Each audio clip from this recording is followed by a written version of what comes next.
There we go. A little late on the button there, but good evening, everybody.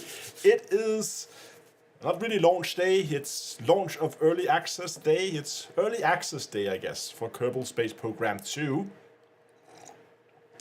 And my keyboard is not plugged in. Sorry. Hold on. Give me a second. There we go. Much better. So we're of course gonna go. We're gonna play some Kerbal. I have played it a bit. I actually posted my first video today. There's gonna be another Kerbal video tomorrow where we're gonna talk about some efficient rocket design. So if you want to make your Kerbal rockets a little bit more efficient, I have a video I'm gonna show you tomorrow about that. But for now, I just want to play around with it a bit, see what it has, look at the new graphics. And just get into the swing of things with some Kerbal. It should be a ton of fun. As I said, it's out in early access. So I think actually, before we do anything else, before we do anything else, let's just do a quick what do you call it? Like expectation management, just so you guys know what we are dealing with here, and more specifically what we are not dealing with here, because it's not as straightforward as you may think. So this is the roadmap that has been released by Private Division, the developers of Kerbal Space Program, and it just highlights what they have in the game now and what we are gonna get later. I think it's nice that they're putting it out. I think it's important that they're putting it out, because I think if people go in with it expecting it to be an almost finished game, they're gonna get sorely disappointed, because there is a lot missing in the game. So what we have now is they have improved the user experience, so that's some UI changes, better graphics, that kind of thing, compared to Kerbal Space Program 1. We have the entire Kerbal system, and they have like a tutorial onboarding thing that we could go through if we wanted to. But that's all there is. So there's some rocket parts, and there's a system you can fly them in, with some new graphics and a new user interface. That's it. All the stuff around it, all the gameplay thing, the real gameplay thing, are kind of missing, right? We don't have science gathering yet, so we can't really do experiments and collect science, which is a big part of Kerbal. And that also, of course, means the whole progression tree, unlocking things. We can't do that yet either. It's just going to be... Oh, hold on. I didn't want to close that. There we go.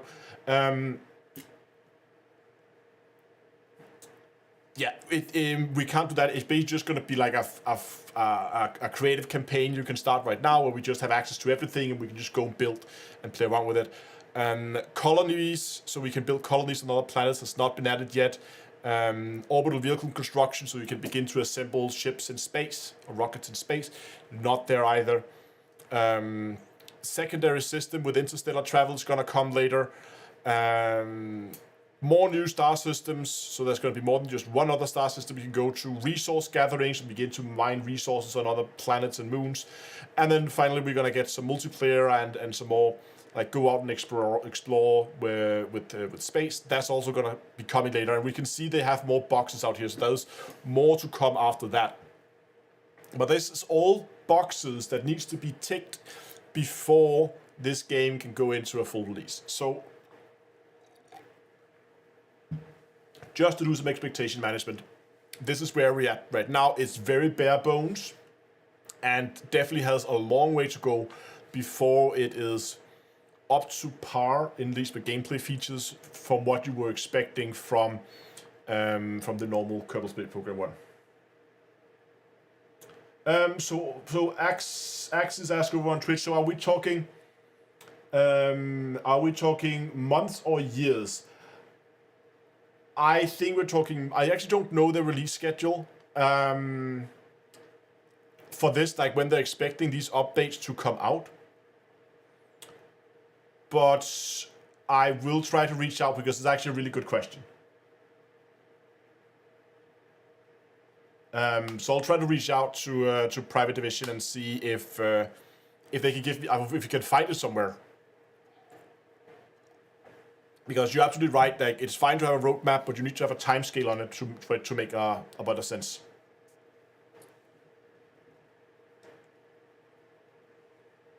Neil asks, so what's the point of the early access then? Surely turns people off.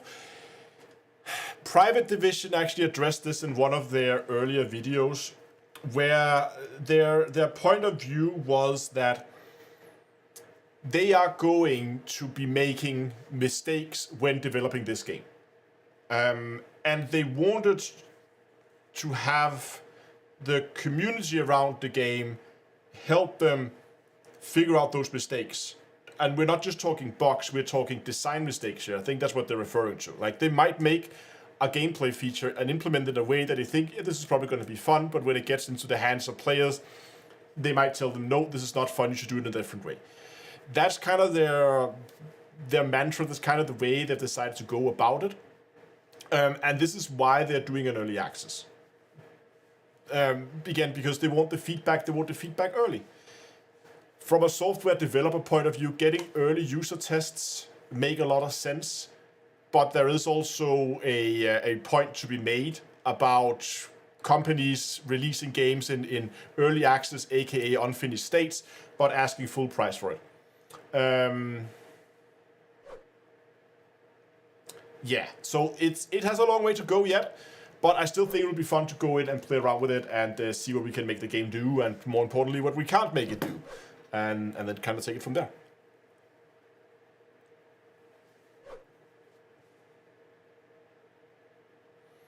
Brandon says, I heard it had something to do with funding that they ran out of money. Maybe, I don't know.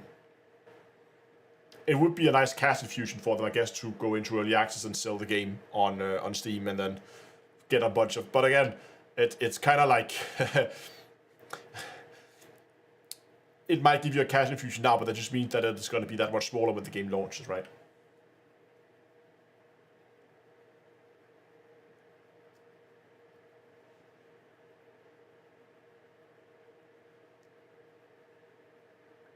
Anyway, let's just jump in and let's play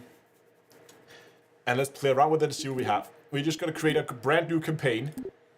I've set it to customs. I usually just took the normal one and then I began to play around with it. Like, Proof requires a comnet to control is fine. Allowing for reword, quick loads, and including stock vessels. I don't really care for stock vessels, so I'm going to disable those. But otherwise, we're just going to keep it on normal difficulty. Okay, campaign name.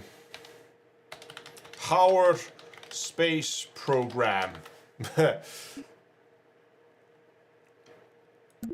And it's just called the agency, the Howard Space Agency, maybe.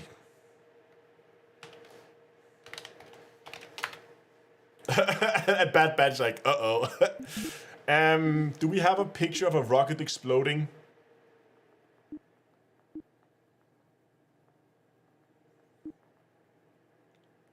Not really, do we?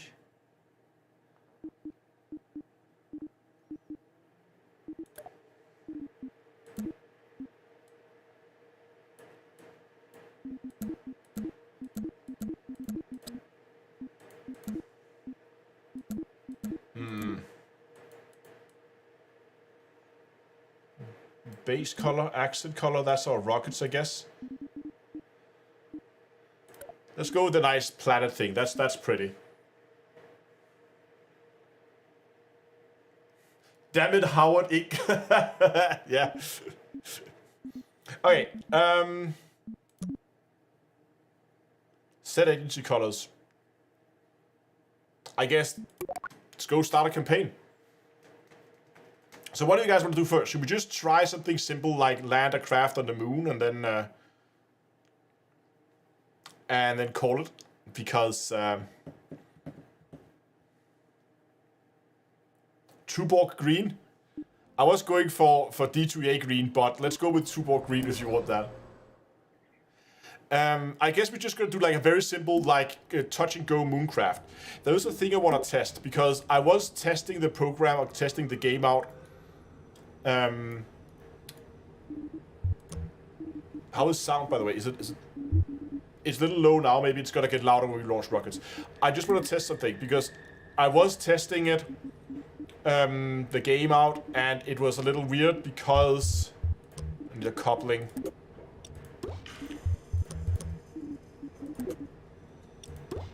It was a little weird because it seemed like it burned fuel cross stages through couplings.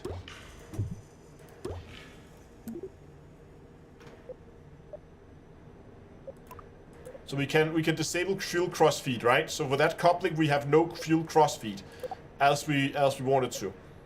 So what I want to test here is just if my hypothesis here is correct. So what we have now is a small tank, and I forgot to add a engine. Oh, no, the engine is there. Hold on. This is wrong. Then a small fuel tank and then an engine. There we go. So basically, we're just gonna utility parachute. Okay, so we're just gonna burn the first tank, couple it, and then burn the second tank. Right, there's a coupler there. Yes, there is. Burn, couple, burn, and the parachute gets its own... Okay, let's just try to launch this.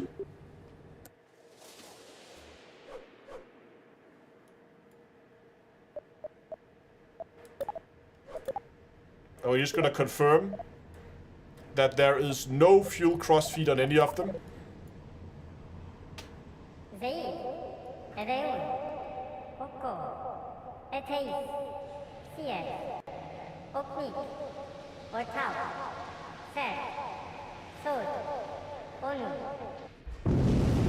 There we go.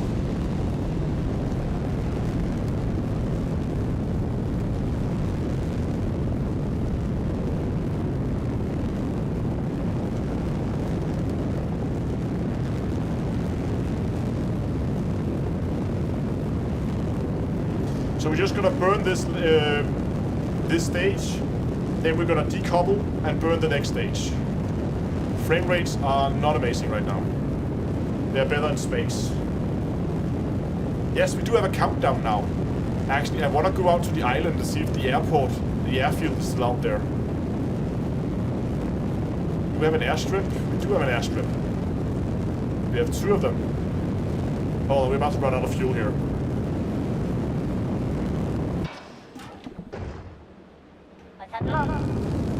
Okay, that did work. Nice.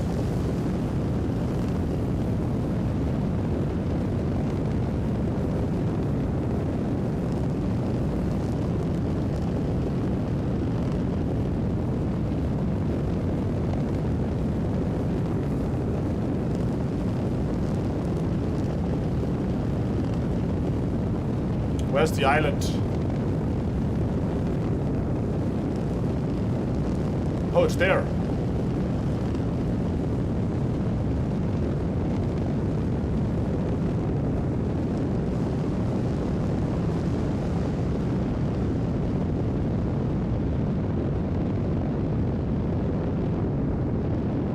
We don't have enough fuel, I think.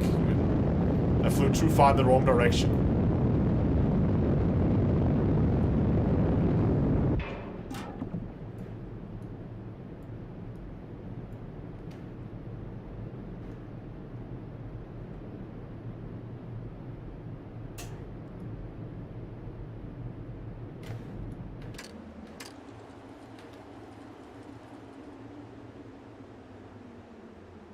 Whee! We didn't get into orbit, I don't think so. Are we way too low for that? Yeah.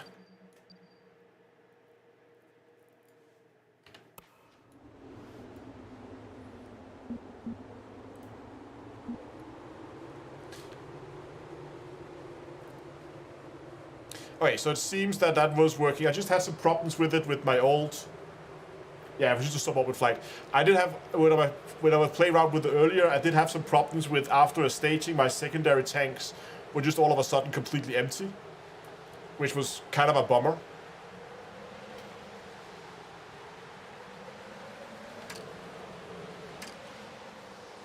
slow down time acceleration. We can't do any kind of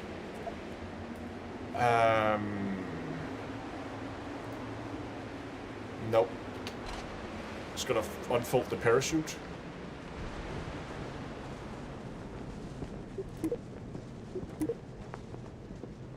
No, I don't think we have any kind of like take a science experiment or anything like that. Oh! No! I didn't want to do that! Ah! How do I get in? Hold on. That was not what I wanted. Okay, hold on.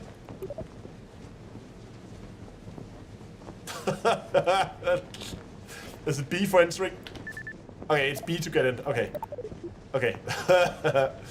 As Bill Kerbal was about to get... there was somebody asked in the video whether we have access to... we can see the Kerbal's faces. We can. They're just hidden up here. I'm gonna move my camera over in the other corners. Maybe a little bit better. What are these buttons here?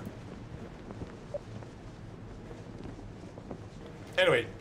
Time accelerate to the surface.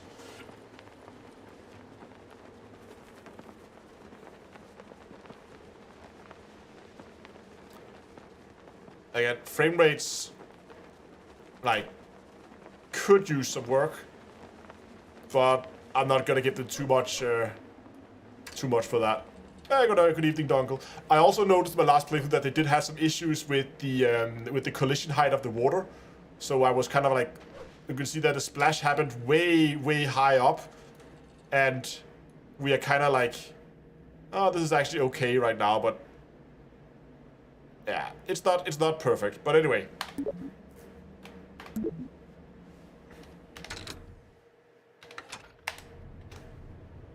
Can we go recover?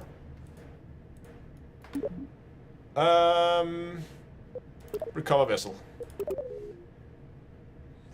Yeah, water. Revert to launch. No.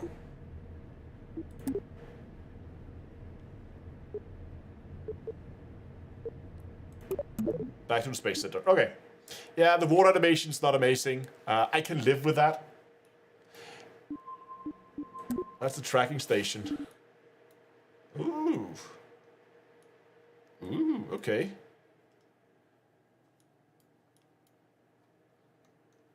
Okay, let's go build a moon rocket. I want to go to the moon. So, no, Axis, the science, as we looked at on the roadmap, the science gathering is in the next iteration. So there's no science points yet. There's no module unlock or tech tree progression yet. So there is no science to be gathered right now. It is basically just build rockets, fly rockets right now. The game is extremely bare bone. It is what I would consider a minimal viable product at this point. It needs work, but again, they have put it on the roadmap, and I'll try to see if I can get a kind of time scale for you guys at some point, so we know whether it's gonna be like one update per year. Tech demo level or better. I would call it more than a tech demo, because they have added, like, there's a lot of parts that we can build. Like, I want to build a space shuttle too later in the stream.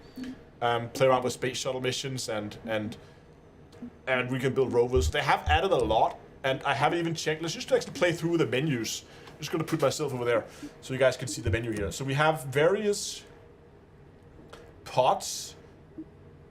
I was just using the tin can, but they have a larger ones. They have a number of different pods that I'm sure have different characteristics. Then they have probe cores, so you can remote control it. Normal cockpits. And this one, which is kind of cool for like big rovers.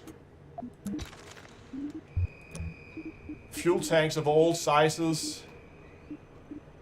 Both for methane fuel. This is normal liquid fuel and oxidizer with monopropellant. We have xenon gas, we have hydrogen gas, we have fuel lines. Solid boosters, jet engines, monopropelled engines, xenon engines, and hydrogen engines. Oh, that's a big engine. Number of structural parts. Lots of structural parts. Couplings. Payloads, so like fuselages for payloads. Aerodynamics. Ground, so this is all like landing gear and wheels. Thermals are all heat shields. Electronics is like batteries and solar cells.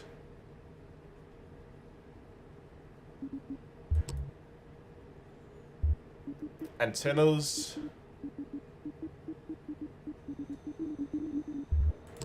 And then utilities like RCS thrusters and what are stabilizers? After scientist Bob Kerman's first and last flying lesson, a colleague from C7 reached out with the idea he had been working on. Fly-by-wire. Odd. Can you save rocket builds?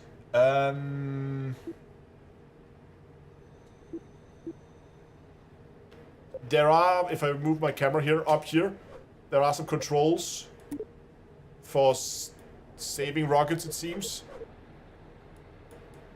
Workspace, file name, vehicle name. Let's play around with it. Let's just make a quick test, see if we could save files. So if we just like say, oh, we're gonna have a rocket and there's gonna be like that and there we go, that's a rocket, right? And we can then go save, then give it a workspace name. Let's call this one, can we give it a spaces? Test rockets, vehicle name,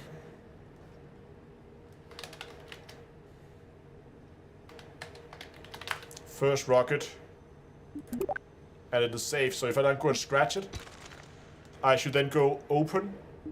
Yeah.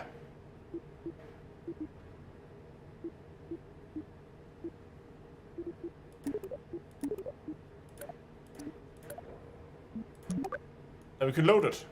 So yeah.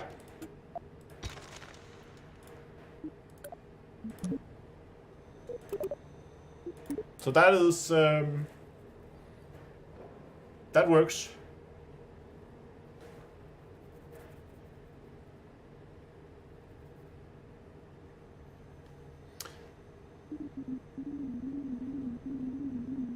Okay, moon rocket. Let's build a lander first.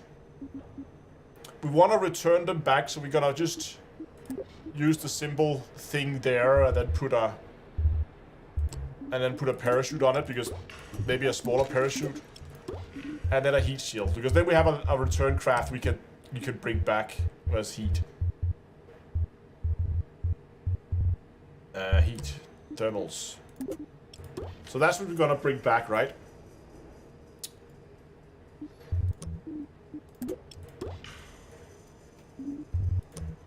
Then we need some kind of engine that has a really good specific impulse in vacuum.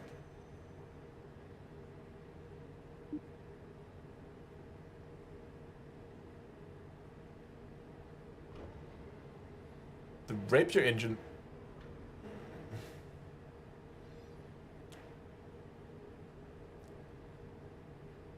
Let's get air-breathing jet engine or a closed-cycle rocket engine.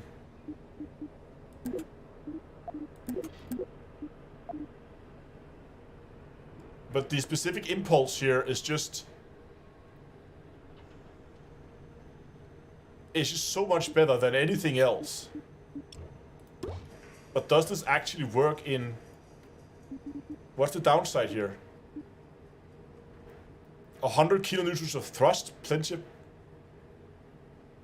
This just seems a little overpowered, maybe? It's heavy, it's 2 tons, that's maybe the downside. Yeah, it's quite heavy.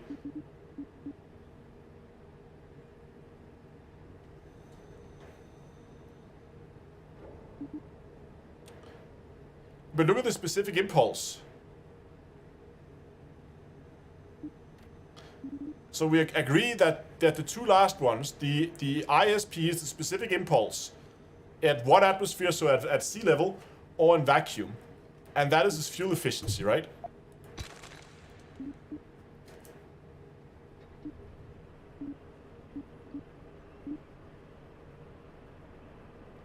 No, I know, right?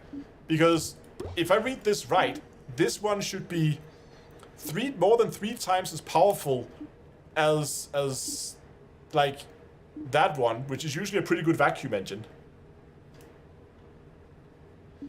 Oh, is that air breathing? How could we...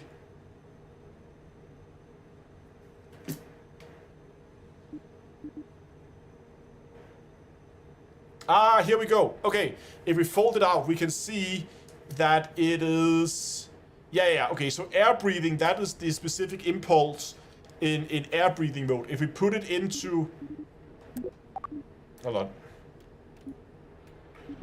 If we put it into closed cycle, we can see here that its max thrust goes up. But its specific impulse is now down to 305, which is worse than that one, which is 335, so that's better. Is that the best we got? That is the best engine we have, and it's also nice and low profile.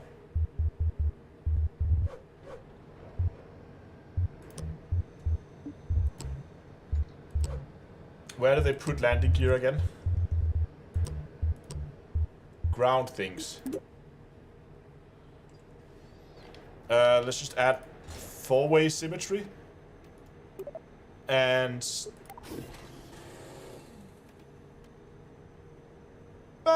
that's okay, I guess.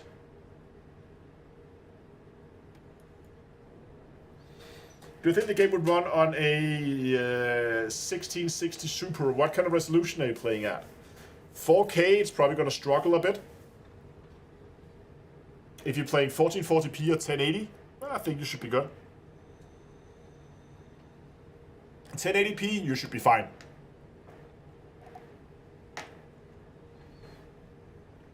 Important thing here is should be. I haven't obviously tested it, but like my gut feelings say that a 1660 Super on at 1080p should be just fine. Yeah, I don't think the game is not that like RAM intensive. Like if we just go and take a look at the system resources here.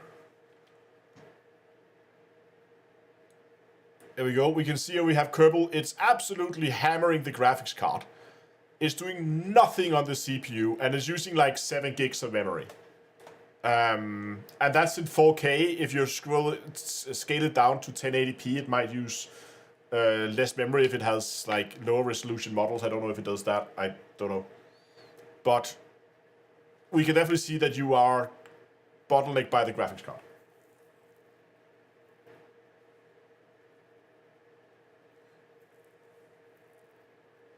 So yeah, it's definitely a GPU-bound game. Okay, let's just revert those in. Nice. And then put in a coupling. And then put in, let's extend this out to a larger size. Like that.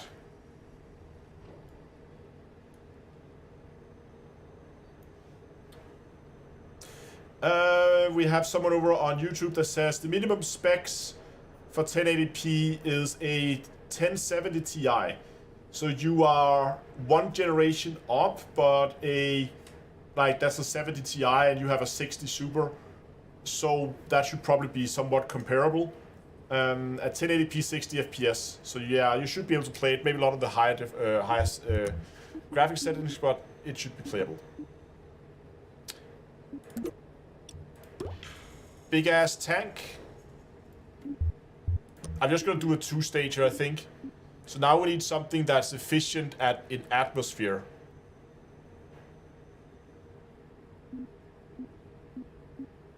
That's the best one in Atmos, I feel like. Yeah.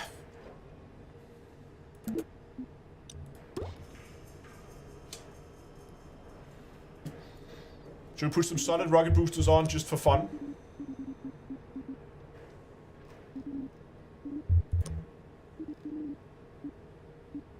We should probably put couplings in for them also.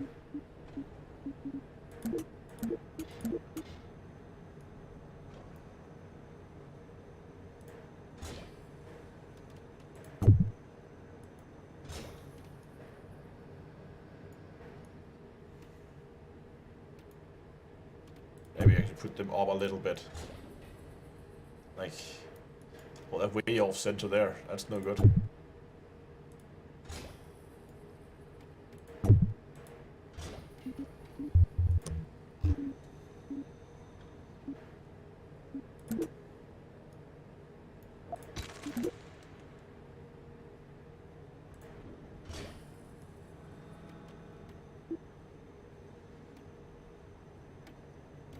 That is maybe a bit overkill.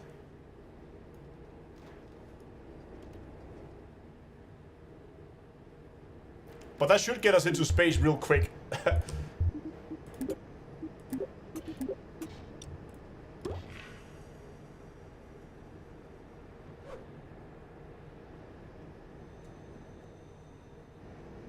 But let's try, let's see what happens. Launch the thing. We don't want to spend too much time thinking about it. We just want to go for space. Go for space quickly. I'm gonna move myself over there. You can skip the countdown, by the way. You can see here it says skip countdown if we don't want to listen to it.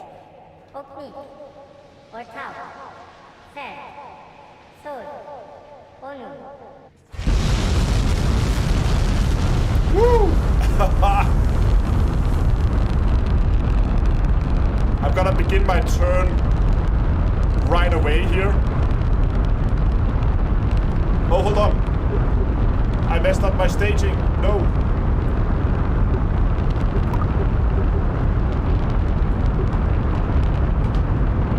There we go.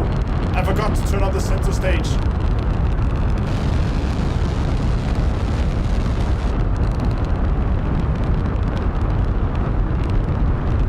Oh no, no, no, no, no, no, no, no, no, you don't.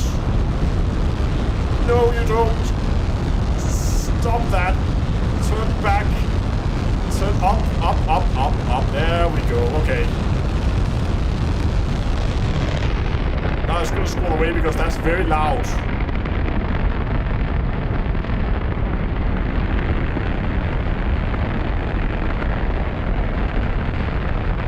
Thing's a little nose heavy.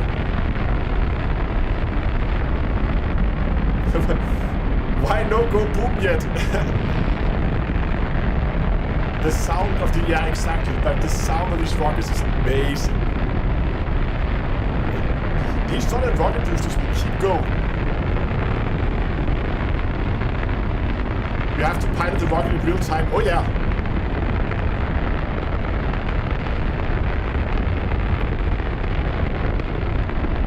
Okay, I feel like we're getting so far out of the atmosphere now that we can begin to turn off the prograde node again.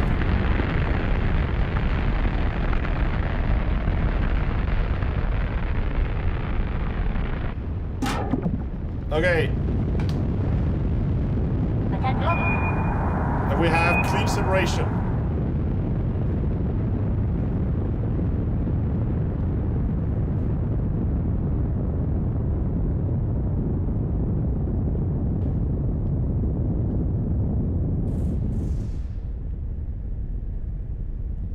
Might be a bit early to go for that horizon burn. Let's just keep on. Actually, let's just log it in on the prograde node. Let's just check our aPOAPs. aPOAPs is nice and high, so I'm gonna kill the engines here, and then I'm just gonna let the rocket. Oh yeah, they have this actually like that. You can like just. How do you do this? Oh yeah, you have to have time running. Then you can click anywhere on your orbit and just say time warp to this point. and then it automatically time warps to there. Okay. We are gonna go back and we're gonna point prograde. And as soon as we are pointing, you're looking at the nav ball here, and we are pointing prograde now. So we're gonna fire off that stage, and we're gonna circularize our orbit.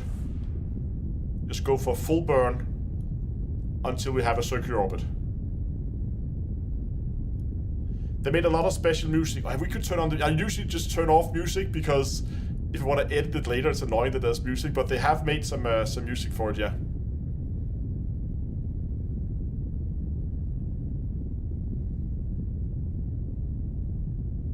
I'm just gonna keep an eye on this burn here. We are about getting down to 2/3 on that center stage there, which is actually pretty good. So, and we're gonna go and kill it there. Nice. Circular orbit. Now we just need to find the moon. And my guess is it's probably gonna be around here. So let's create a maneuver node.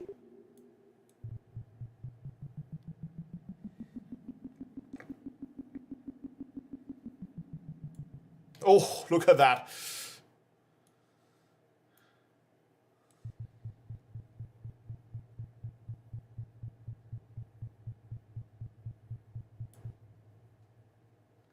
Can we set the moon as target? Set as target.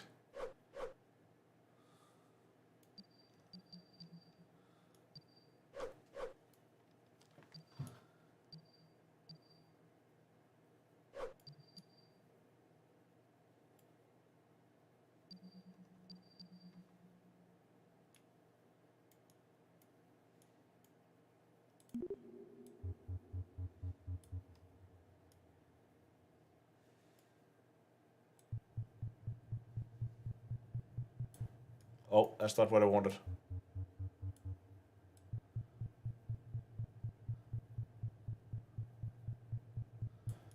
I should be able to maybe just move the maneuver node.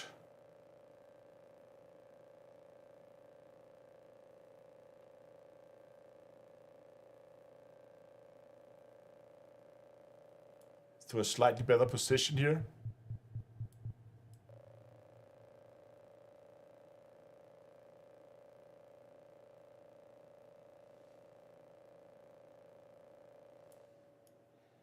I don't know, maybe give it a little bit more.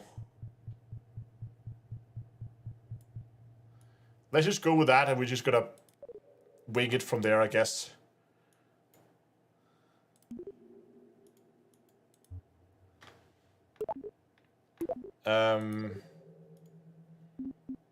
No. Time warp to there to start with, I guess.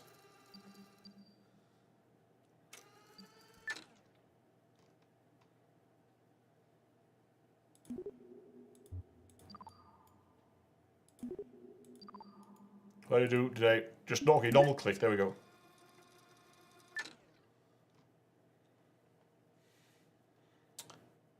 Okay, the rocket should point itself prograde, and as soon as we're pointing prograde, then I'm going to begin the burn.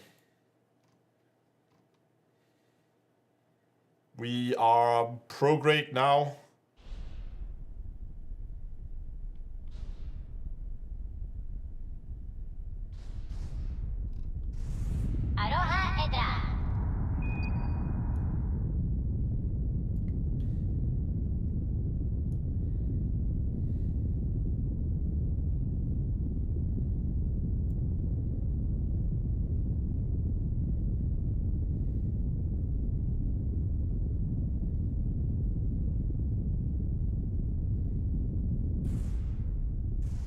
Slow down the thrust here as we get close.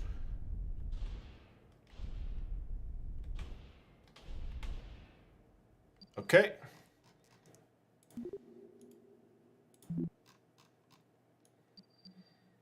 We got ourselves a moon encounter. Can we warp to the encounter? Enter sphere of entrance.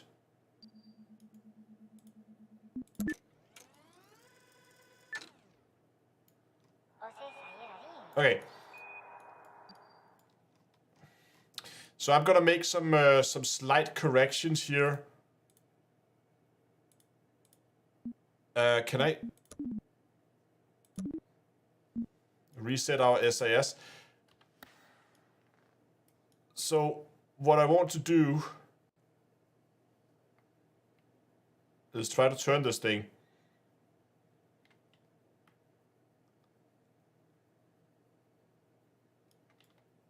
Nope, not that way.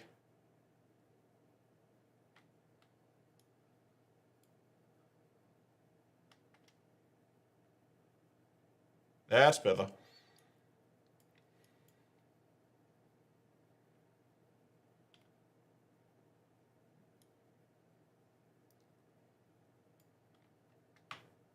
Hold on, how is this rocket facing right now? Okay, hold on, we are just gonna flip this a bit, flip this 90 degrees, that is more intuitive to control. Okay, there. Alright, so now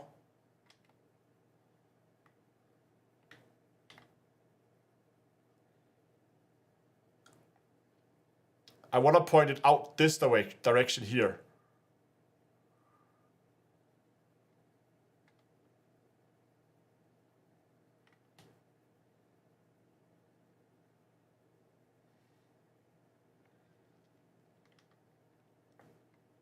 So kind of like that direction there should be good. And if I burn now, I want to see my periapse begin to go lower.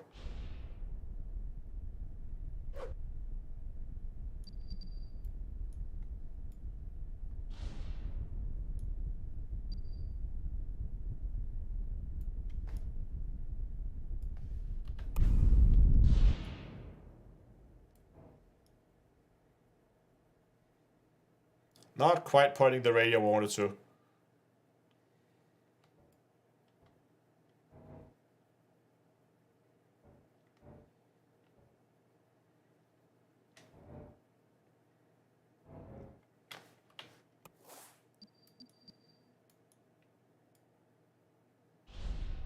There we go. That was better.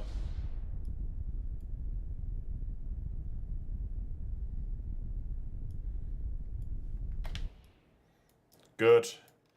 So now we have a nice low periapse. That means that it should be a little bit easier for us to get captured into an orbit when we get to the periapse.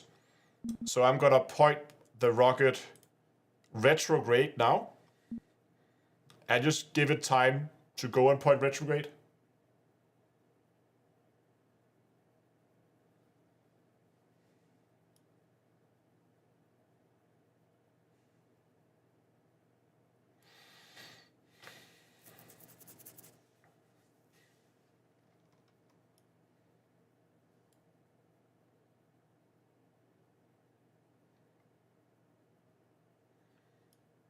Good. So now that we are pointing retrograde, let's time warp a little bit before our periapse.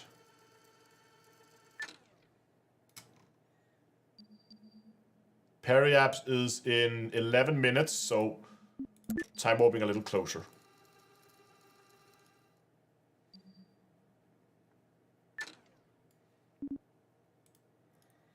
Good. And then we're gonna once again point retrograde. I mean, we're pointing backwards, right? So we have the moon, you can see we are flying in that direction.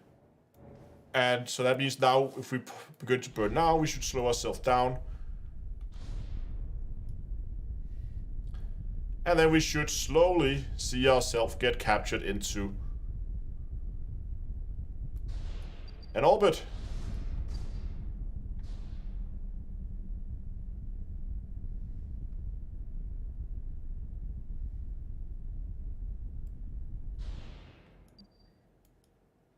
That's an orbit.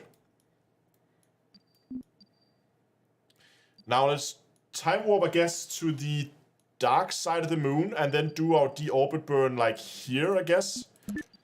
And then we can land on the day side. Once again, we're gonna let the rocket flip itself around. It's very slow right now. And once we've done our deorbit burn, I'm gonna I'm gonna get rid of this tank because then we can just let the tank crash in. We don't care about that small amount of extra fuel. We should have enough in the next stage to both land and get back up again, I hope. Okay, we are retrograde, so let's do our deorbit burn.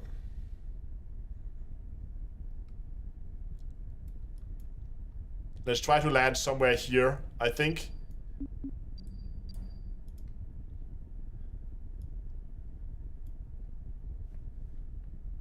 And kill that there. Nice. We always want to overshoot a bit because we are gonna kill our like horizontal velocity and then come straight down. So we are not gonna land quite there. We're gonna land a little earlier, as we are gonna alter our trajectory as we come down. So with that, we should now, I think, just get rid of this stage. Even though we have some fuel left, I'm still gonna get rid of it and then go to the next stage. So we're gonna decouple.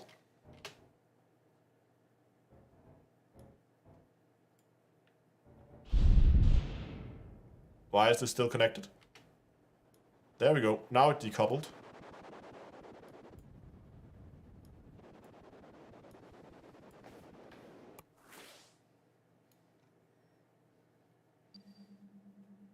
What's the quick save? You guys remember? Is it F5?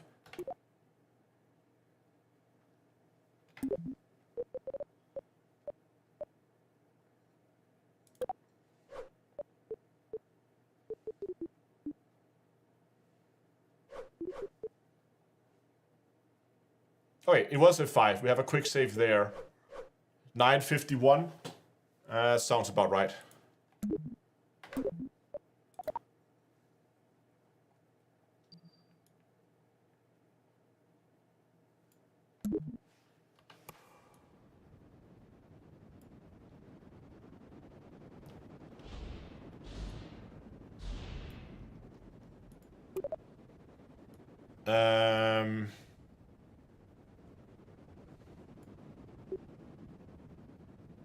Status off.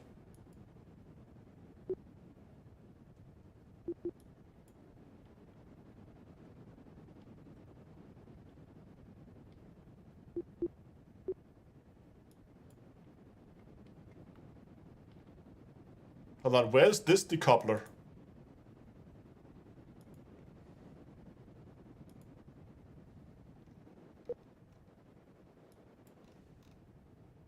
Did I, hold on, have I decoupled?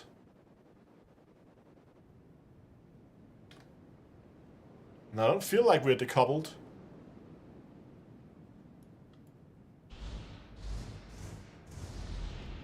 But I have no control over this stage.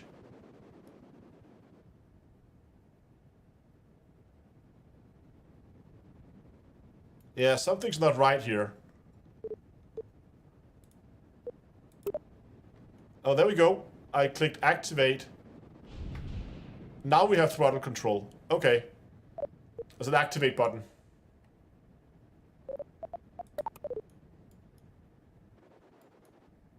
Oh well.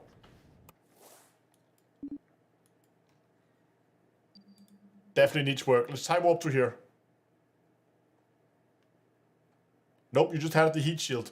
Uh-oh. Did I forget a decoupler? Oh, we're just gonna burn that that off then when we go land.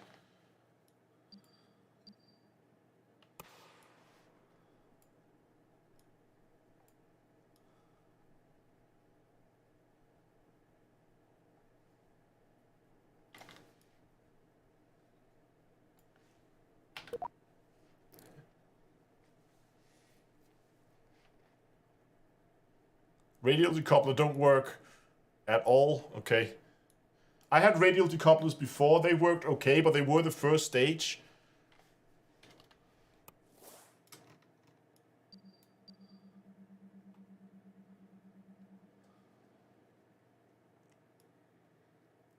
Okay, I feel like what I want. Okay, so what I want to do now is re-enable SAS. And I'm gonna point the rocket at the horizon here, just below our retrograde node. And so you can see here, we're just pointing right at the horizon. That means we're gonna kill our horizontal speed, but not our vertical speed.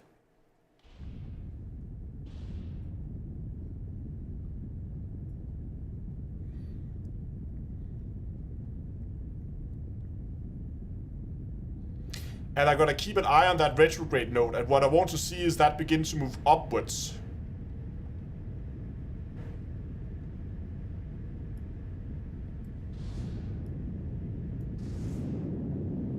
Okay, we can throttle a lot faster.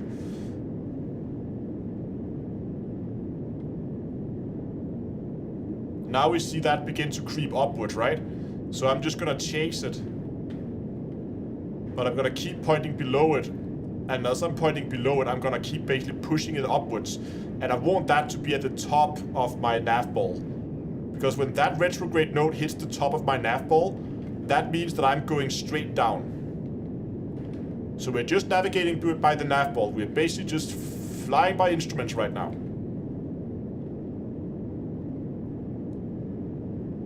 So I'm just keep chasing it, keep pushing it. And there. That means now we should be going straight down. Where can I see my speed? There we go. 100 meters a second. Let's just extend legs. There's no point in waiting anyway.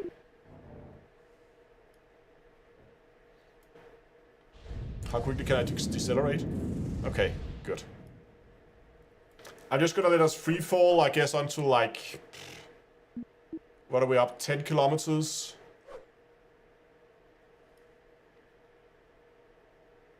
If we just free fall to like 2 kilometers, then begin to slow us down.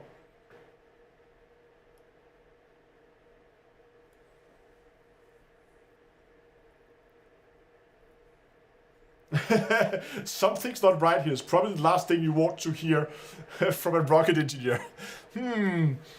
Especially when you are on a crash course with a moon.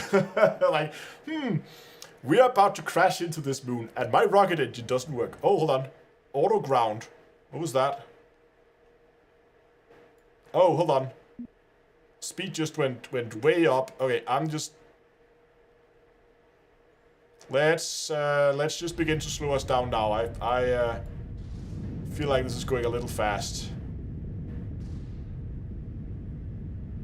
Down to like 100 and try to keep us there.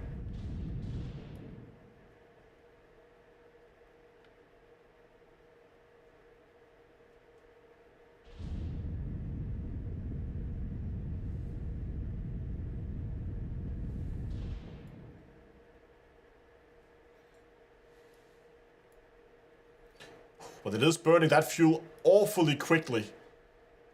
I am not so sure whether we are going to have enough fuel to actually go home again. We might have to go and do a rescue mission here.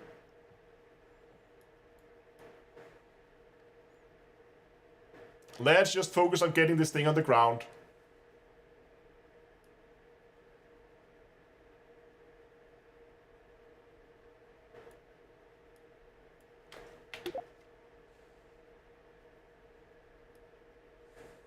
It would be cool without a rescue mission. Okay, let's begin to slow us down.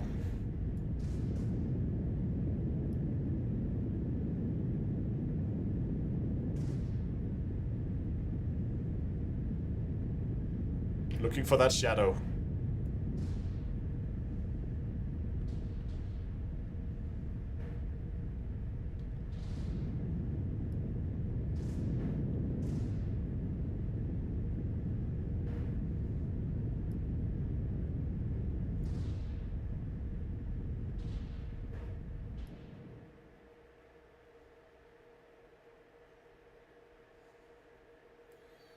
We know we have an impact tolerance of, was it like 10 meters a second or something?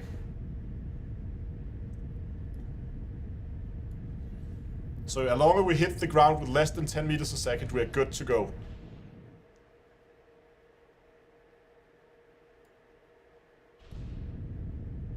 There's the shadow.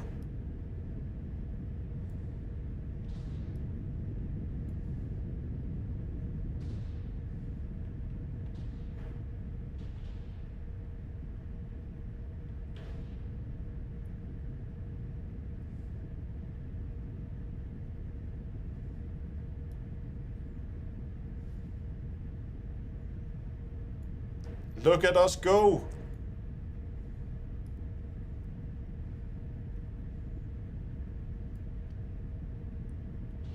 Look at that bother smooth landing.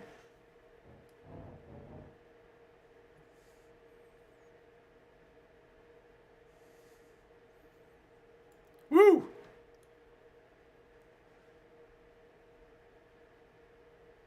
We tilted a bit. Yeah, fair enough. Okay, 9 out of 10. I'll take it. As a first moon landing, I'll take it.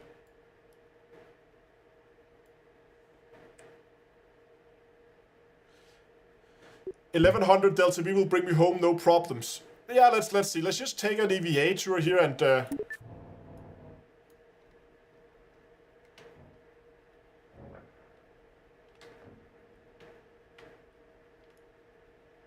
whee!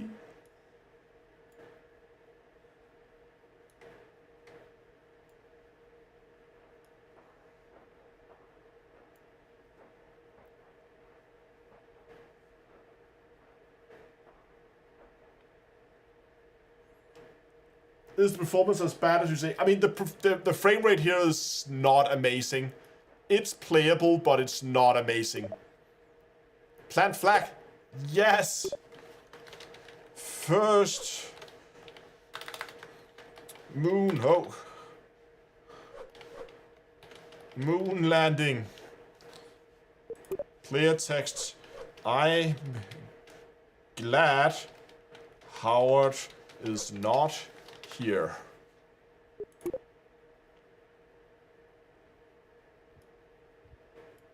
Look at those, like, slow movements. Ta-da!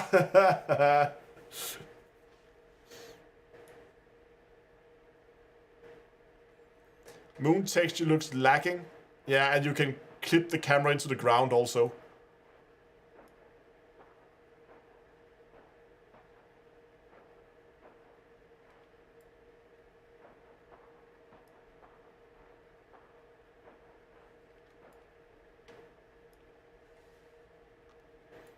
Now, we didn't put a ladder on this thing. Is that going to be a problem?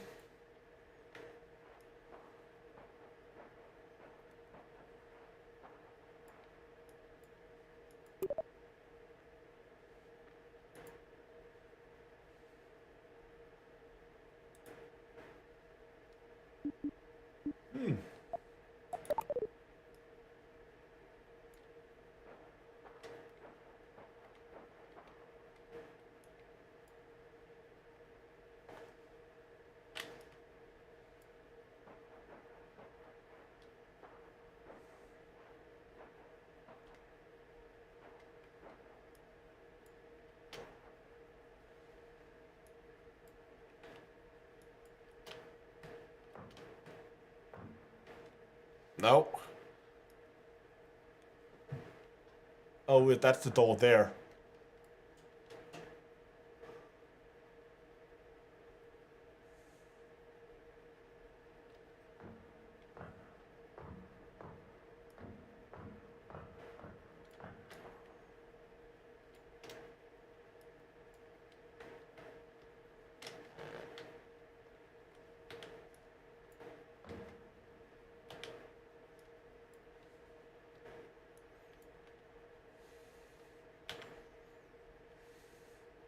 Is it B to grab? There we go. No, F to grab. F to grab. B to board. Okay, we are back in. Yeah, I know we have a jetpack, but it's fine. We'll just jump. Gravity's low. Okay, let's see if we can make it back. We planted a flag and we did well. So we're just gonna think about what we're doing here. So the moon is orbiting in this direction. That means ideally we are going to be exiting in that direction there.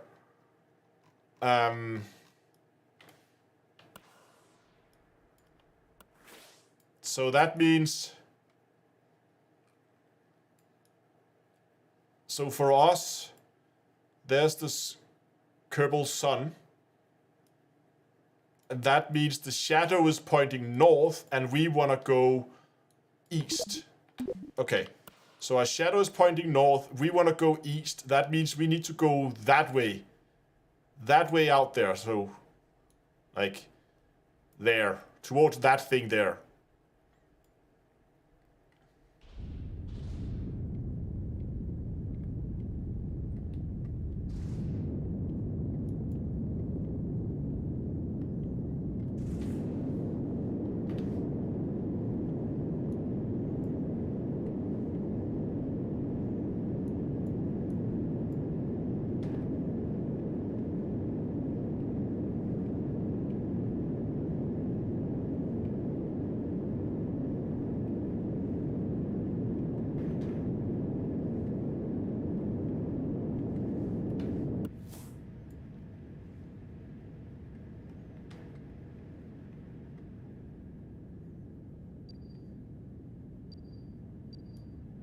Oh, this is a very, very...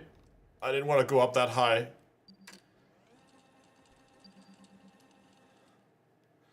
Not a very efficient...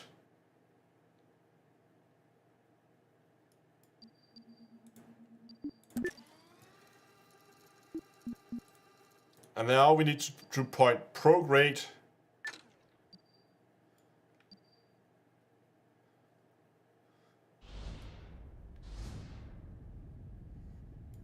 We gotta keep an eye on our delta V here. If that reaches 0, we're gone. Step 1 is get out of the moon encounter.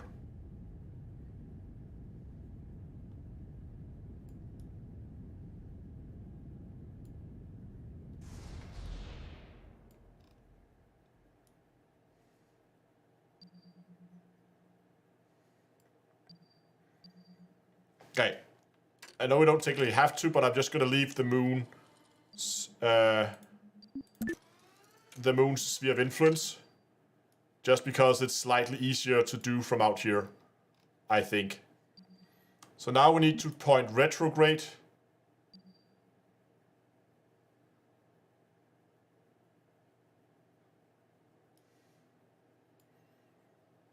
And hopefully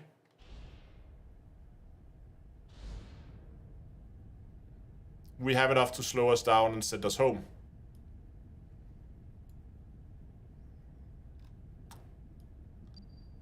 Do not think we do.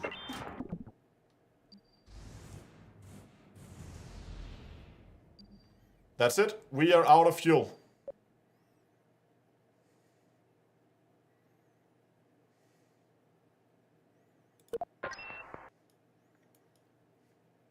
RCS? Yeah, let's see if we can do that. Now, we can't decouple this. That's a fairing. Hold on. Maybe I can. Aha.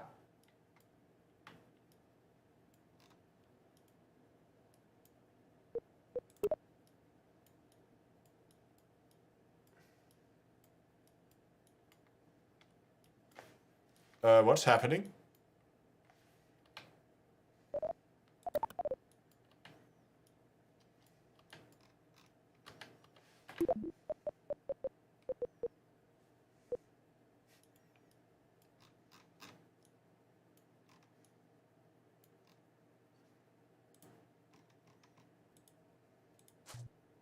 Oh, there we go.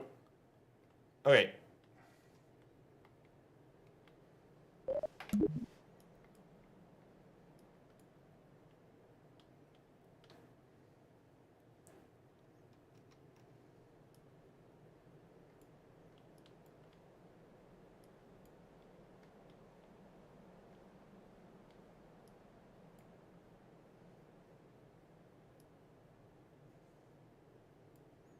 Sirius says, I killed 3 intercepts in a row with a one-hit wonder knight.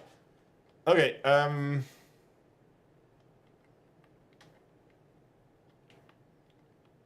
we can spin. Spin to win.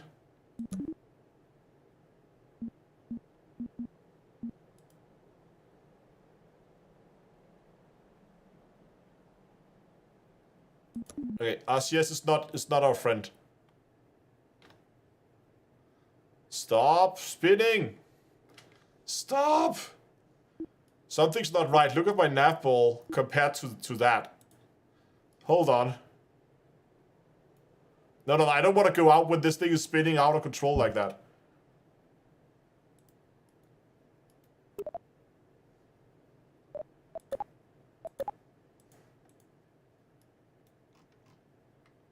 Oh, hold on.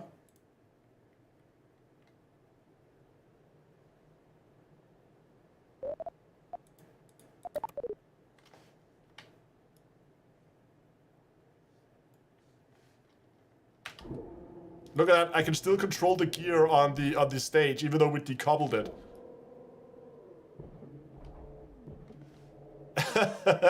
What is going on?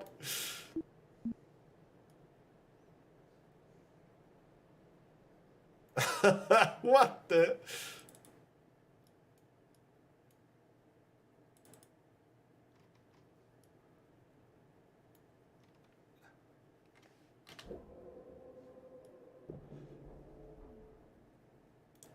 How? Hold on, let's just return to the space center. Let's go to the tracking station. That was the train. That was not what I wanted. I wanted to go to the tracking station, not the training center. Where, Howard?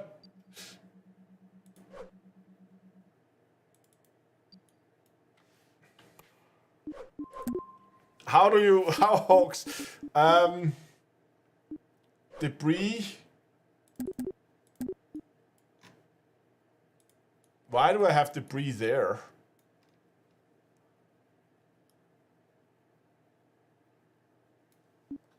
Anyway.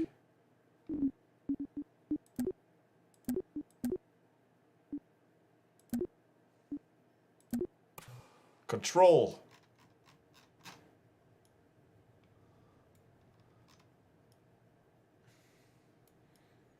Okay, so the good thing is that I now seems to have stopped spinning.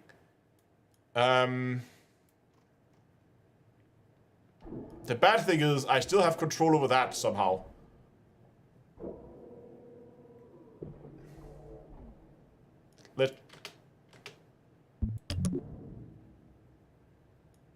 What on earth? Okay, now the parachute is armed. Fly by Wi-Fi. It seems so. Okay, let's just try to go out at EVA. Oh, which way are we flying right now? Where's Kerbal? Kerbal. There it is.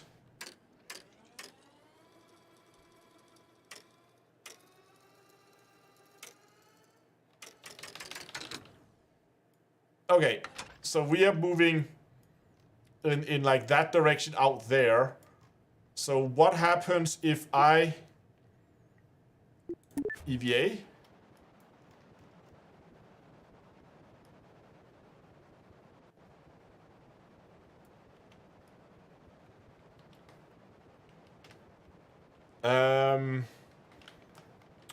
EVA pack, please.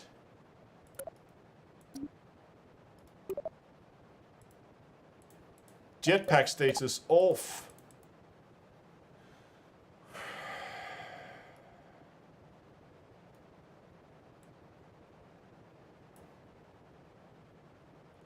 Yeah, I'm gonna go to try to go for the push your way home. RCS. Oh, there we go. Okay. So we are going in that direction there, but we want to go in more in that direction there.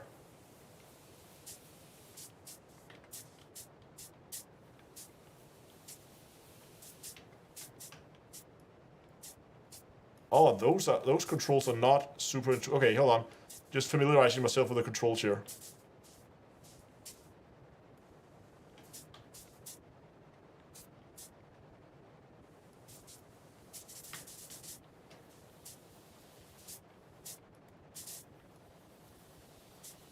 Alright, let's just check something. Is this even working?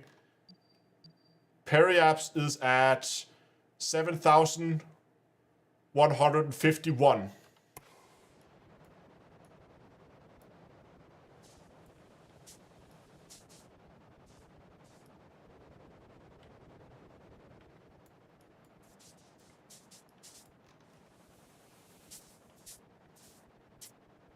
7,051, sorry.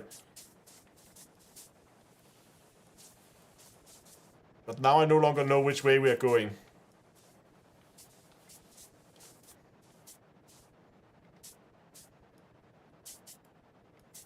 Just gonna try to push.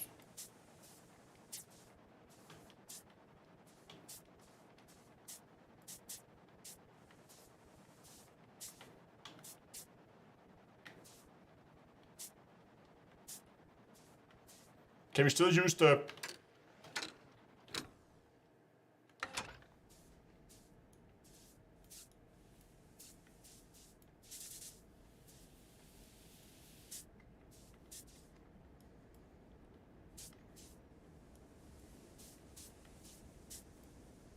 Yeah, okay, so we can still use...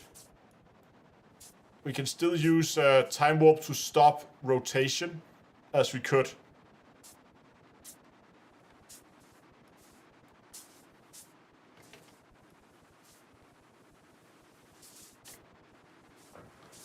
Alright.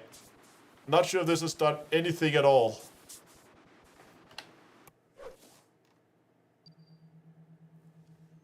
I pushed us in the wrong direction, but we did change it.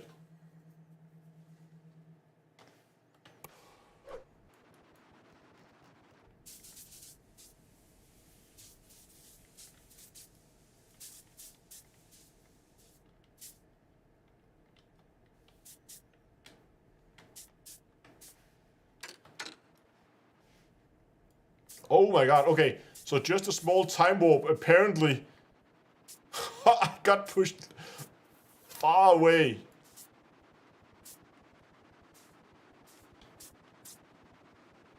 That's dangerous.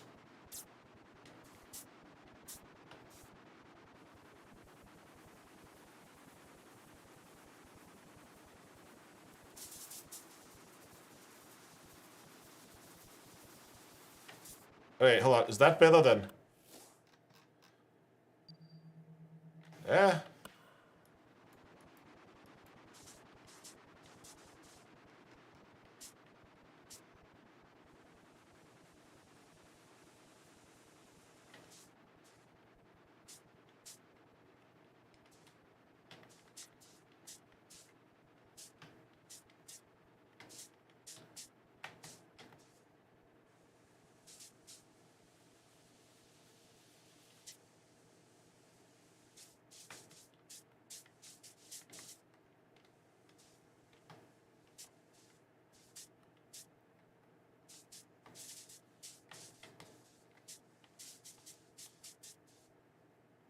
Look at our speed at a speedometer down there. We are going slower and slower.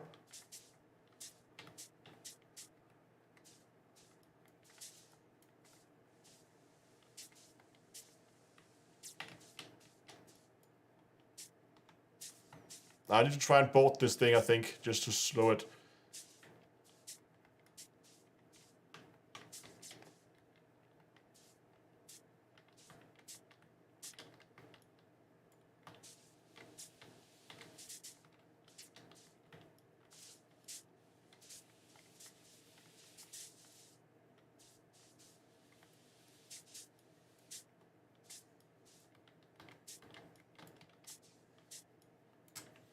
It's not easy. You might have to just try and do the little time warp again, even though it's...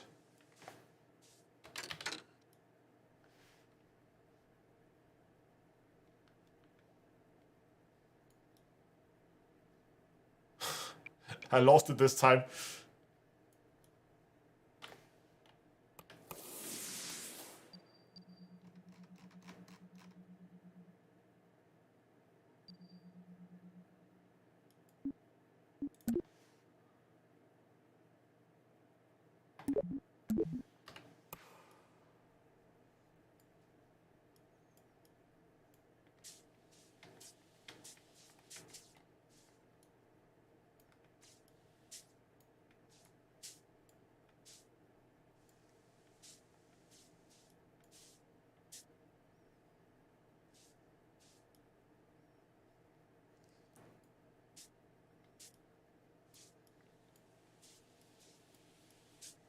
Okay, you know what? We're just gonna try to go home without the spacecraft. Because I have a feeling that re-entry heating has not been added to the game yet.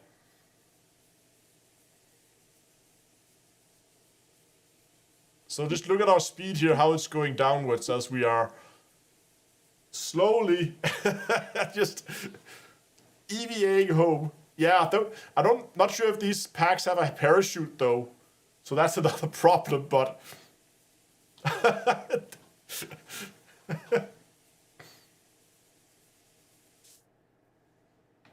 oh.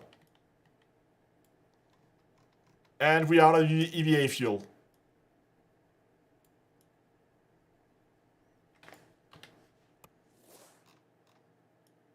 Look how close we got to home, though.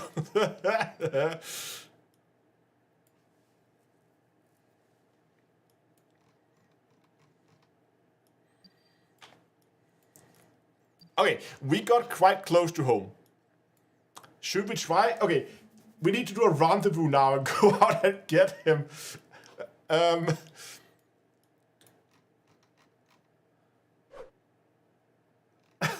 Okay, we have a Kerbal, a Kerbal Lord to catch now. Let's head back to the space center.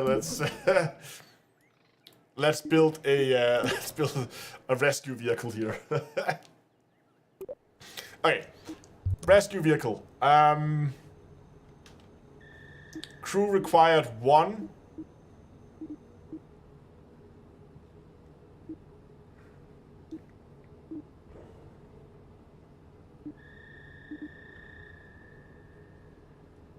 Yes, one thing is how many crew there's required, but how many is there room for?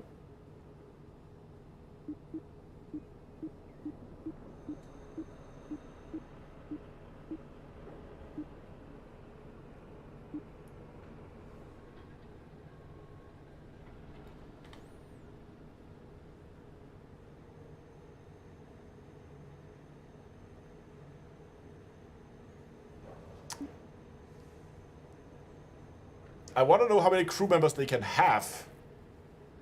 Because I feel like that can have more than 1 crew member.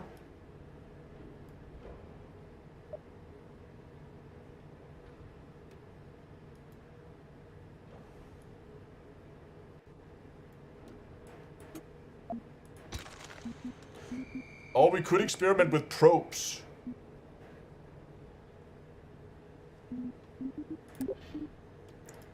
Like, we could just build... Okay, hold on, let's just try this. If we build a lander craft, right? That's the lander. And the lander has a heat shield.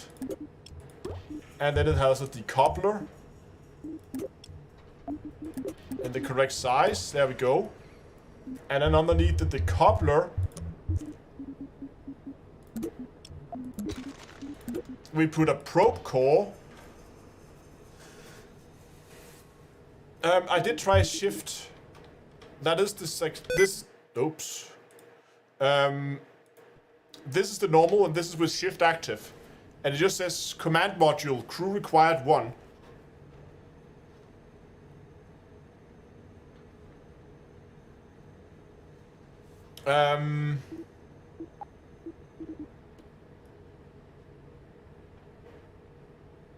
Yeah, we do need a connection, so.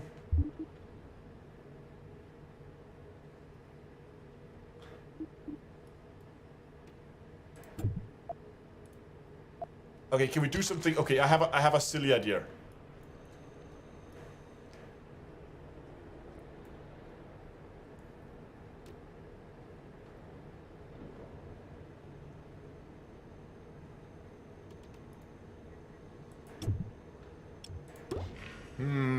I'm thinking like, can we do a dual?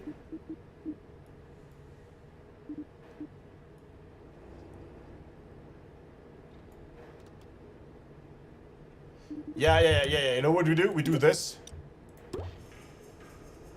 So there's a craft there with a heat shield and a decoupler. Then we have a bigger craft underneath. Yeah, like you do like a hammer-shaped thing with 2 pods. Do we have structural things for that? Oh. I like this one better. Let's do this. Because then this one gets a heat shield. And gets a decoupler. There we go. So now, like, we can just make sure one of them is empty somehow. We need to figure out how we have less Kerbals on board. I think we just go here. Oh, okay, here we can see it. Ah, so this one can have 3 Kerbal nodes in it. Look at that, we don't need the top thing.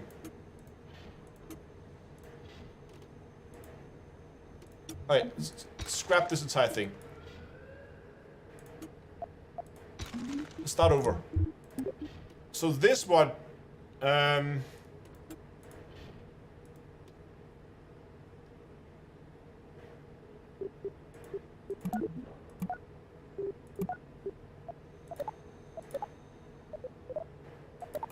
I think, hold on.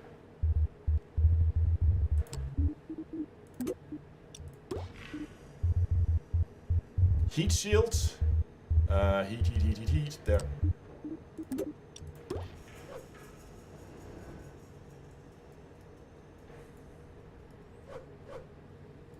Oh, we can even look inside. Look at that. Ooh.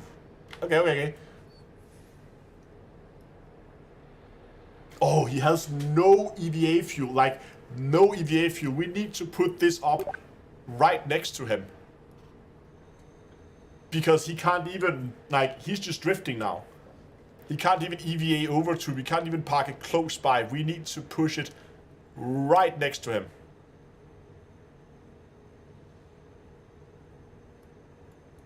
So we're gonna need some RCS. But we're gonna need a decoupler first, because this is gonna be our return craft, so that goes there. And then we need a tank that should not be too big.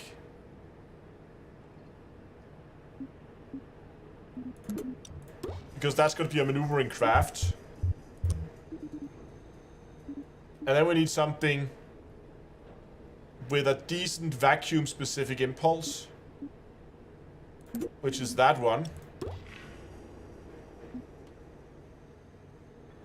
But maybe before we do that, monopropellant.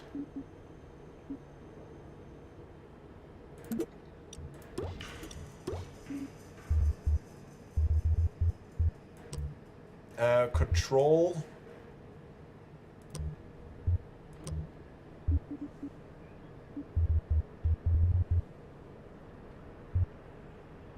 Where do we have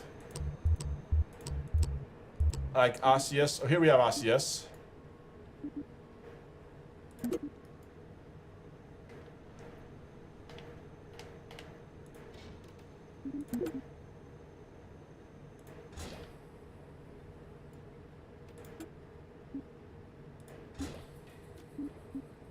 Do we have like reaction control wheels?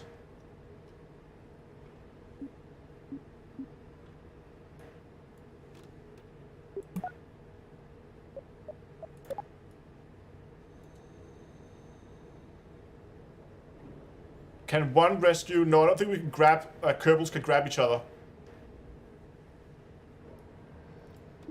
I don't think we can just send one O to grab him and pull him back.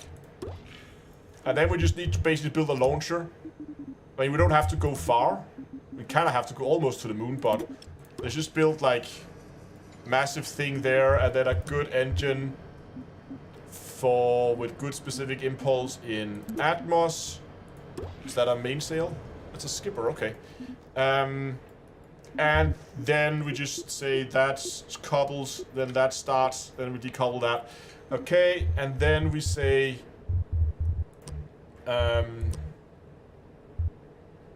couplings, and let's just say two-way symmetry.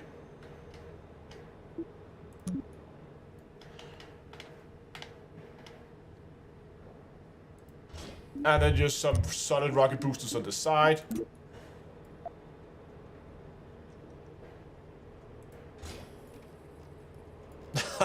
Okay, that's some solid rocket boosters right there. Okay, just because we have these massive boosters,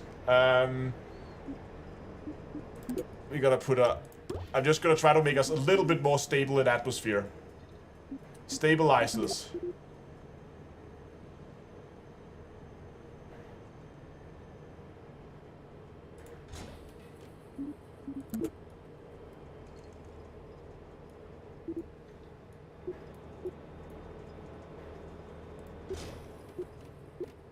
There we go. That should hopefully help us stabilize a bit in flight, so that we don't just, because that's a stupid rocket. Okay. Drop that one into that one. Delete that stage. Yeah, that seems about right.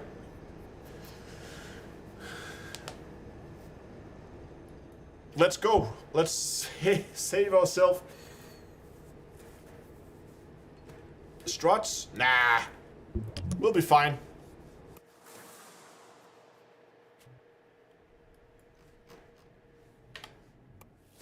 How flat is this orbit? There's a bit of an angle on it, but it's gonna be fine. Okay, so here's our plan. We are going to basically orbit, and then we're gonna align our orbit with the target plane. So we have 2 empty seats up here. That's nice. And there we're gonna just try to get a rendezvous with him. Then we're gonna have to go out, get close to the rendezvous, and then match his velocity.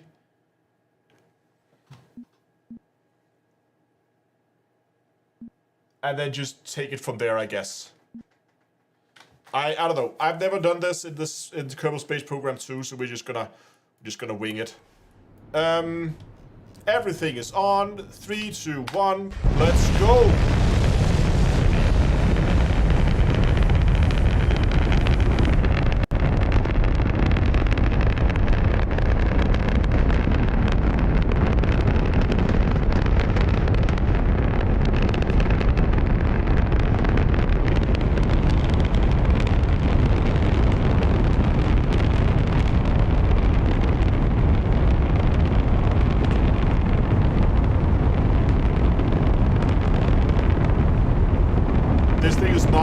As I wanted it to be.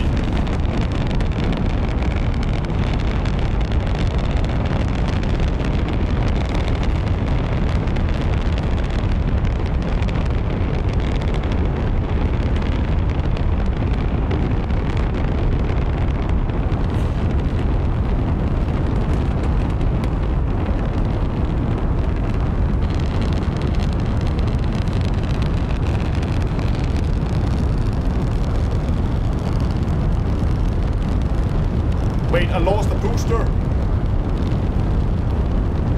One of my boosters has detached. Look at that. We only have... It's no longer an actual part. I lost it. Look at that. I only have one solid rocket booster.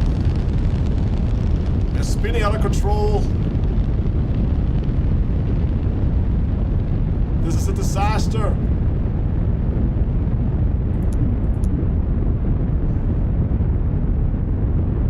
No! Oh. There's the remainder of all those. Okay, we need to detach these now. Okay, kill those engines.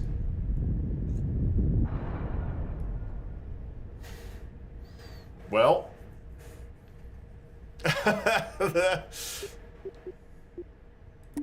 Let's try that again.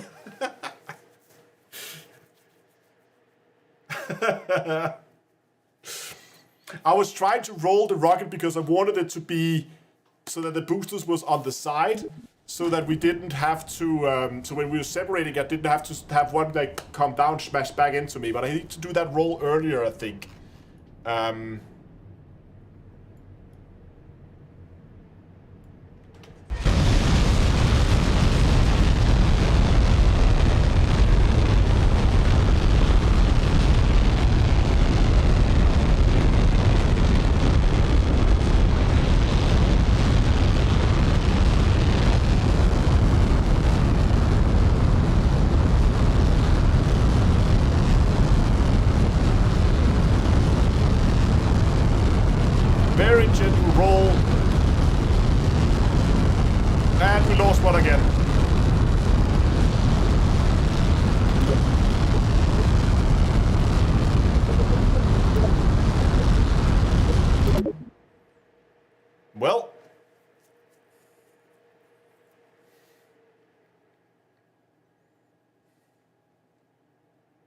This is a very Kerbal way of doing things.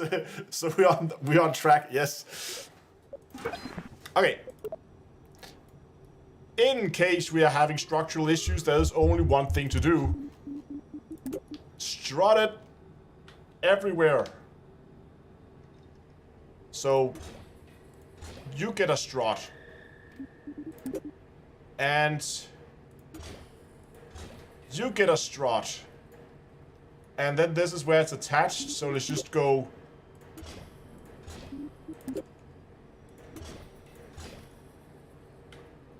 There we go. That should do it.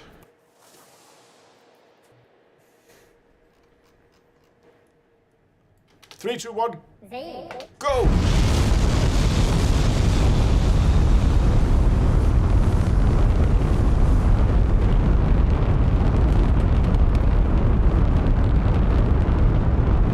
Okay, let's begin. Just try to turn this time.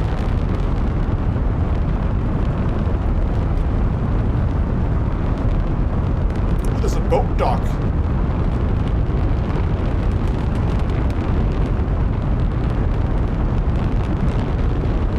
There we go. See, much more stable this time.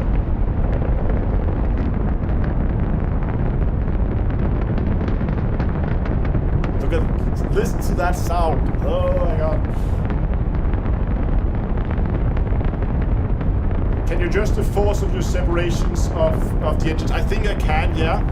But the problem is that the separators were not strong enough to hold the boosters when I was both trying to roll and they were firing. But a few struts did it. I love that sound, the crackling of the engines.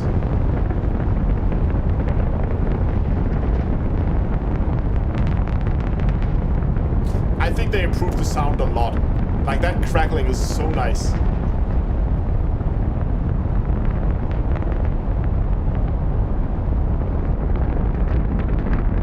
Yeah, I'm both on YouTube and Twitch right now. So if I'm replying to some messages you can't see in chat, it's probably because I'm both trying to read YouTube and Twitch at the same time.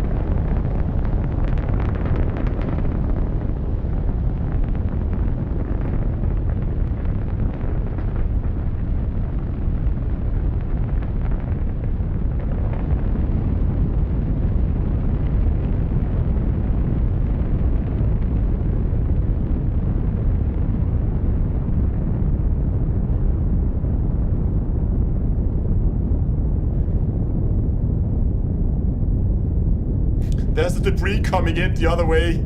Okay, we're almost in space, but we're still running on those solid rocket boosters.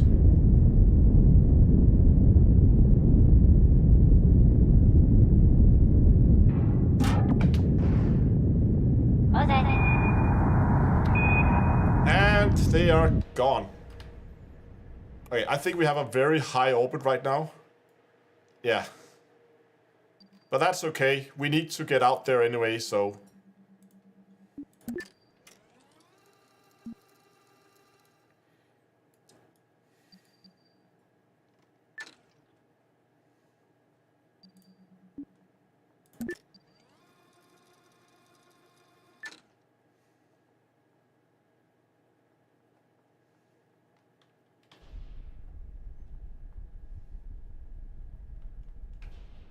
Super low amount of thrust just to help us turn.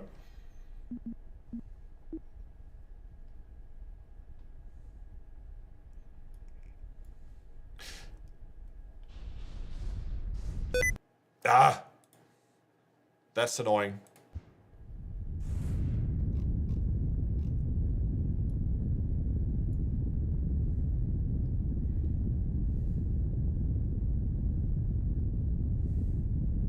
Sticky key, no, when I just slowly press it up, you press like shift, and it goes into that, you know, yeah.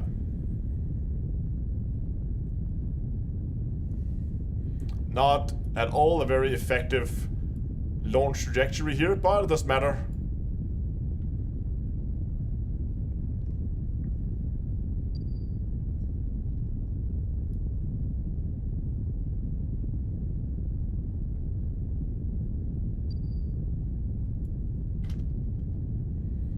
And I'm gonna call that circular.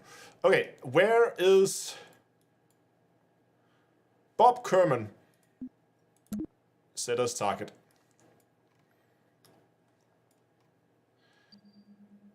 So here's what we're gonna do. We are gonna fly to the point where, so this is the line where our orbit intersects Bob Kerman's orbit, and we can see here that we are off by approximately exactly 9.3 degrees. So let's warp to that point now. So we're gonna time warp here.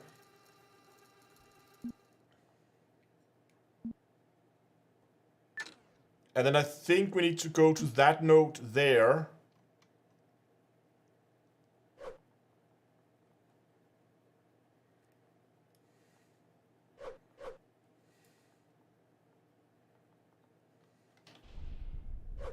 Yes, this is right. So right now we are pointing downwards, right? So you can see here we're pointing down. And that means that I'm now tilting my orbit. And I'm gonna try to get that as close to 0 degrees so that we are matching. You see how I'm tilting my orbit now? And I'm gonna get that as close to 0 degrees as I can. Because if we are at 0 degrees there, that means we are matching the same orbital plane.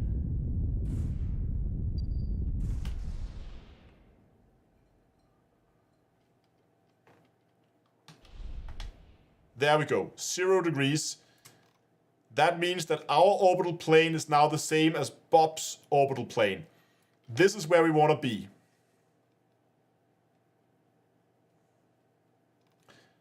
So now we need to go and try to get a rendezvous. The thing is, like, Bob is going to be quite a while before he's in here. And the ideal point for us to intersect him is here. So ideally we want to try and hit him when he's right around here, but let's just do a quick save. Just want to make sure that this actually works. Yeah, so here we have quick save. Okay. Okay, so right now all we really have to do is probably actually wait for Bob. Like, just time warp until Bob is closer. Or could we just swap to Bob? You probably need to do that from the tracking station, actually.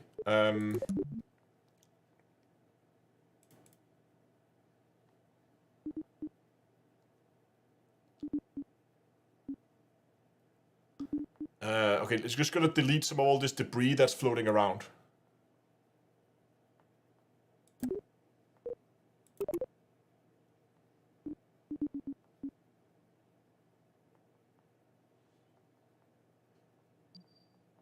So this is fly safe 4.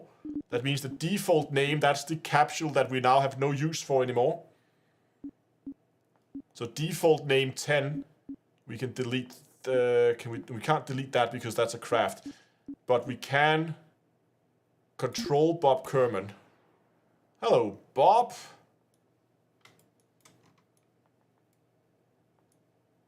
Brave little Bob.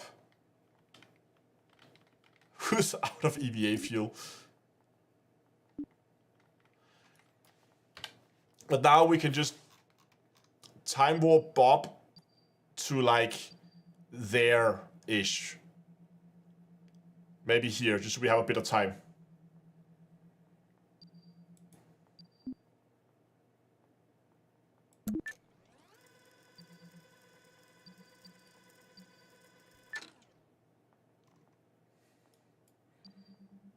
Periapse is how far away? 40 minutes. Let's just go a little closer.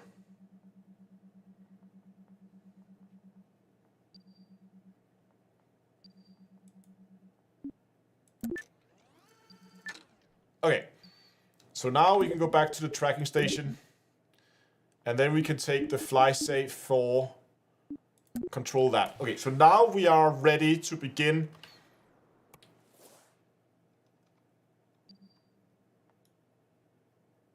Yes, so now we have Bob Kerman out there, and our job is to basically set up a maneuver node like here.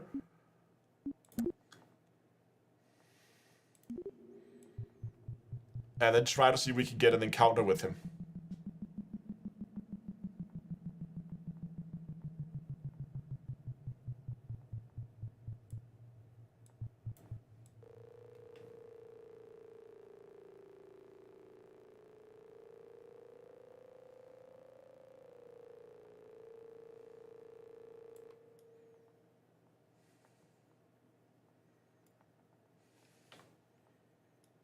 Is there anywhere we can see like closest approach to target?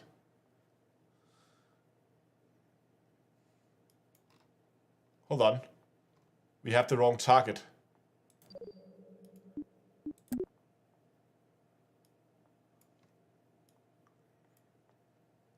There we go, that's a lot better.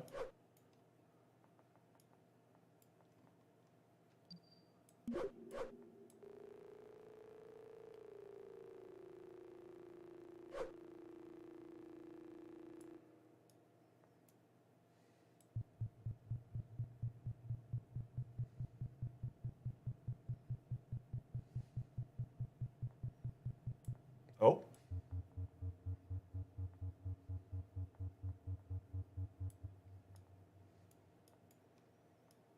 How do I read these intersections? I can assume these are like intersections.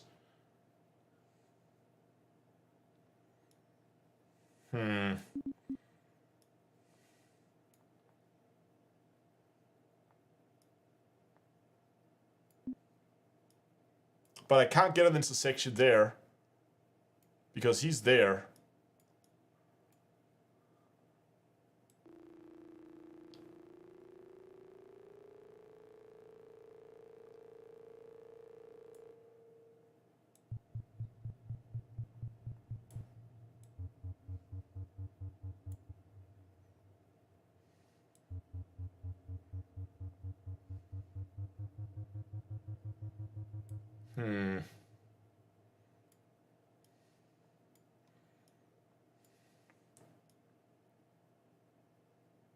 How does this work?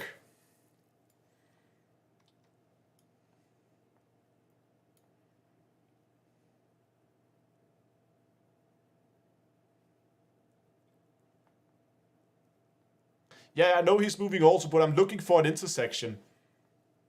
But how can I see?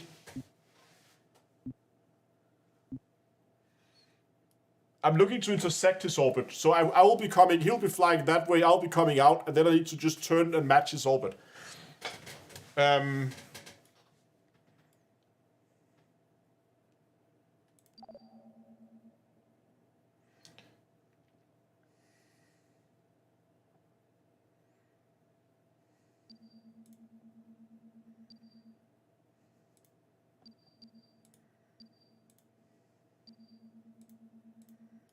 Hold on, I had something there. If I... See, it would be nice if I could have this, because distance from target at that point, we are 8,000 kilometers from him.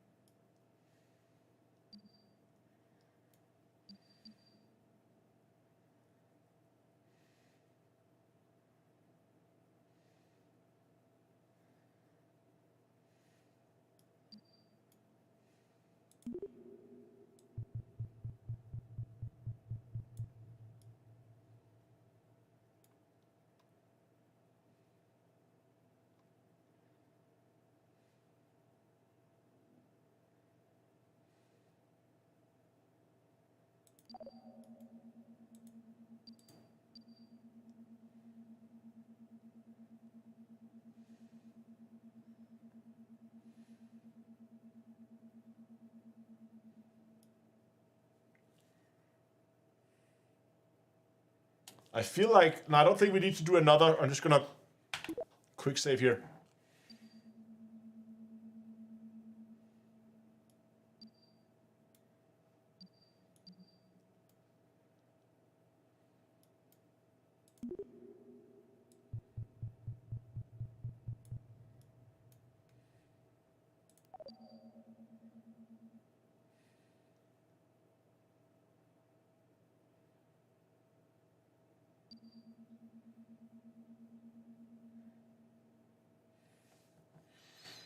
Vehicle at intersect 1.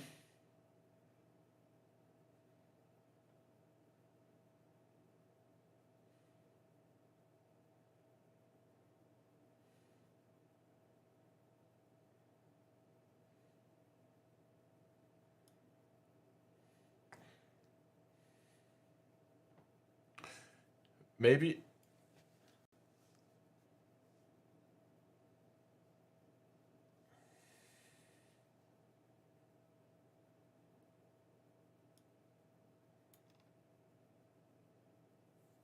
Oh, do you think he's too close?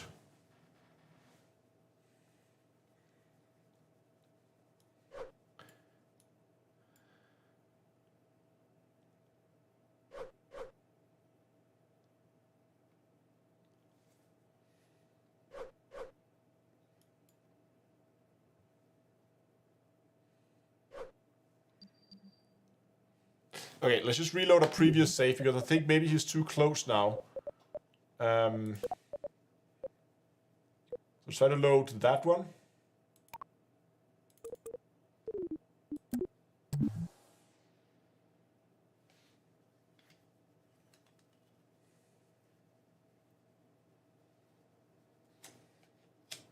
Yeah, we need to make a maneuver.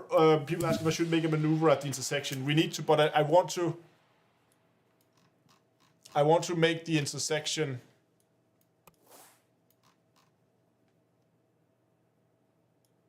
Oh, that was not the right one. Need to go further back. Number 4, I think.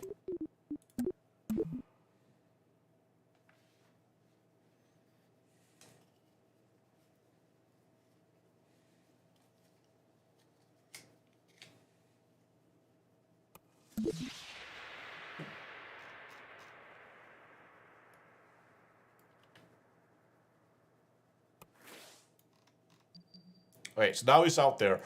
And we matched our inclination, but we matched it to the wrong target.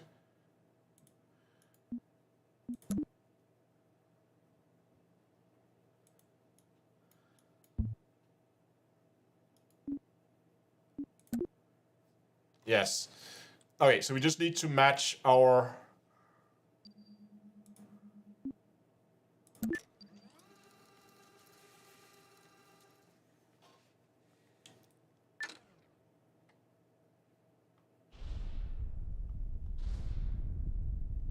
Make sure we are properly matched with him.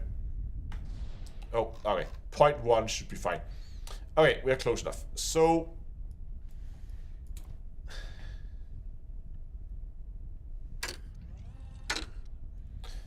let's just take him like here instead, so he's not as close as he was before. So tracking station. Bob Kerbal, control Bob Kerbal. Send Bob Kerbal like there.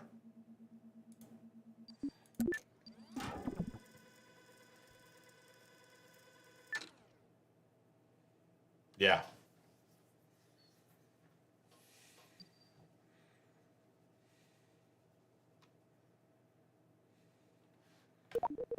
And then back to the tracking station, and then the fly safe.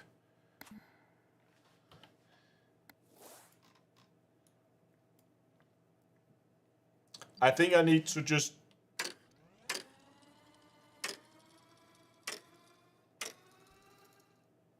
get past that point there.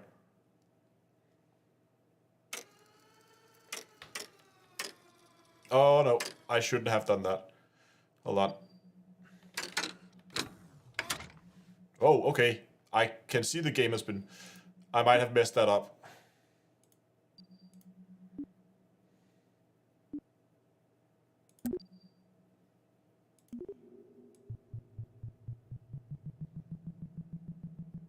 Why are we 3 degrees off now? Oh, hold on. Because I'm pulling the wrong arrow.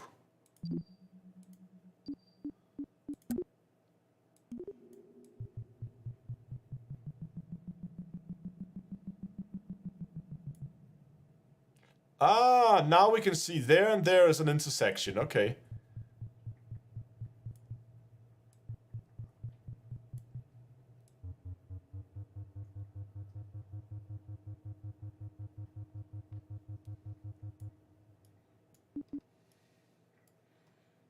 There, I think we got a pretty good intersection.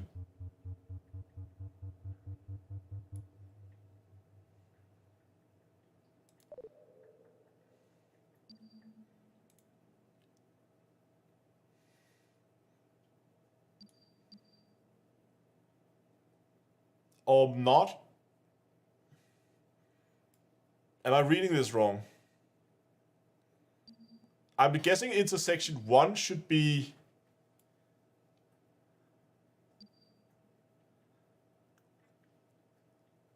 Is that 15? That's 15 kilometers. No. Yeah, that's 15 kilometers. That's actually not bad. See if we can get a little closer.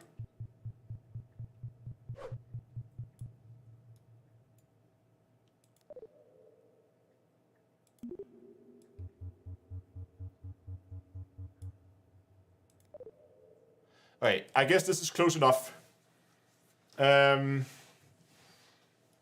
15 kilometers, that's okay. What's the delta V here between me and him? Relative speed is only 500 meters a second. So that means we should be able to, quick save, we should be able to go out there.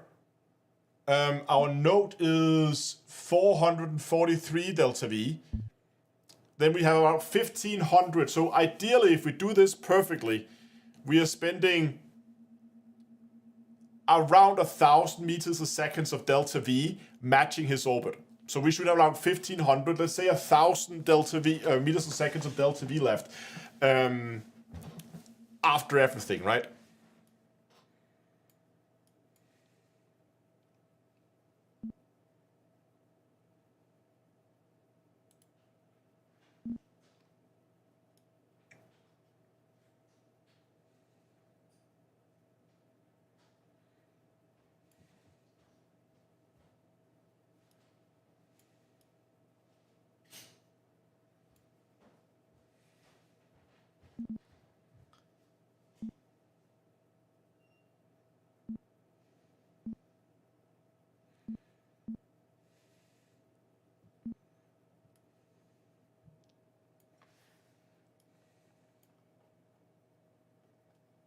How far away is that maneuver node?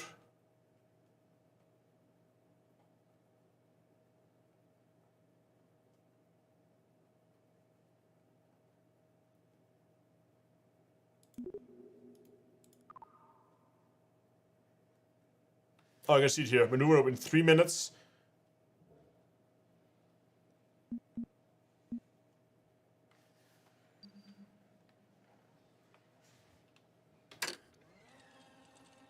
Just time accelerate there.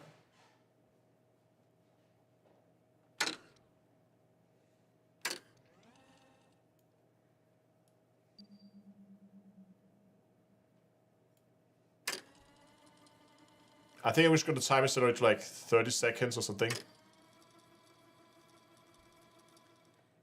Oh, and we need to stage. We should probably check that before we stop at a minute. And let's just check that this staging is gonna work. Because we have no fuel left in this.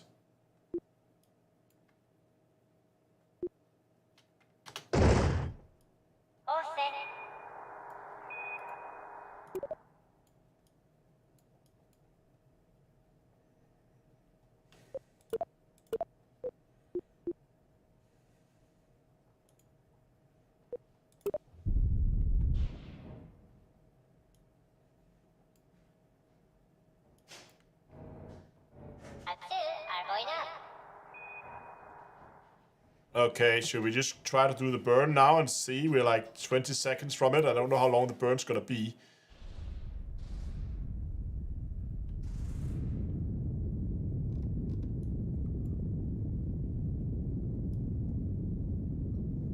Hold on. What on earth is going on here?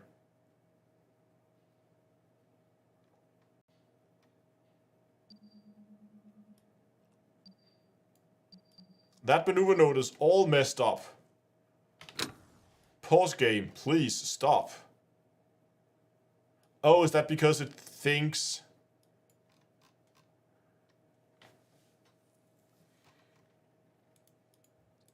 Okay, we're gonna make a new maneuver node. Can we do that?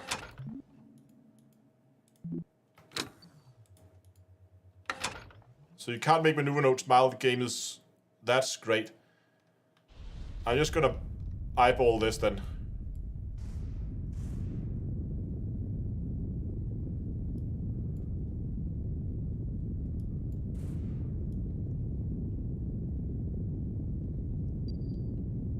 Our plane is way off. What on earth happened there?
Get these two as close to each other as we can.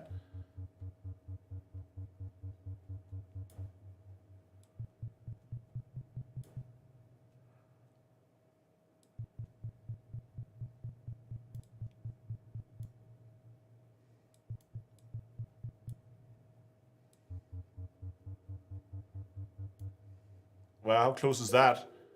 14 kilometers, I'll take that. For a 92 delta V maneuver, that's pretty good, I think. Set it for the maneuver.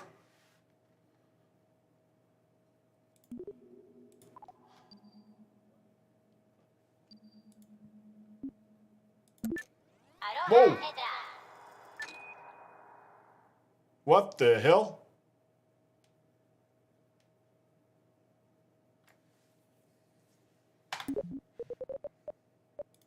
That's not what I wanted.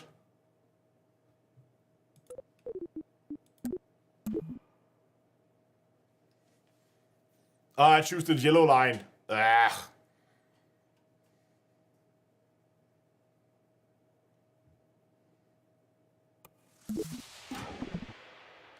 All that careful planning.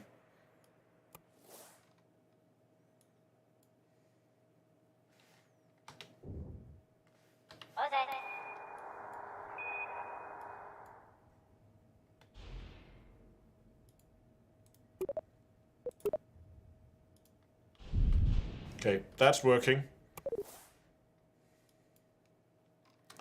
And that note... Oh, we got the note back at least. Only they are 100 kilometers. Okay, we're just going to take this note and then do a small adjustment later.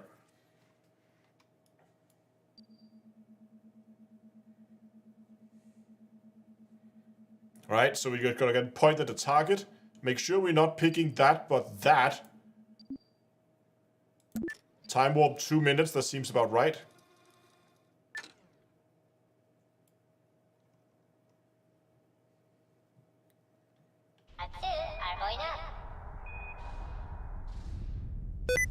Ah, I did it again.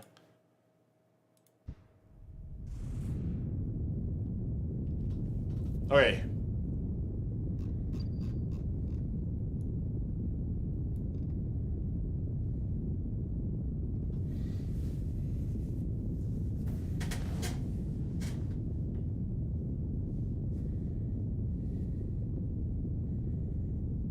All this effort just to save Bob Kerman.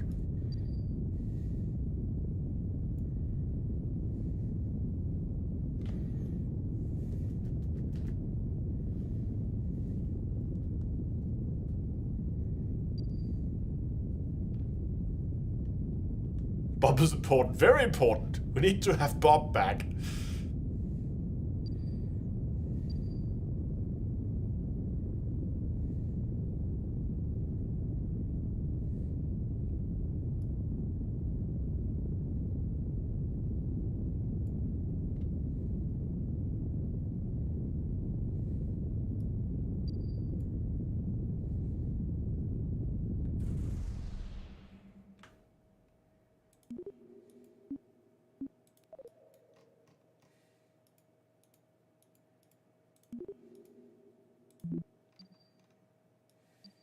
Okay, what's our intersection like? Our intersection is 150 kilometers. So we're just going to put a maneuver node up here.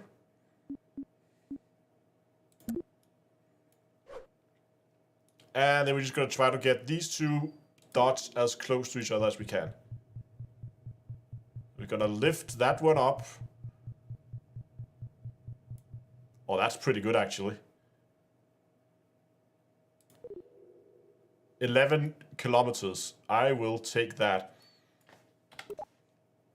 And then this time, I'm going to be very careful to pick the blue line.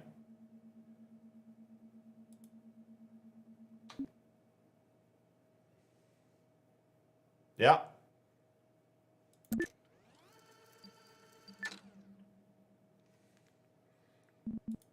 Point us to our target.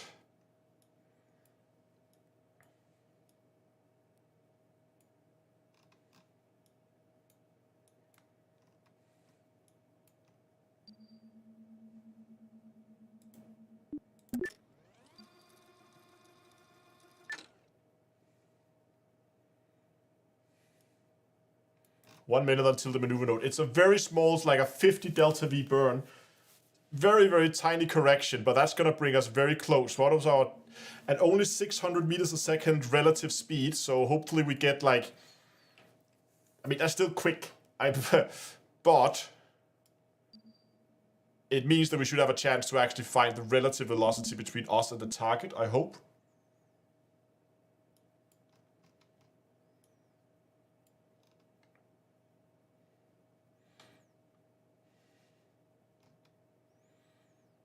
Okay. Give it a few more seconds before we do the burn.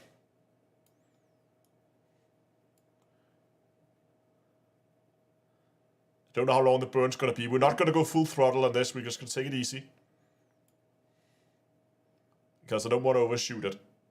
We can always do another correction later. But this is close enough that we can match the speed and then just manually fly to him.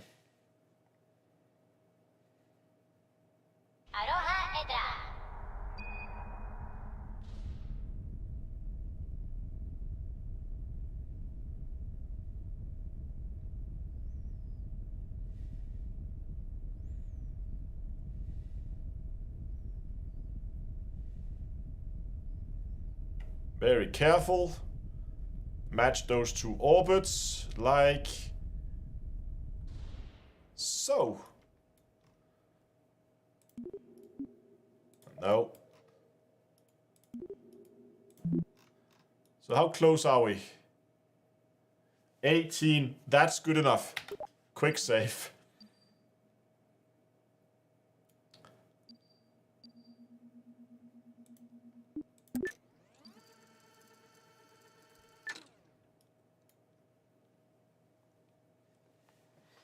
Can we move this over so we see relative velocity to the target?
That is close.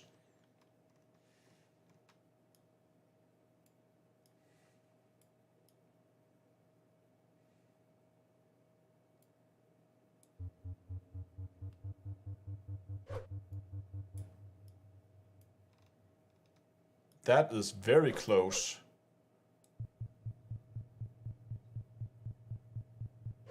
There. No, I'm very sure about this maneuver.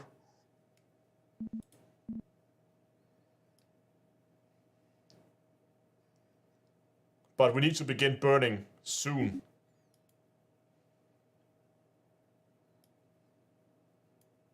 Because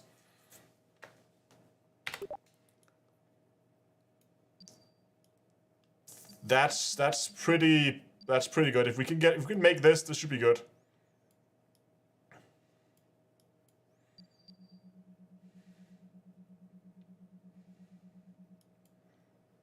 Can we see target distance anywhere? I'm really missing like a target menu right now. Because this burn is gonna take like quite a few seconds. I should probably just begin now. I'm just gonna begin. You can always do another correction later. We have quite a bit of burning to do now.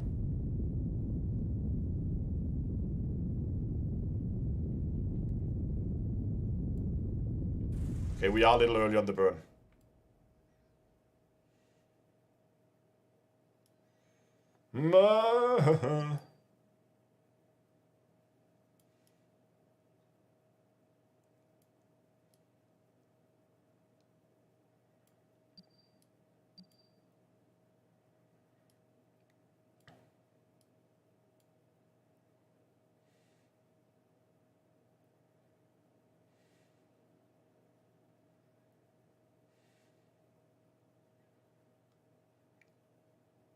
I really wanted to be able to see.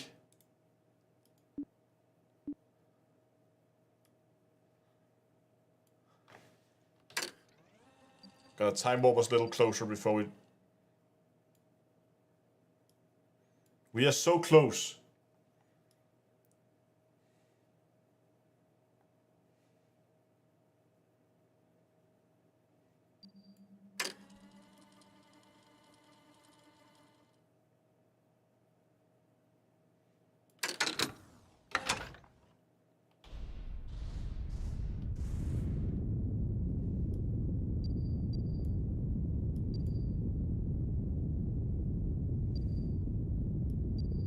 Rendezvous always tricky, very tricky.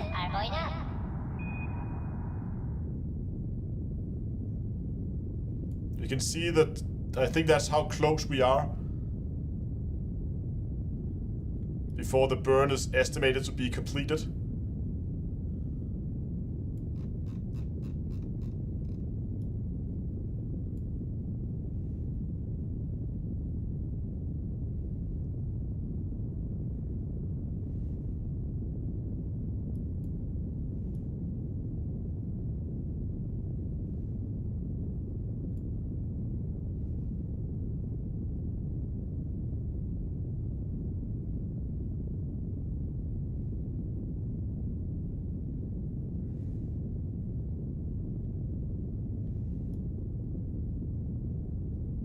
Oh, no, so this is how close we are?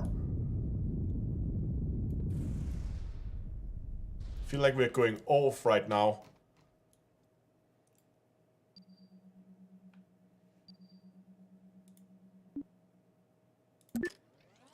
No.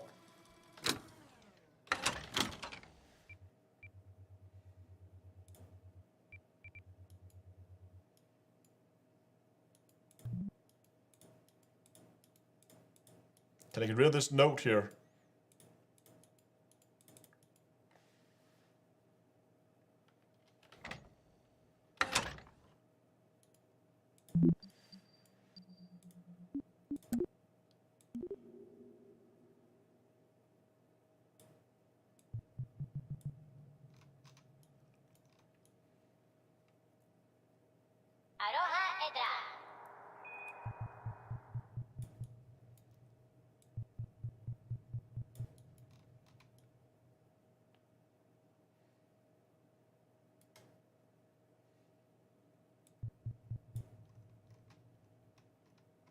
Nah, I missed the burn here. Hold on. It's annoying that you can't, like, if I pause it won't allow me to make maneuvers.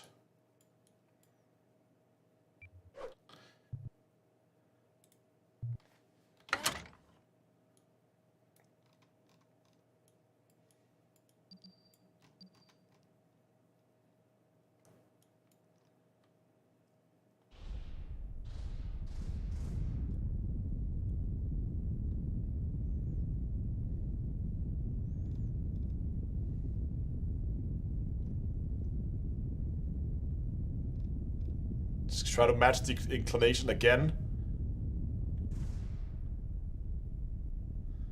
5, 4, 3. Can we get down to 0.2?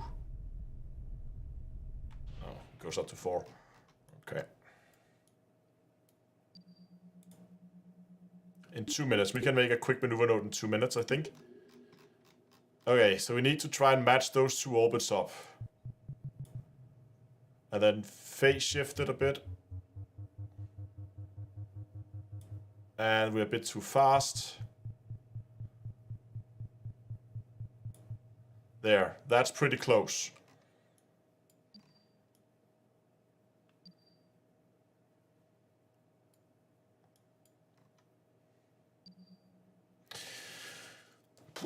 This is not easy.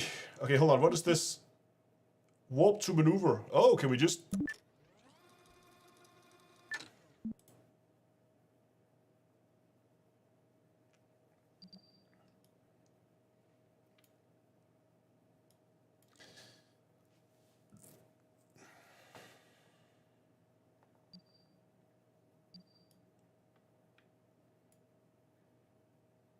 Let's try just to do it as they actually say here. So now it says start burn in 8 seconds. So we're just going to start burning in 8 seconds and see if this actually works.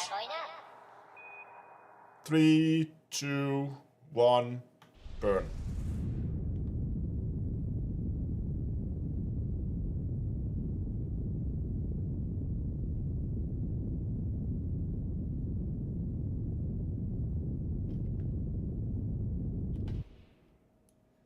There we go.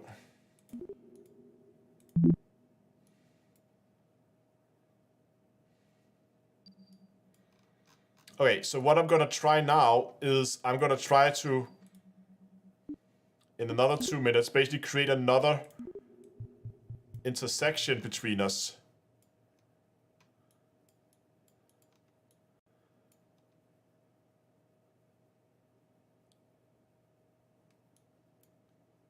Can we...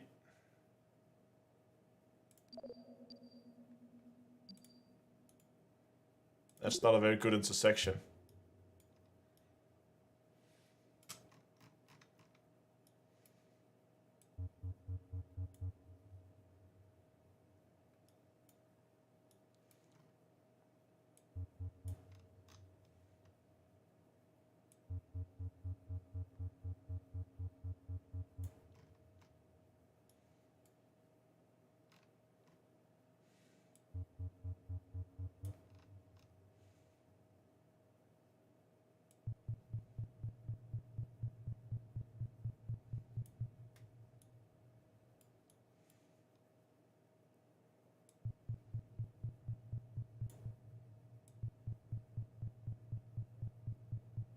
There.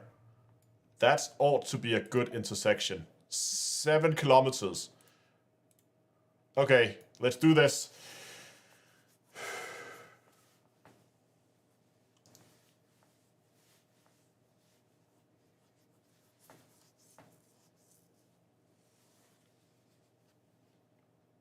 I know we are going further off the orbit now, but we need to get closer to him. Yeah, but how do I cannot... I mean, I could just fly straight towards it, but I think it's difficult when we don't have the relative targets. And I don't know how to switch this over to target relative to him instead of relative to whatever. I think maybe we just need to be closer.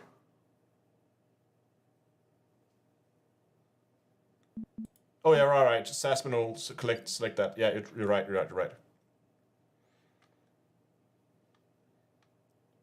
It's a very, very small maneuver.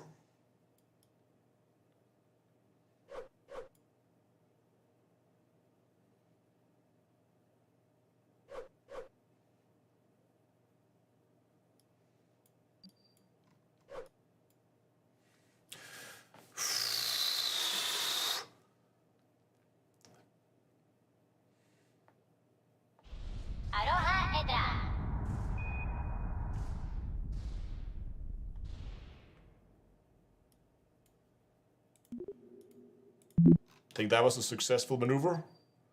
Yeah, look at that. 6.8 kilometers.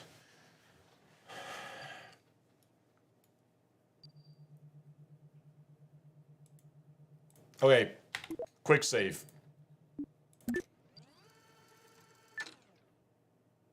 Time world limited to proximity of celestial, whatever.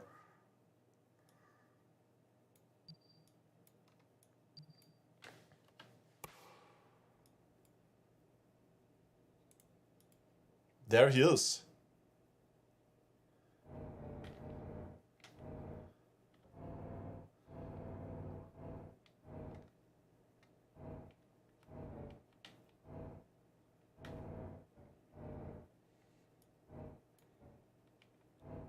I think I'm just going to try to slowly burn towards him and see if we can't just manually fly there now. Not too fast.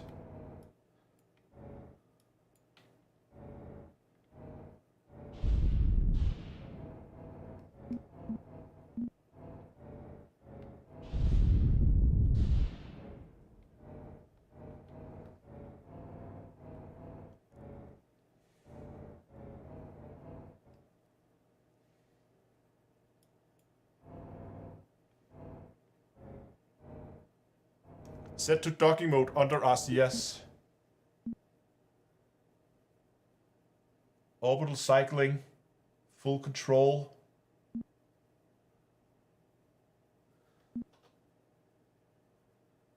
No, I can't. He's out of EVA, so I'm only me. Flight report. Map. Tracking station. SAS control, maneuver, stability on, target.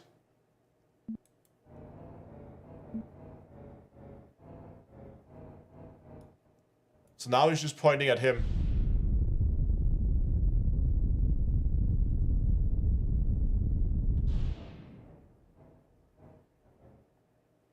Click RCS. Okay, we clicked RCS.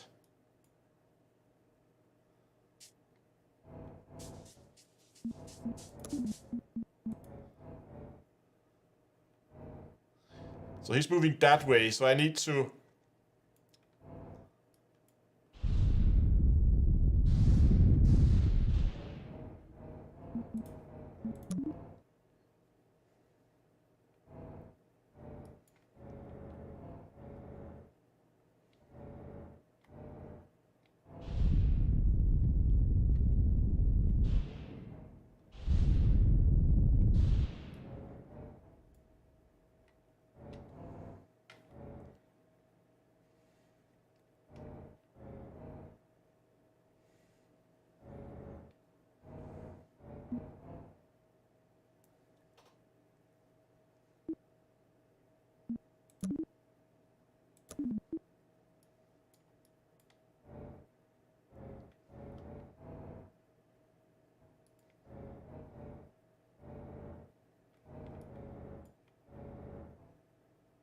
Can you feel it?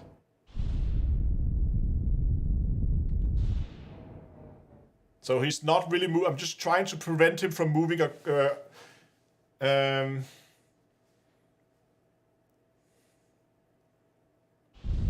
if he's not moving according to the background stars, that means we're going straight towards him. So like that. So you can see he's coming closer now from the distance, but he's not really moving according to the background stars.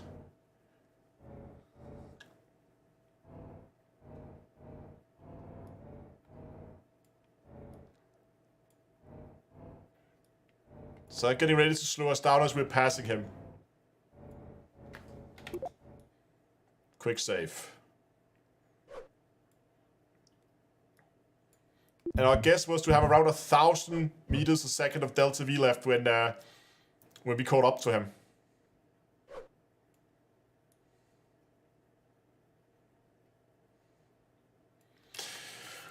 Three kilometers. We're getting there. Can you feel it, guys? Put him as target. He is my target. That's the problem.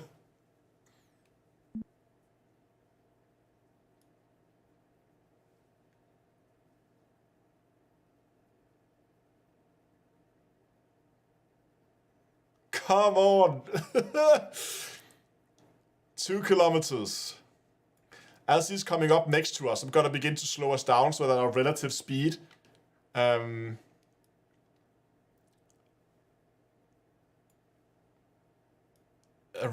should begin to drop.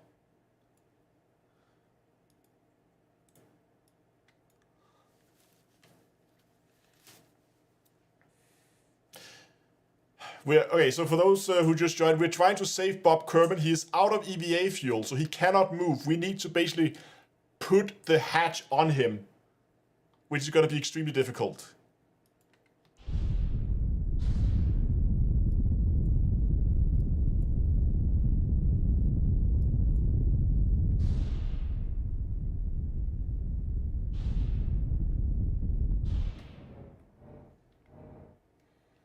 Okay, point at the target.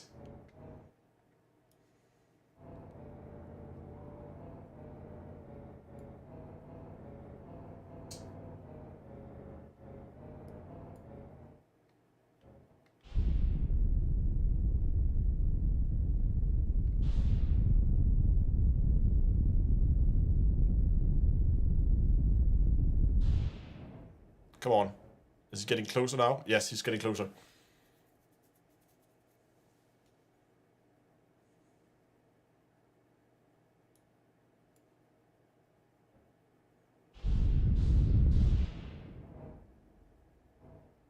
Okay. Okay, he is coming closer. It's very slowly, but he is coming closer. It would be nice if he had some EVA fuel. This would have made this a ton easier.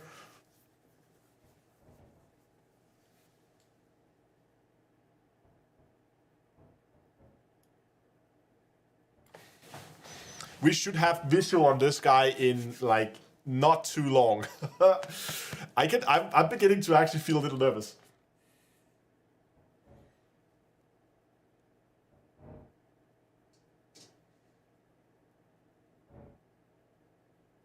I don't know how to swap the interface over to target mode.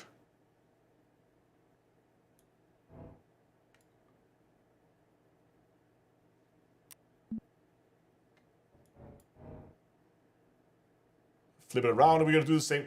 Yeah, we'll just give it a second. As long as he's approaching us, we're still good. Oh, hold on. Anti-target.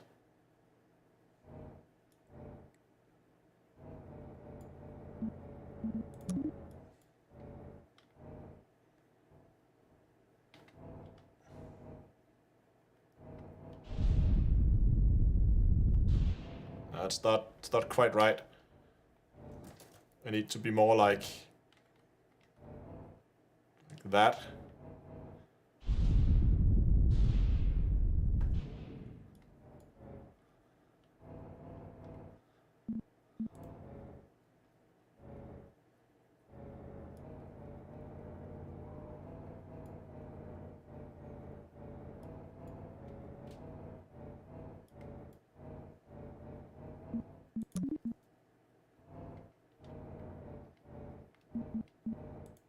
Let's just face away from him.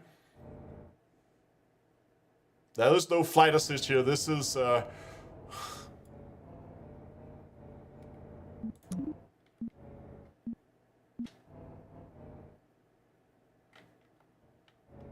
no.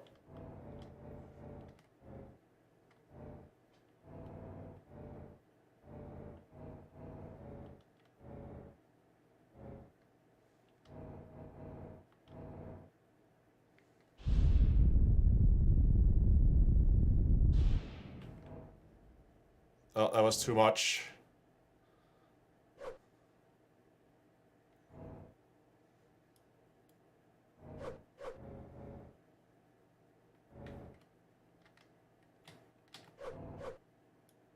No, stop turning. Okay, hold on.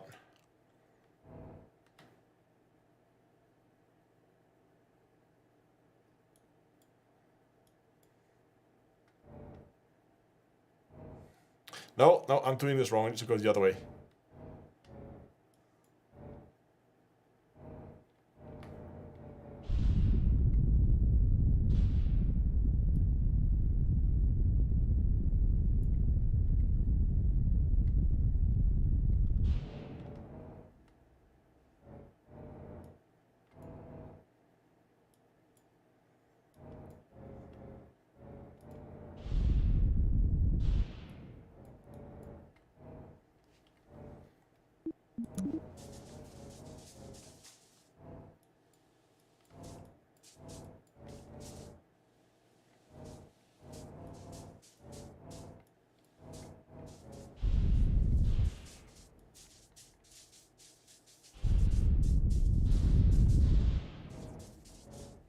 This is gonna be impossible. How do I even control these?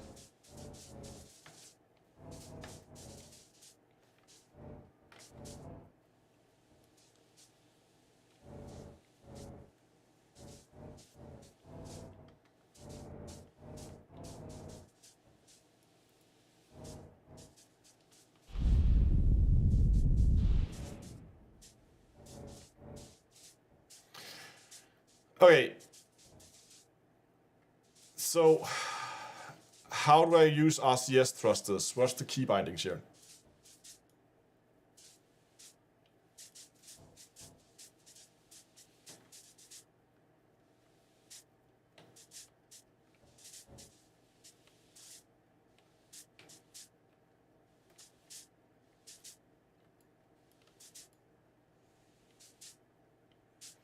Okay, hold on. Let's just point at him.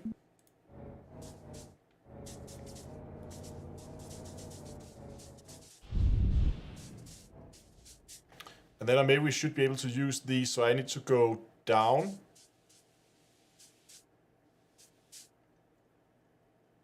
Yes. Okay, I think I got this. Switch to Bob. I can't. Bob has no EVA fuel.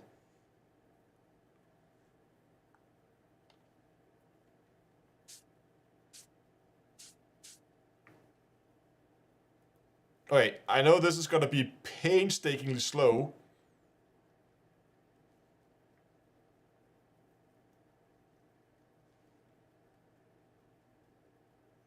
I still have to be the bot. Yeah, but I need to put this basically on him and then park it right next to him and then swap over to Bob quickly enough before he drifts away. I'm gonna have to point at him as an anti-target.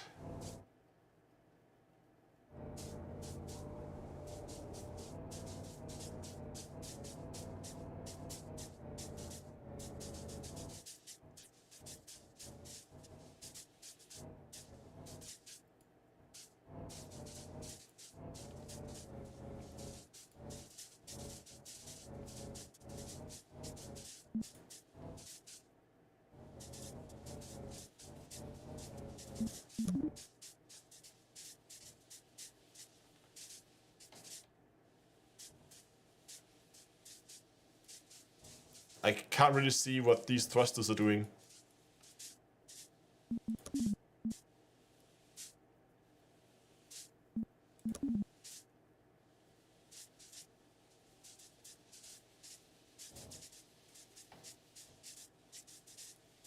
Because they're just firing on all sides, so I don't know which way it's going.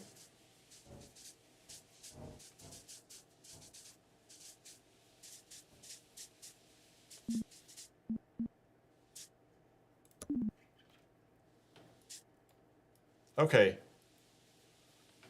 Okay, hold on.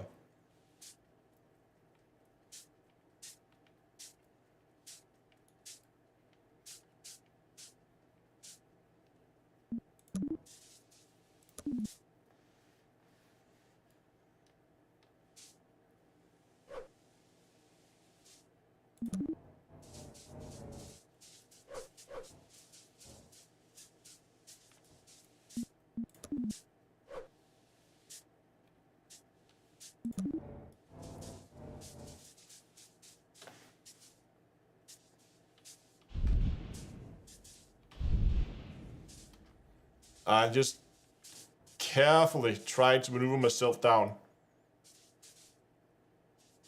Yeah, but I don't know how to get into doggy mode.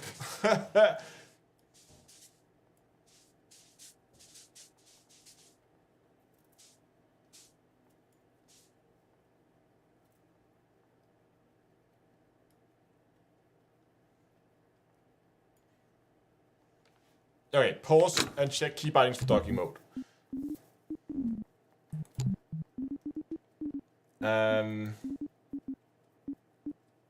Inputs.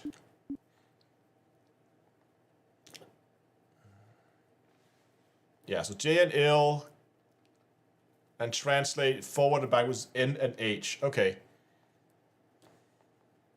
Toggle docking controls. Delete. Toggle position control. Caps lock. So delete key. Flight controls now in docking mode.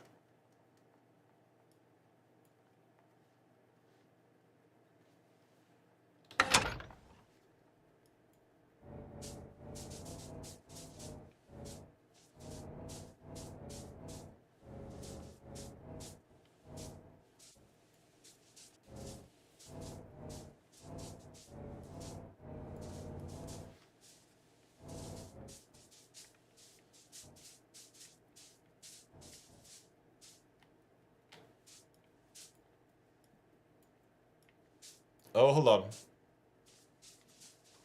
Oh, now this is all different. Oh my god, hold on. Now...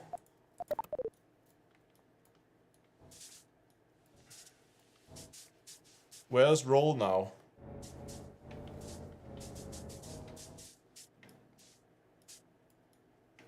This is forward. This is backwards, okay.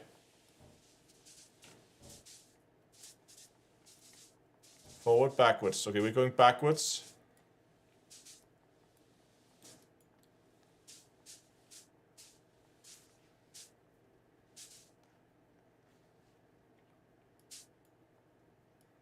And then forward to arrest our movement.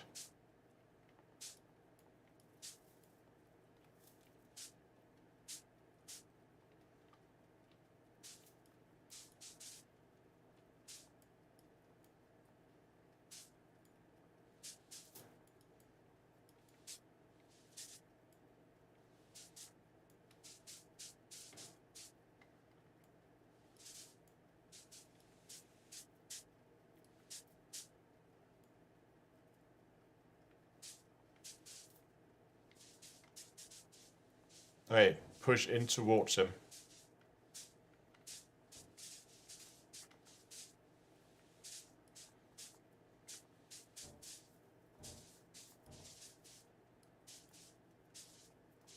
Okay, think I'm getting the hang of these controls now.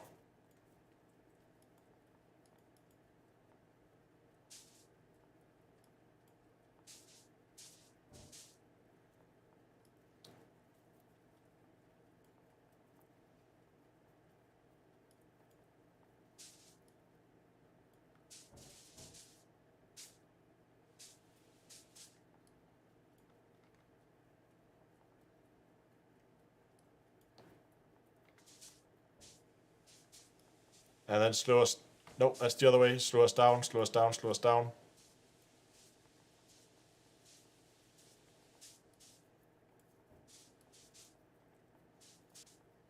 Okay.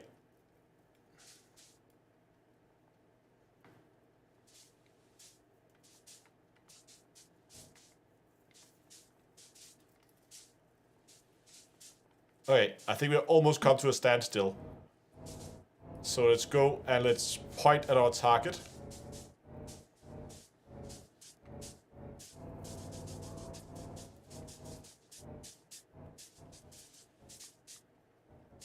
And let's move forward.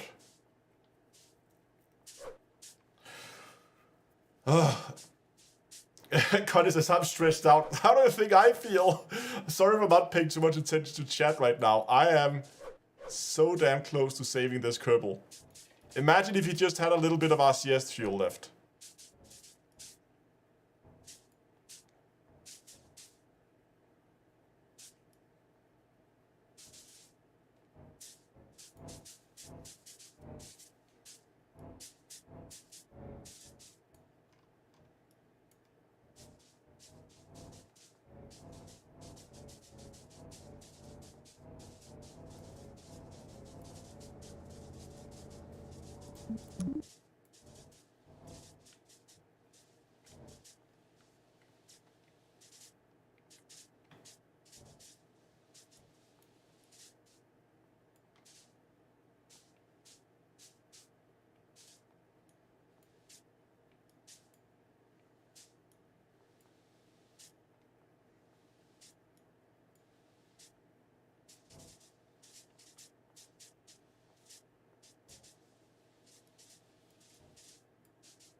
Why is he drifting away?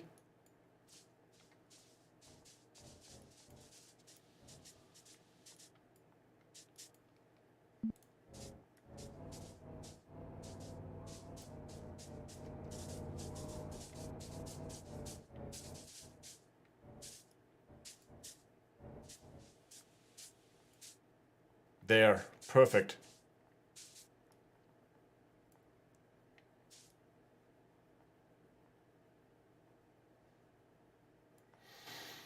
Ooh, we're getting close.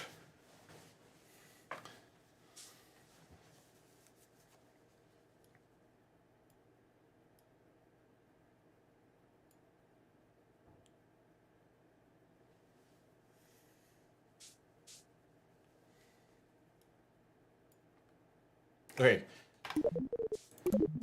Tracking station. Bob Kerman.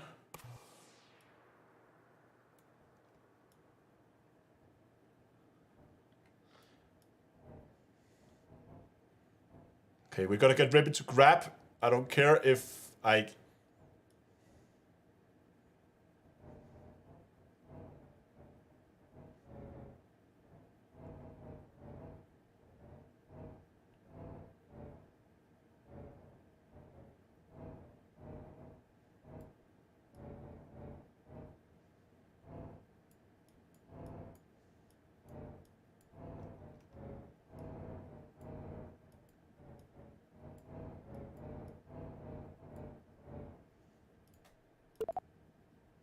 Can I just control from here?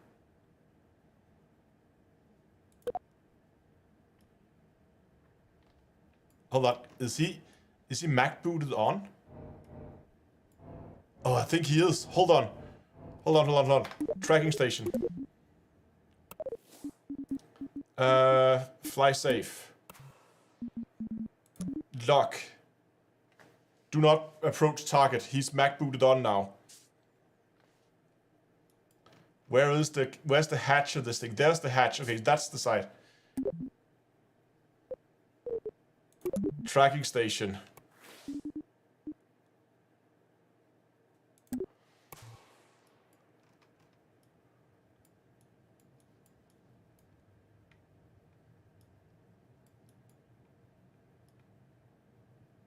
Can he walk off it here? Or is he gonna go into space?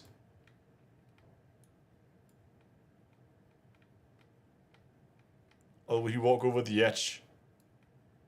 Oh! Grab! And board! Yes! Come! Bob Kerman is on board! Woo! Quick save! Yes! Oh my god. That has taken all night. Yes! Oh my god. That was difficult. And there was much rejoicing. Oh yes, there was. We're not out of the woods yet. We need to get this thing safe back down to Kerbal.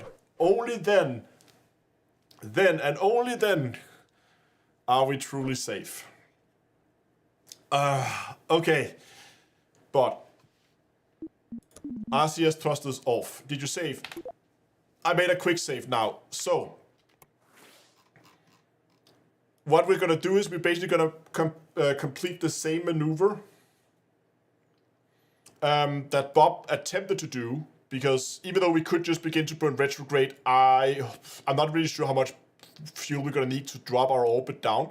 So just to play it safe, what we're gonna do is we're gonna go all the way out to our apoapse.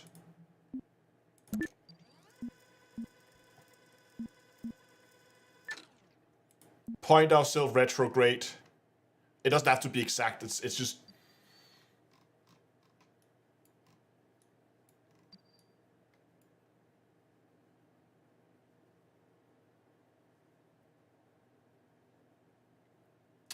Good, we are pointing retrograde. And we're gonna watch that periapse. It needs to get below 70 kilometers.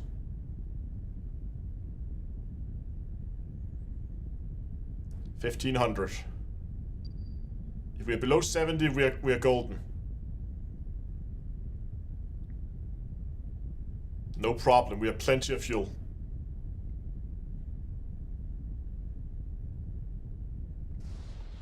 There we are. We are officially diving a little deeper. There we go. That is a official return. Because, let's just drop down to 10 kilometers. There we go. 10 kilometers should be well within the atmosphere, enough to slow us down and save us.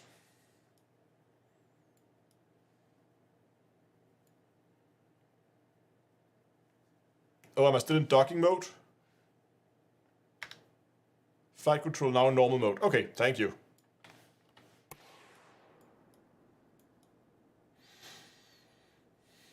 I'm kind of...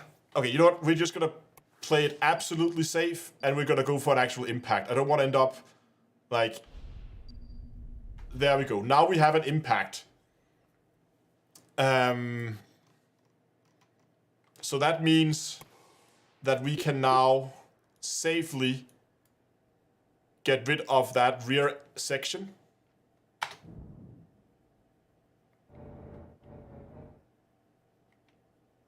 There we go. We have successfully decoupled.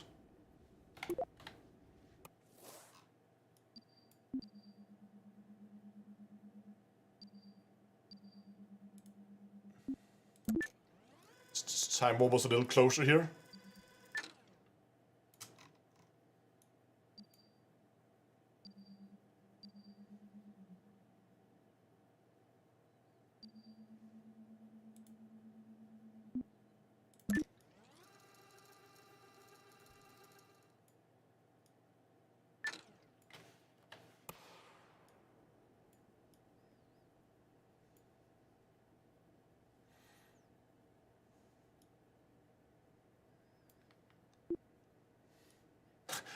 EVA him now. That would just be cruel.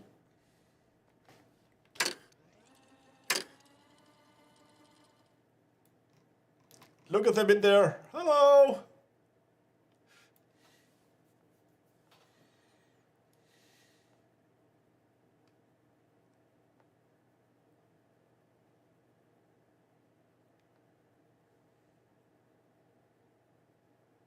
Yeah, we're not inside the atmosphere yet, but the heating effect...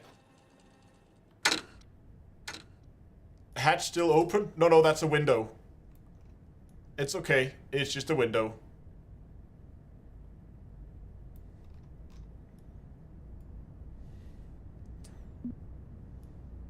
But I don't think the re-entry heating effects are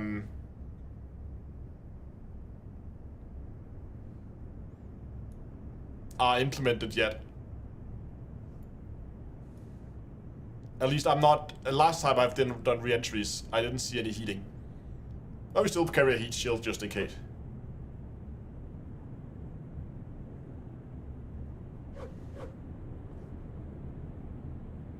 Yeah, we're hitting atmosphere now. We are well within the atmosphere. You can also see the G-force meter up here beginning to rise.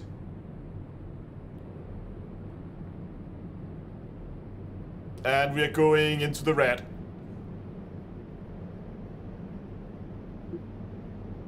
Bob Kerman is not happy. Valentina is loving it.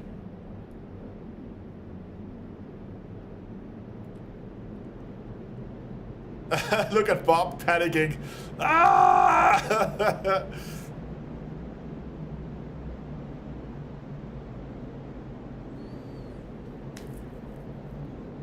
Else, Left have also said, now would be a good time to subscribe. Absolutely. If you want more Kerbal shenanigans in the future, then do stay tuned. I actually have a Kerbal video coming out tomorrow as well. I had one today, and you're also getting one tomorrow, and you're getting a live stream today. All the Kerbal content.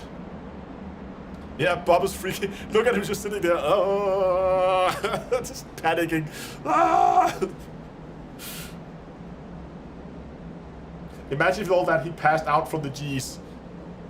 I see now he's a much more happy Kerbal because now G-forces are back down in the green.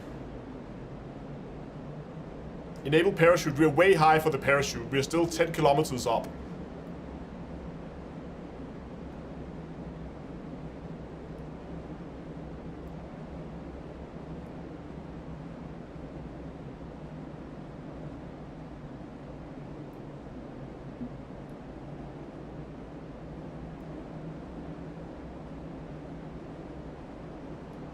Should we arm the parachute just for good measures?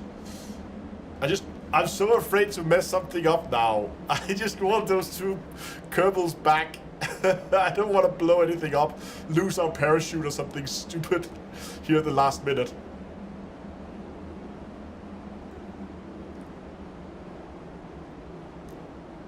How did Bob end up like that? Well, I messed up the fuel on a moon mission. We went to the moon and planted a flag, and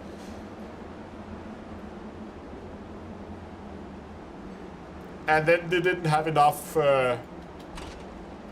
Okay, parachute is out.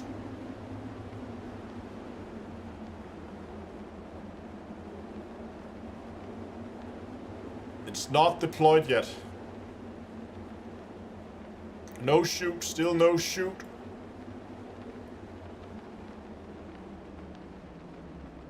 (1,000 meters. And good shoot, good shoot. Yes.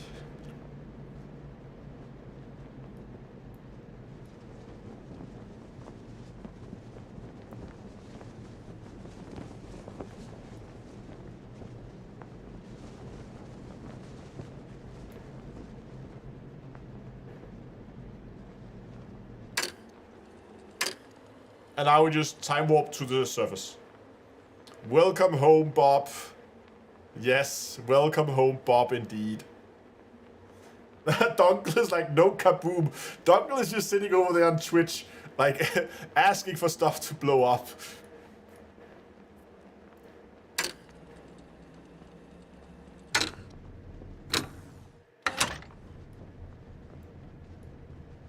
And splash down. And there's the chute gone. Recover vessel. Confirm recover. Mission time. 4 hours and 34 minutes. Highest altitude. That was when we were out doing that. We did the re-entry burn.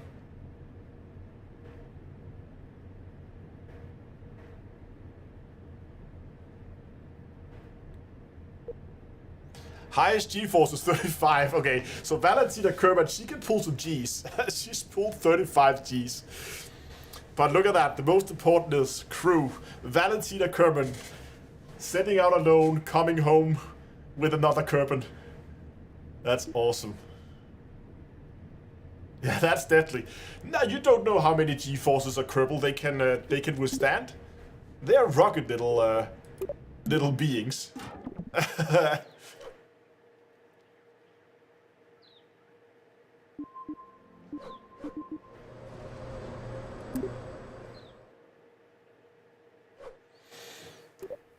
I kind of want to go out and take a look at that island. You guys wanna? Should we do that now that we have everybody back? So just build like a very straightforward, simple little jet.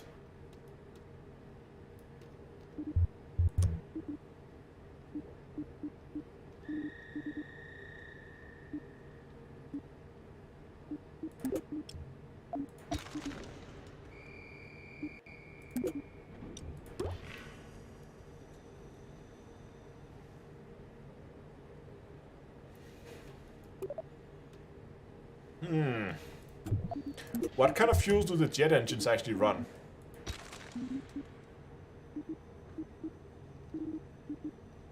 Jet engines, we probably need jet fuel, don't we?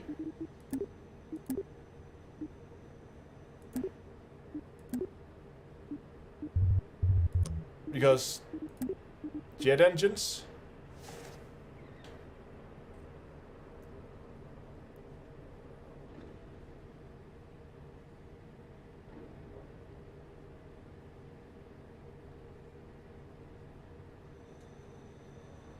The jet engines also run on methane, but do they need they don't need oxygizers, do they? Maybe they do.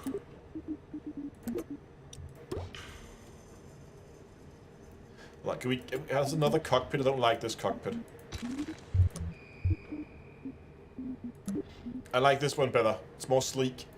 It's more fast.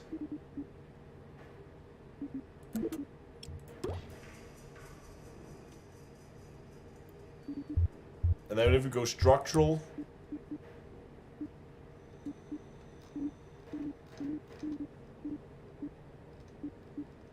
they don't have like these double engine mounts.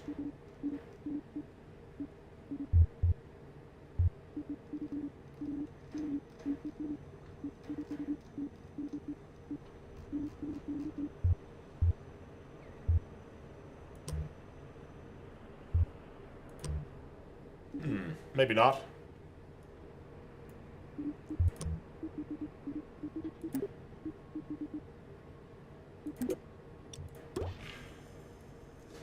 We could just put that on. I don't know if that's... I'm just gonna put whatever on right now.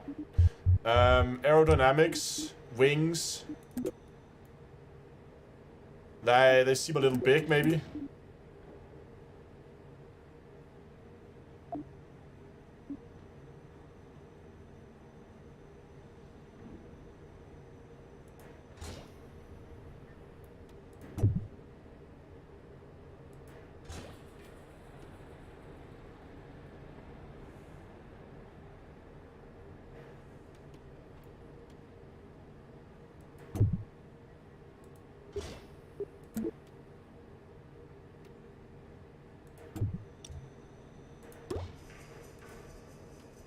Hold on, all of this became one now?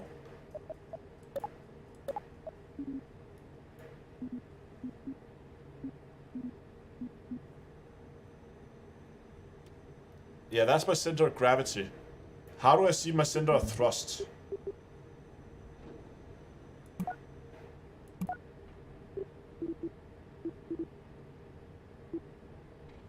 Rotate and translate. Assembly anchors.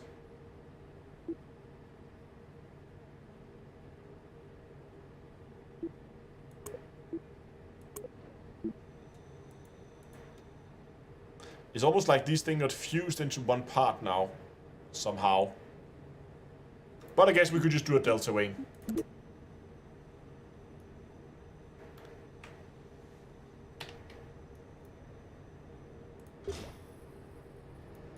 Not sure how well that's gonna fly, but the three icons on the left. Center of thrust, center of mass, center of pressure. So that means that, I mean, center of thrust is gonna be fine, but that means we are a little nose heavy.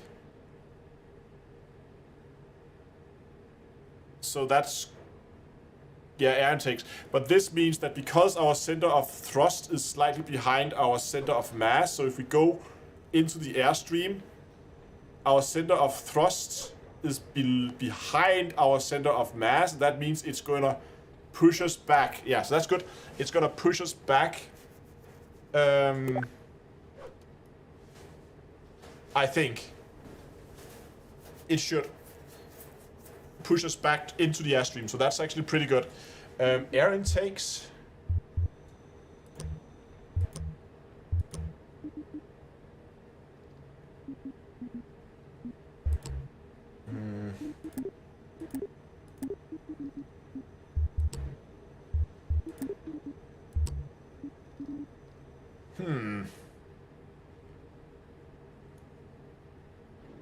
Yeah, it's gonna need some landing gear.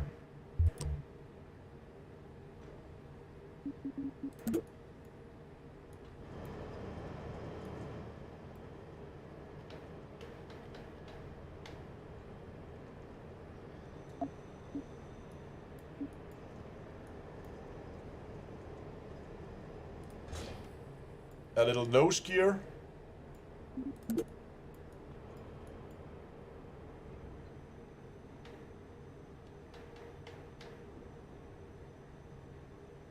Why is this upside down?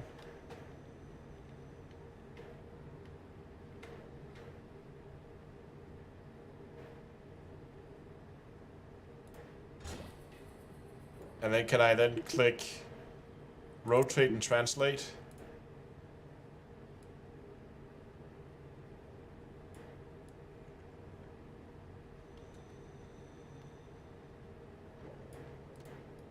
There.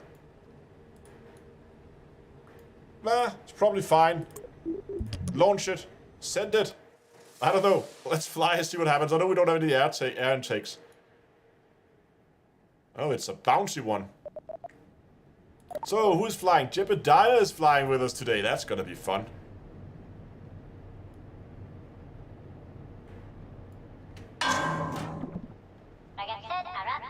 Wait, we do need air intakes.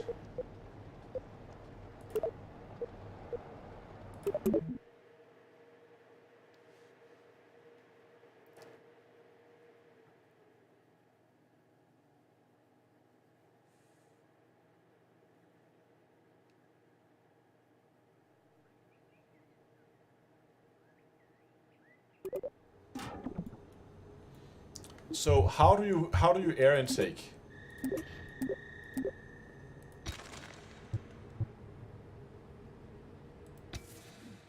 Oh, okay, that's pretty cool. Okay, I'm liking that.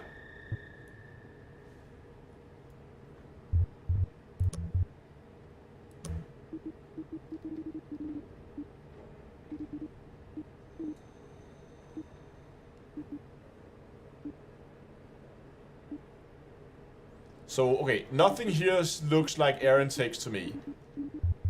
Engines. That's also a jet engine.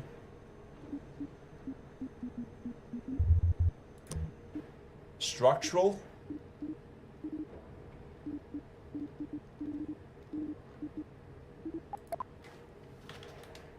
Air.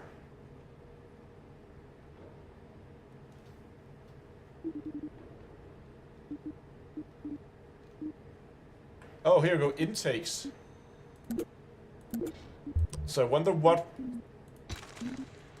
Okay, intakes is under aerodynamics.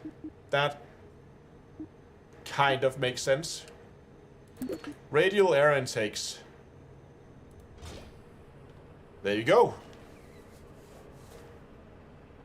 Launch.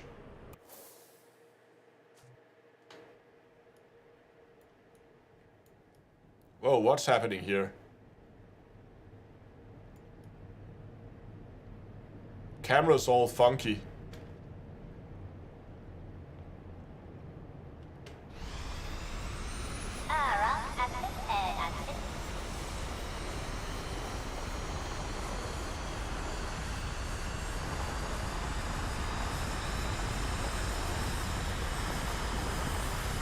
I can't look straight ahead unless I just look at it sideways now.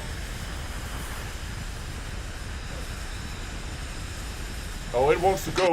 No!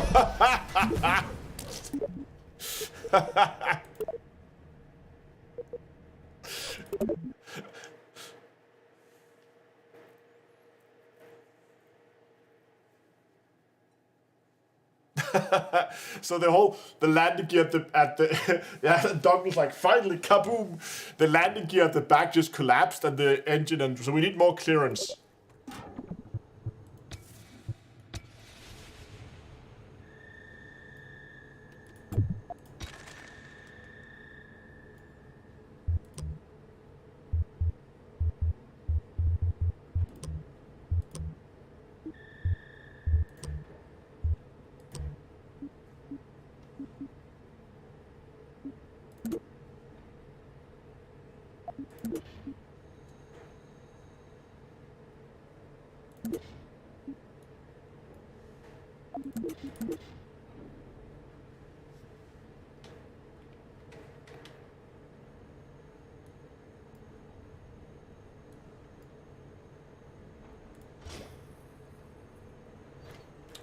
Not sure they're gonna give us much more ground clearance, really.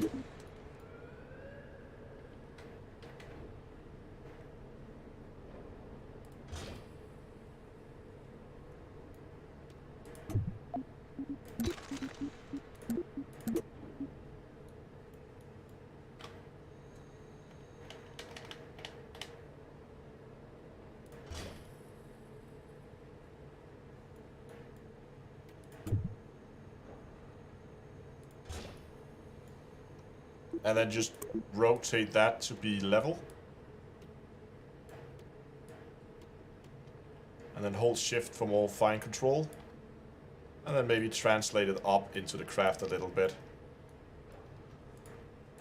Hey, that should give us a little bit more ground clearance. Let's try that.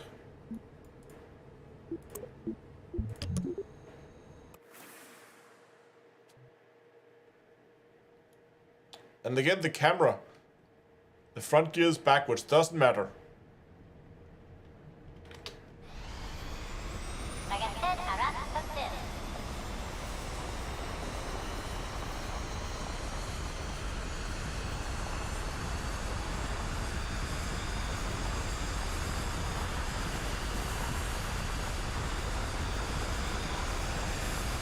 No, it does not want to take off.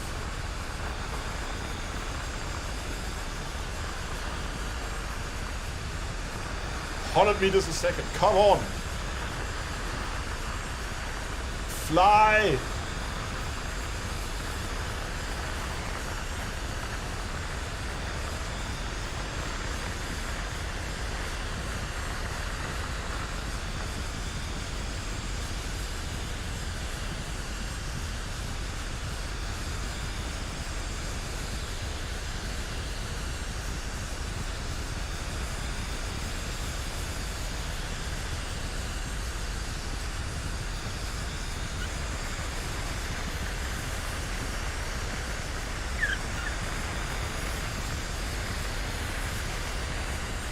I am pulling up all I can, but this thing does not... just give more speed then.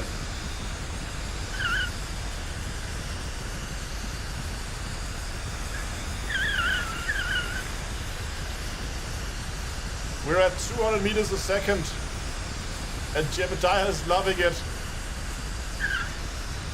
Come on. Hey. Okay, we're airborne.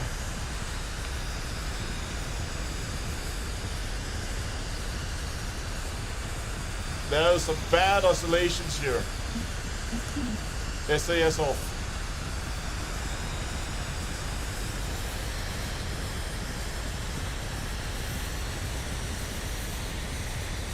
Now, hold on. Can we go in and get a cockpit view maybe? Because this is not... I can't fly it like this.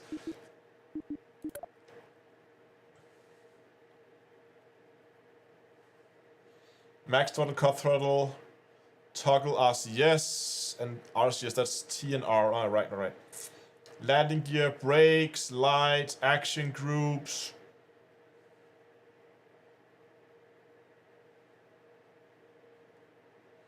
Camera fine movements.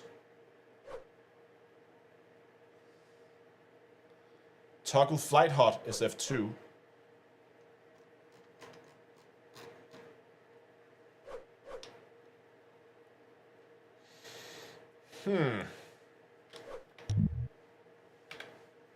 Oh, so we can go like cinematic mode here.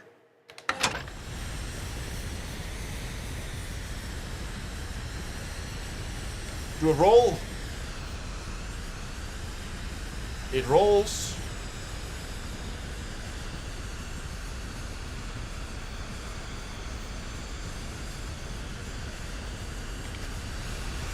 Oh, here we go.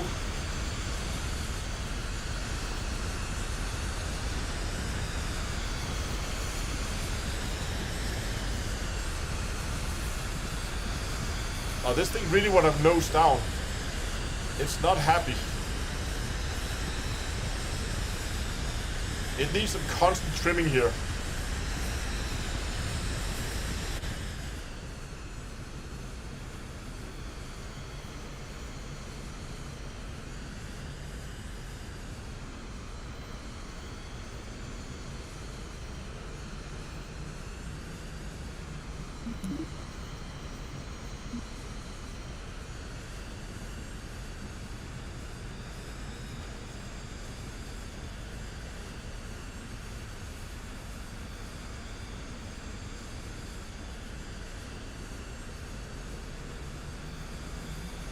It was so odd. This thing just refused to take off from the ground. But right now we were at like 200 meters a second and the thing didn't want to take off. Yet here we are flying with less than that. and actually climbing.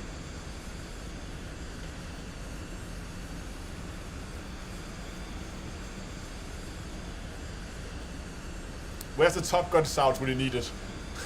Whee!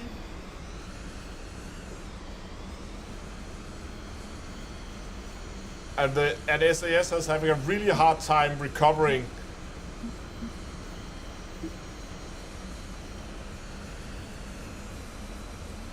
after a roll.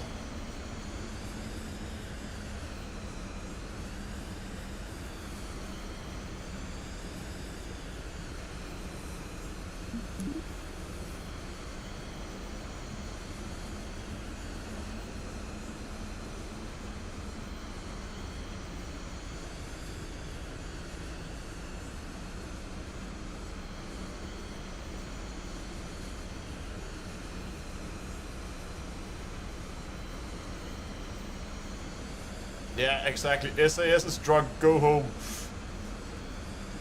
I still want to see if I can land this thing over there.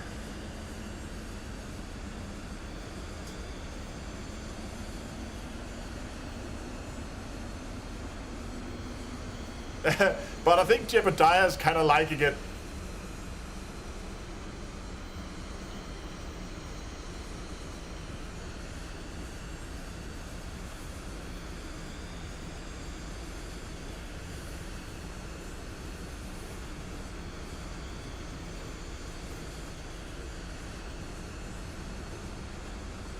Oh, there is a landing strip over here.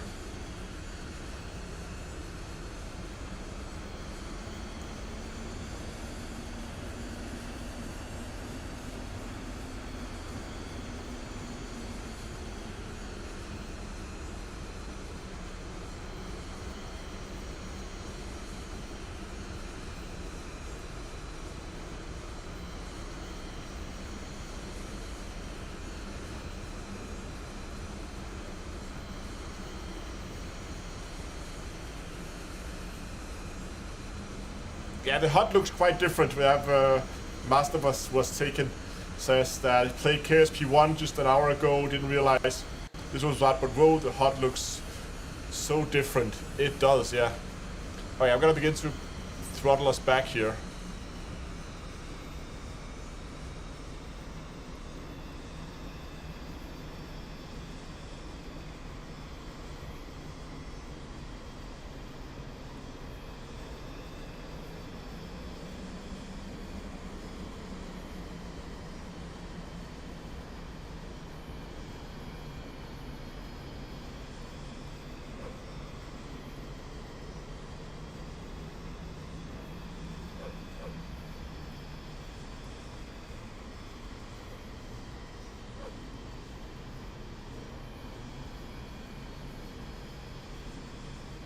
And I know landing gear is not down, it's okay.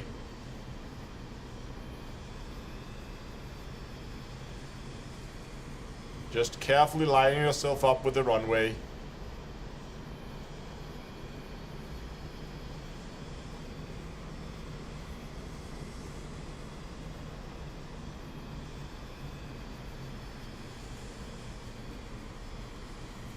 Oh, there's lots of trees here. That's slowly loading in. Oh, the frame rates are gone.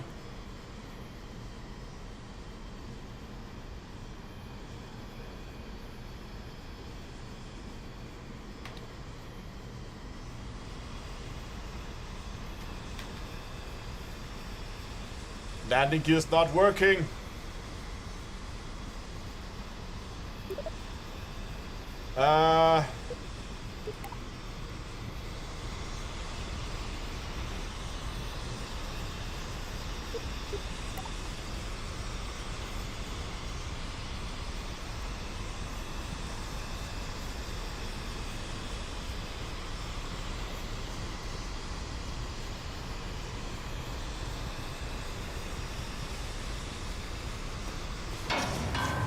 No! Aww.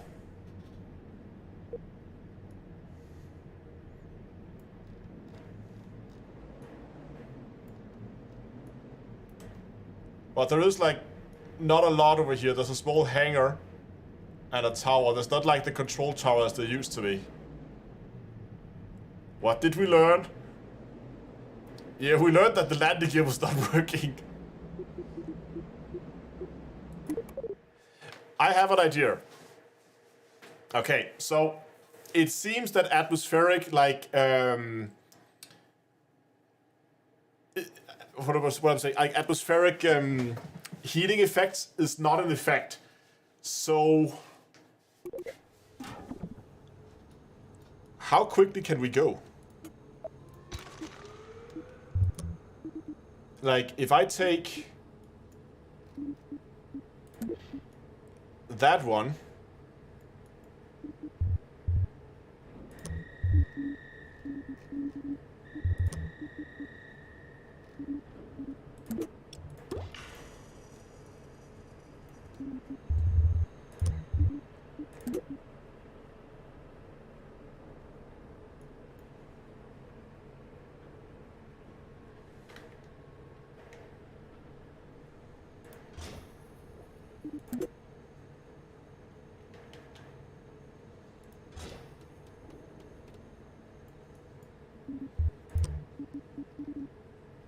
stabilizers, control surfaces.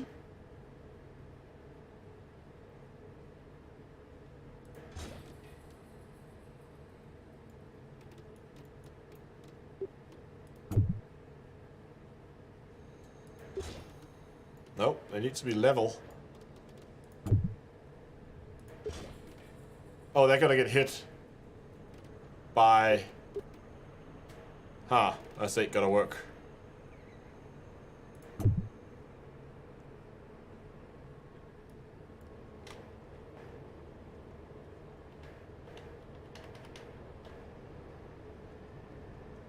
So could you like rotate this somehow?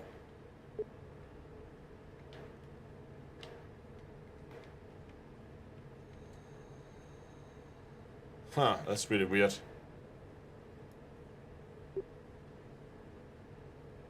No, I don't need to resize. This is fine.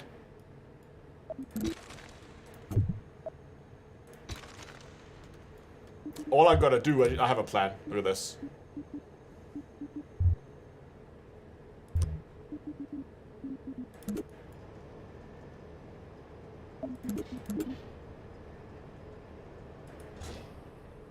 There we go. That's just gonna point our nose slightly up, and then we can just...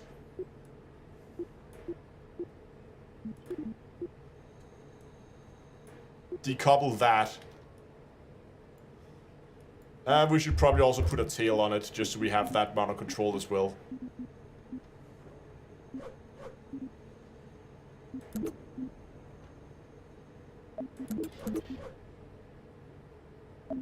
Maybe, actually, we should just put smaller fins on it. You know what? We're just gonna go four-way symmetry. Boom.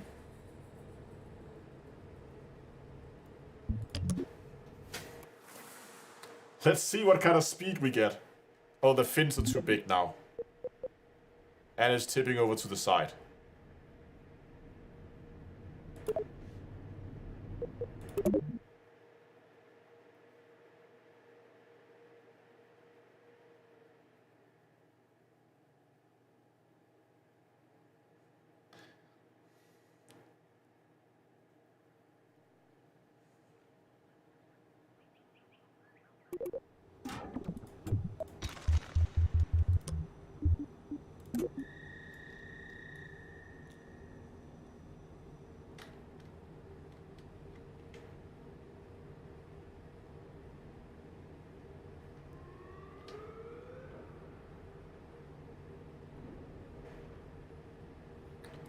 What happens if you do that? Will that actually work? Surely not.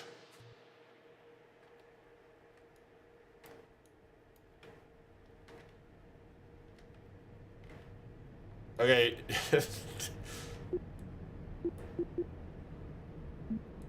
Are you guys ready?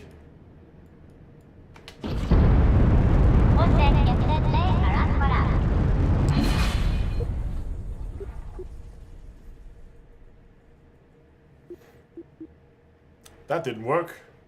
Kaboom, indeed kaboom.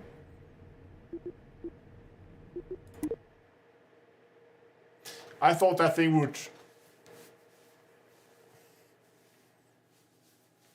would be a lot more powerful if you just basically put a cockpit on a solid rocket booster.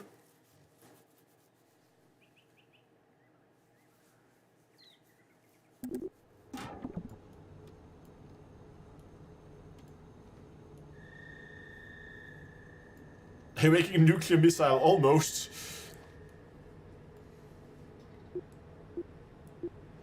Maybe put 2 engines up at the front.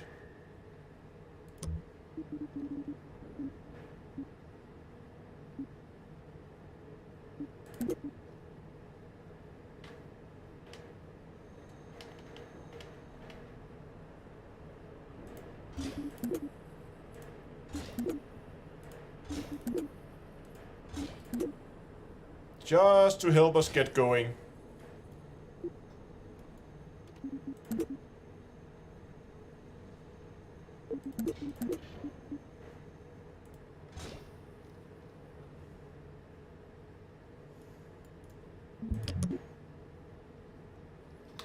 Hey Hawks, yeah, I actually wanted just to build a space shuttle, but then I ended up getting a Kerbal stock, and now we're just building missiles. 3, 2, 1.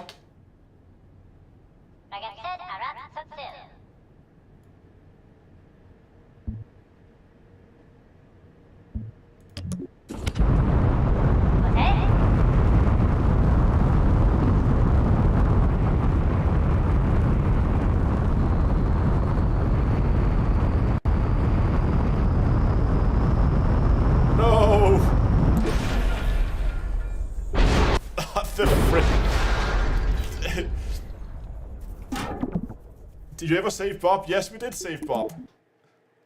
Hold on, we're just gonna angle this thing a little bit. Yeah, we're just gonna angle the whole thing nose up, just a tad, and we'll be good.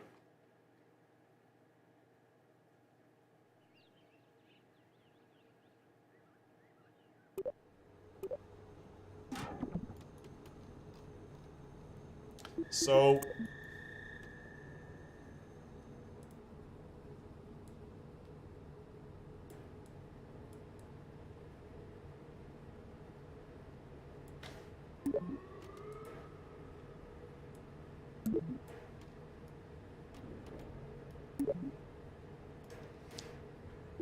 okay, should be good. Yeah, we're like 2 FPS, which is a slideshow basically. Okay, slideshow in 3, 2, 1.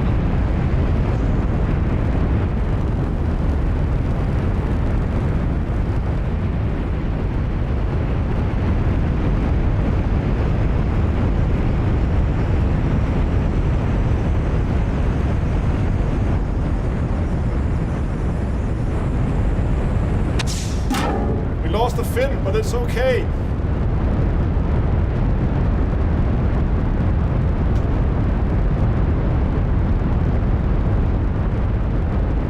Oh, SAS is going haywire.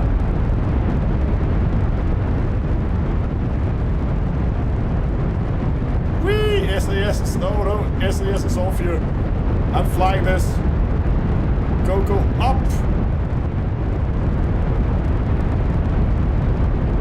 Whoa! This thing is all over the place.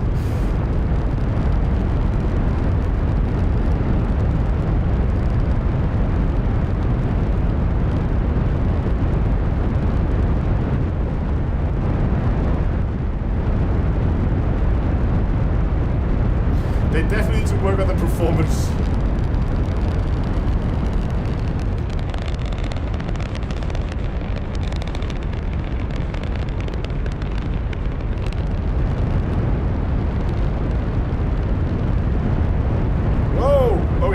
Don't do that.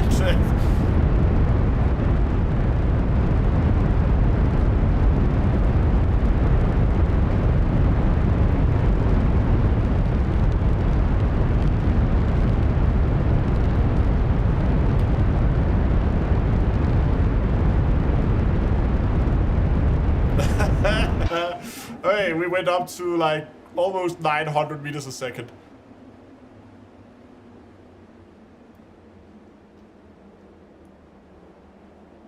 It was surprisingly difficult just to like launch a rocket.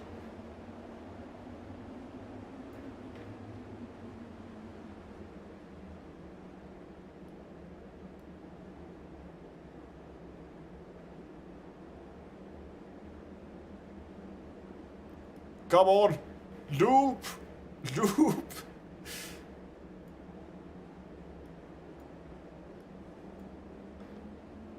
Nope. And we're gonna go into a stall. Yeah, there's the stall.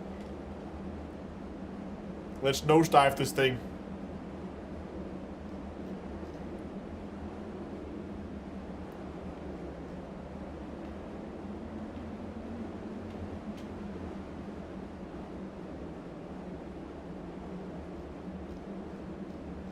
And it's out of control. Alright, I think I got it. I think I got it. Let's see if this thing will work as a submarine.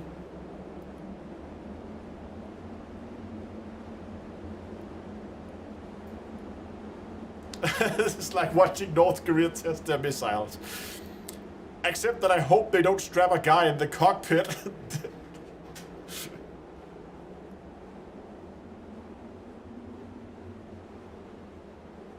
Oh, this is actually a cool view. Meow.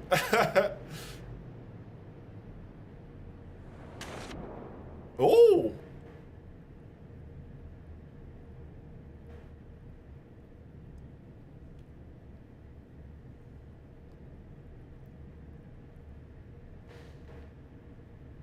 I was not expecting that.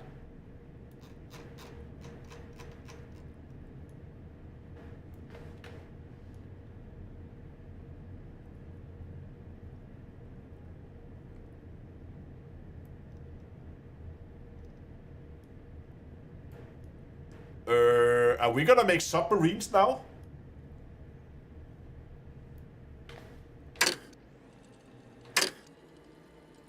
I think this thing will float, actually. Because we are 30 meters...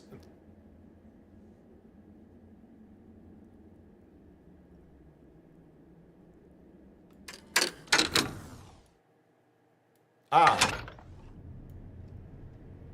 Nope. We are on the seabed.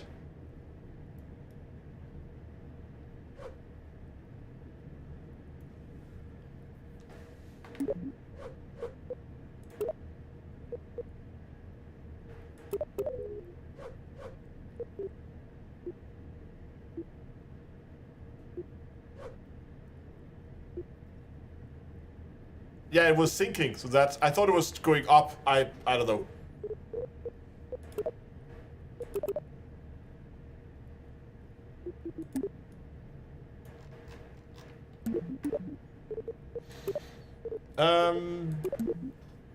Okay, hold on. How? Hold on. Submarine. How? We can't...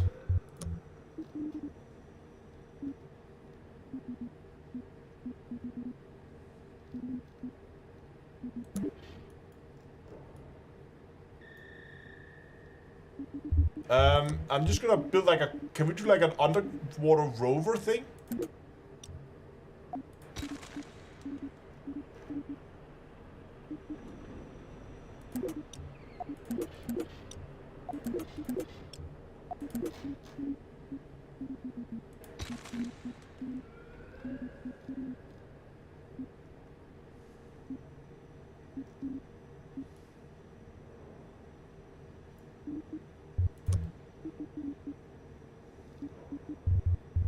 I just need basically like an empty shell here.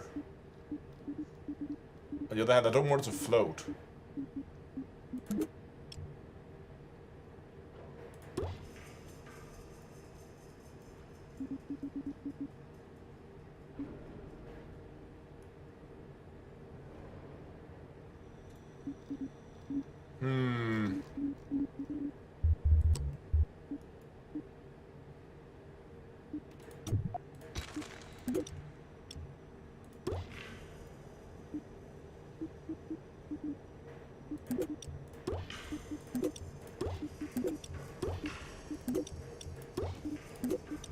Can you copy things?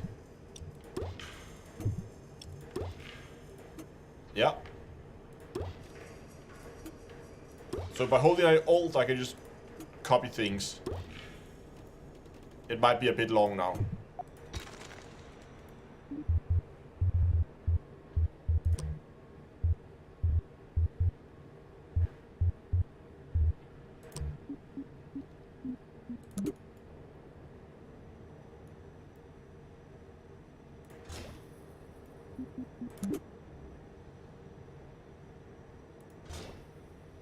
There we go. I was just gonna try to drive this. Let's see if it will go.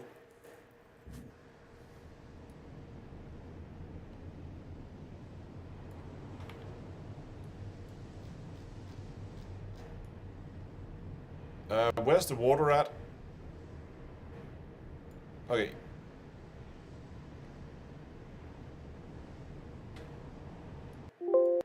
Oh, oops.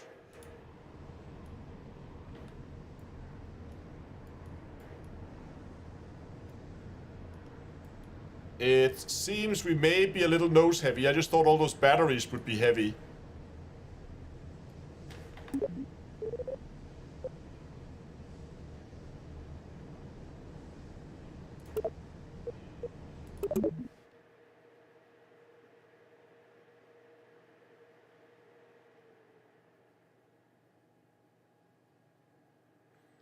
But there's no spaceplane hacker.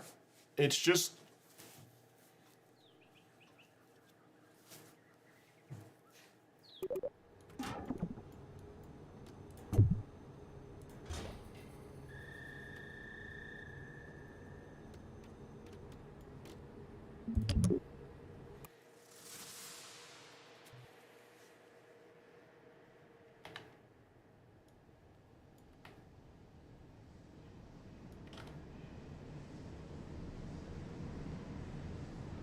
That was not the right way to go.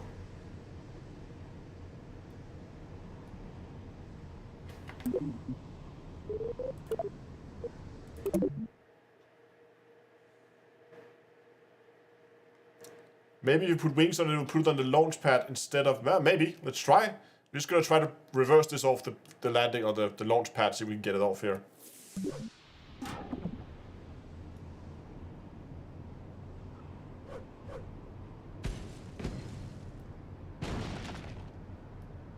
Yay! That didn't work. Okay, is there any place where we can control where it's launching from? Doctor says I need to build a Drake ship because they explode.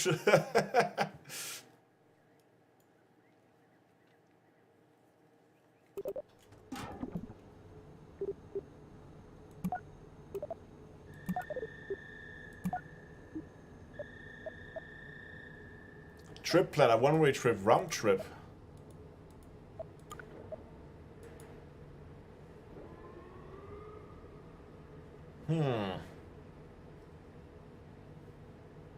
Good plan if you like crashing. From Kerbal to Minmus.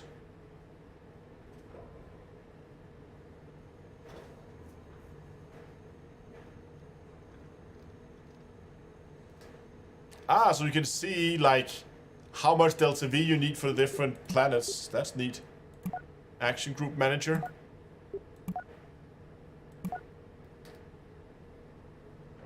Where it says Launchpad 1. Where does it say Launchpad 1? In the trip planner? Oh, here. Recover. Runway. That makes a lot more sense.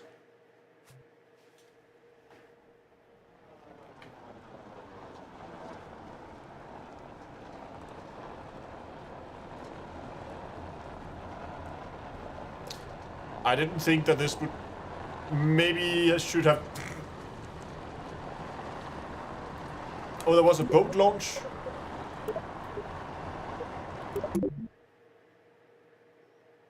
If there was a boat launch, we're just gonna go there. It's the new Prius.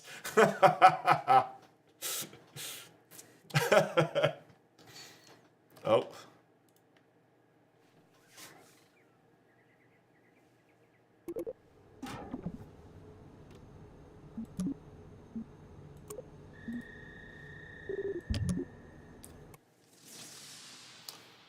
Ooh. Plop. And this thing floats upside down.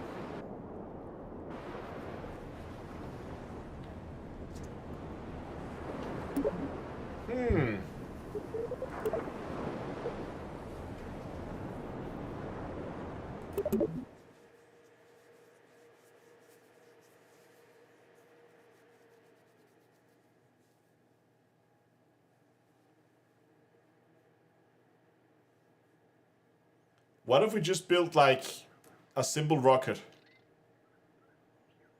That's the most Howard thing I've ever seen. That was a very Howard thing. Okay, well, I have a plan. What if we just take like capsule, build.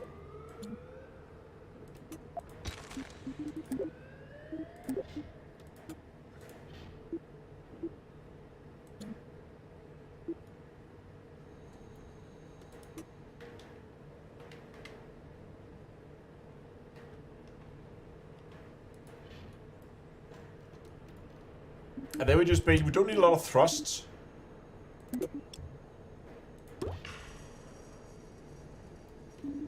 Could we get like some lights, maybe?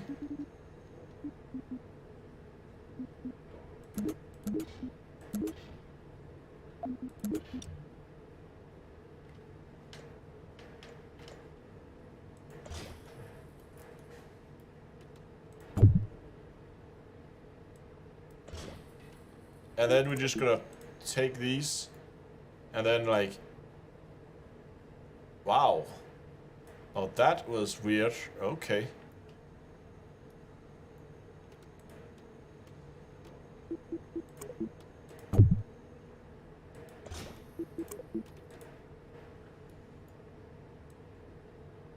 There we go. Plug those into the hull like that. No, I've changed my mind. I want to make a longer tank here. There we go. Like, just some small generators on there. And then rotate those. Maybe not.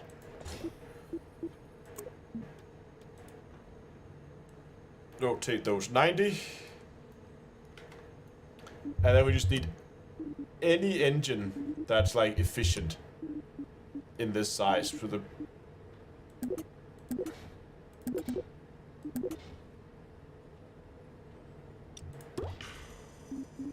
and then just some tiny control surfaces for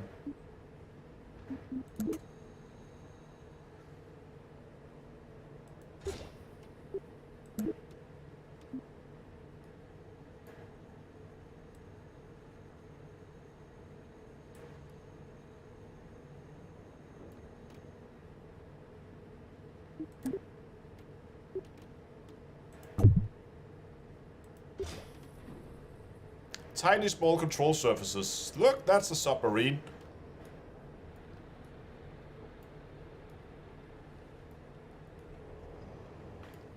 I think kind of a submarine. Let's try.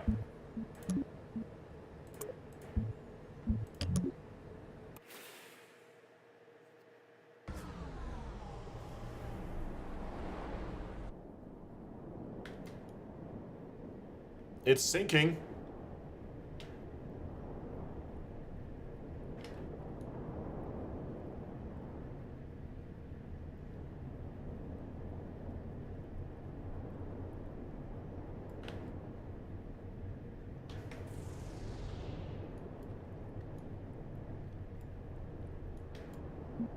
Wow, SAS is all over the place. Are these just currents that's throwing us around?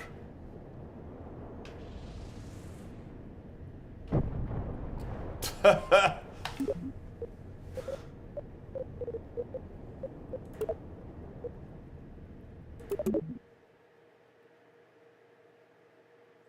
bigger fins. Yeah, they probably need the bigger fins. Jack Crystal Hope, maybe. Do they have, like, buoyancy control devices, maybe? I feel like maybe buoyancy control devices would be useful here, because making a neutrally buoyant craft is going to be really difficult.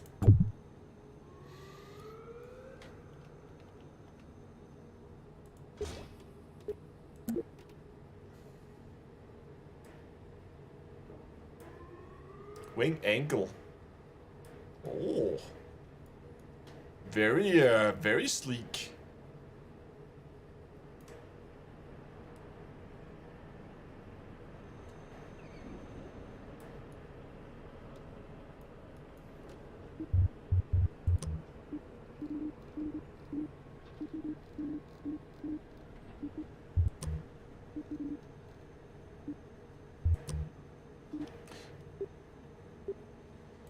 Engineering report. Okay, let's just check this.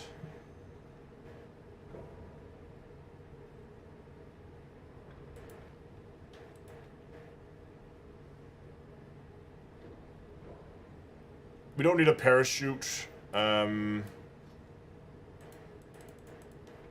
thrust to weight, total mass, dry mass.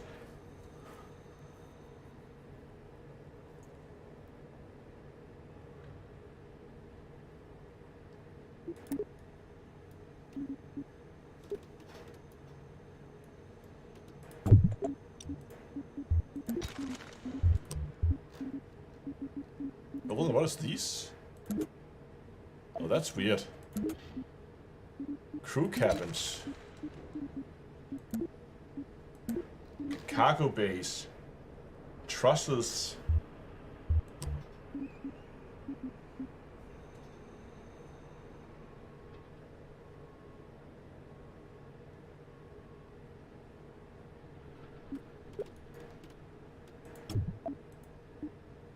Yeah, maybe need a better engine for underwater.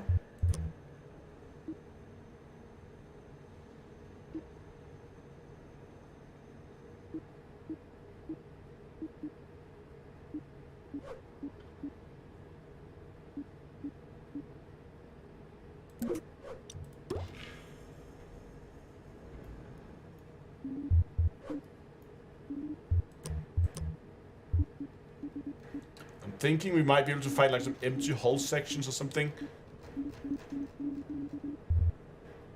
Not really.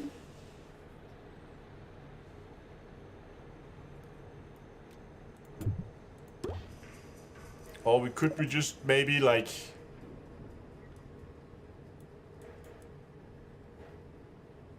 empty the fuel tanks, like almost.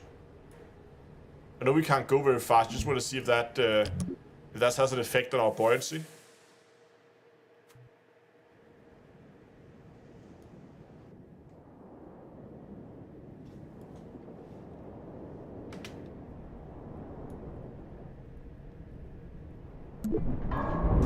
Nope. We're not very buoyant at all.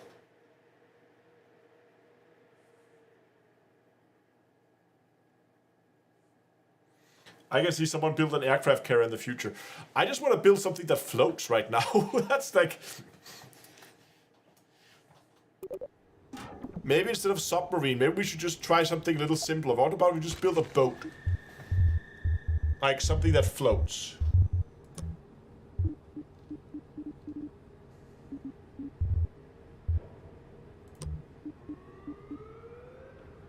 So the cargo bays are empty, right?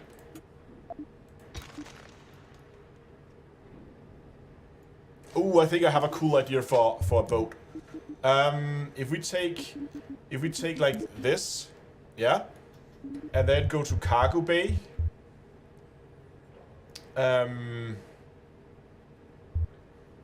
Cargo bays, and then we add like an empty cargo bay there.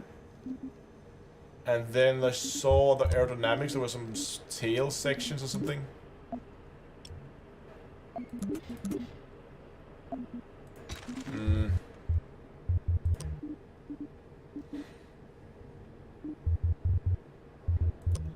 structure, maybe some engine mounts.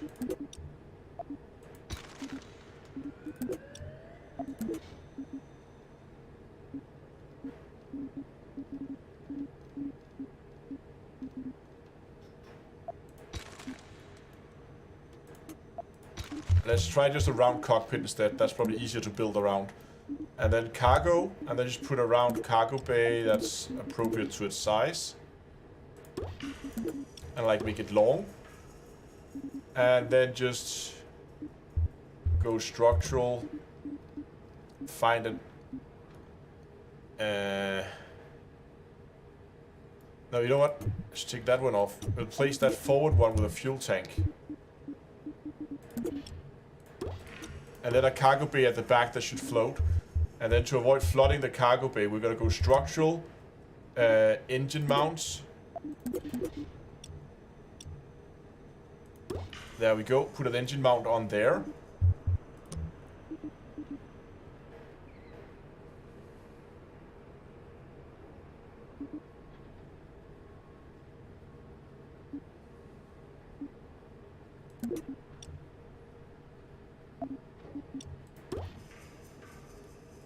And then what we're gonna do is we're gonna go in here to to couplings. That was couplings. And then get one of these radial mounts here. And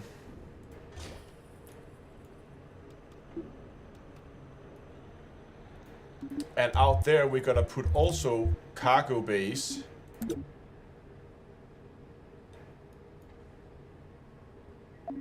Maybe we're not.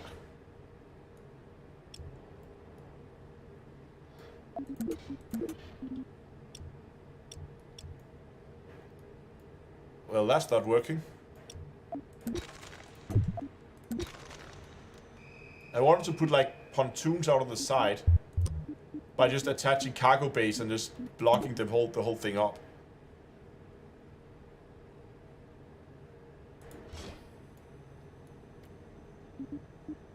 Does it work with fuel tanks? Okay, so we can add fuel tanks out there, but that's not what I want. I want cargo bays. Okay, so that means what we're gonna do is we're just gonna add like tiny fuel tank all the way to the front. Then maybe even drag these forward a bit, and then after that, then we're gonna add cargo bays behind that. Then aerodynamics, fancy nose cones, and just put some tail sections on.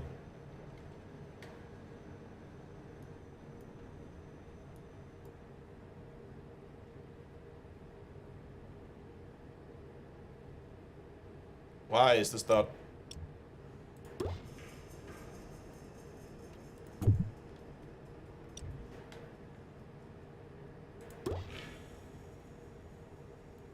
Okay, what do you guys think? That's a boat, if I see the boat.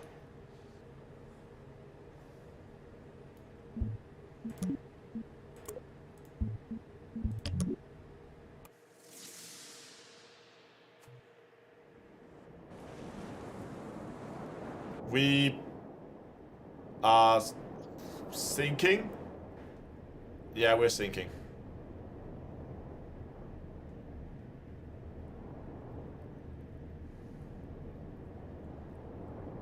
I did so much to make this thing float, and then it sinks.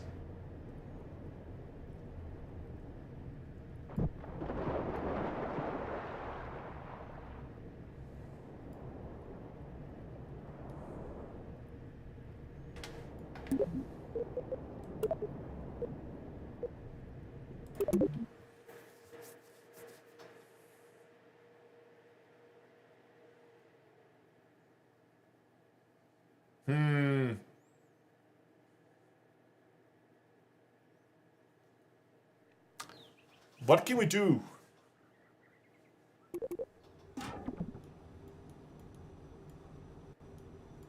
Center of mass. That's center of thrust. Center of mass is there. And that's also where the center of pressure is, as we have no wings. Oh.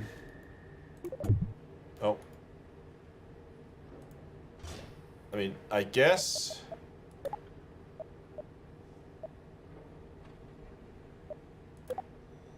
We could empty those tanks.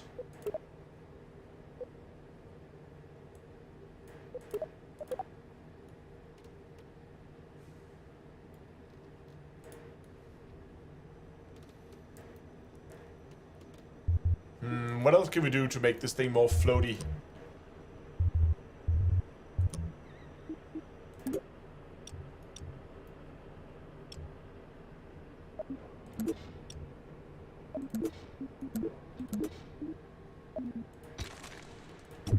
Okay, this might be super silly.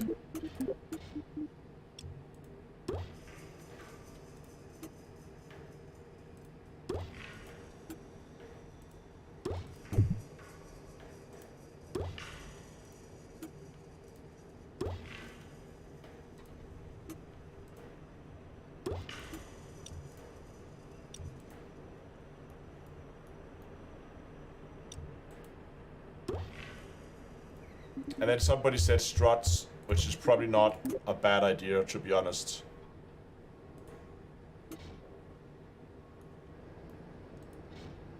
What the hell is that strut doing? Go home, strut, you're drunk.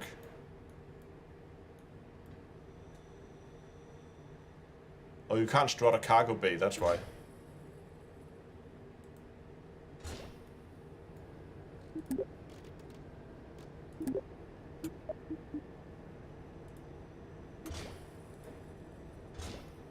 There you go.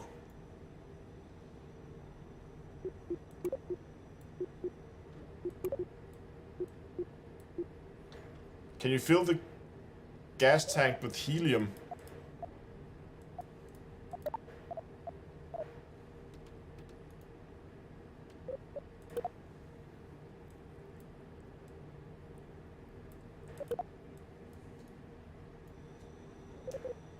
I should have emptied the motor propellant first.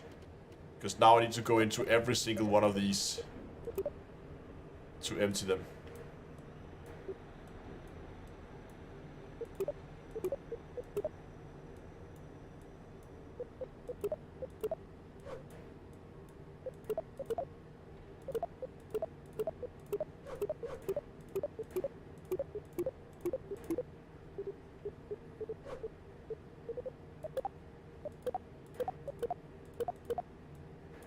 Close that. Good thing is they come in pairs, so I only have to go through half of them.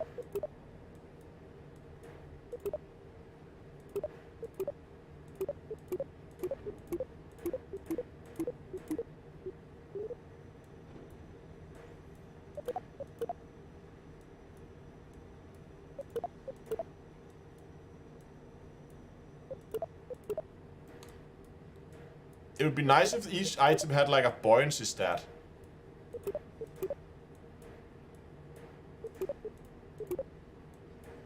So that we knew which parts were buoyant and which part were...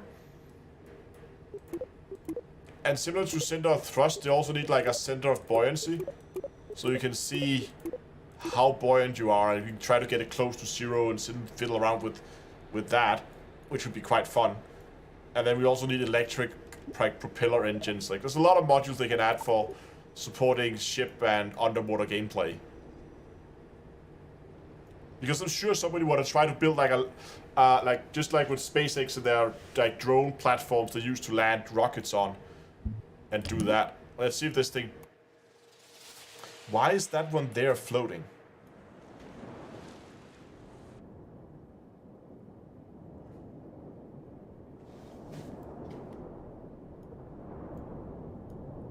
Oh, hold on.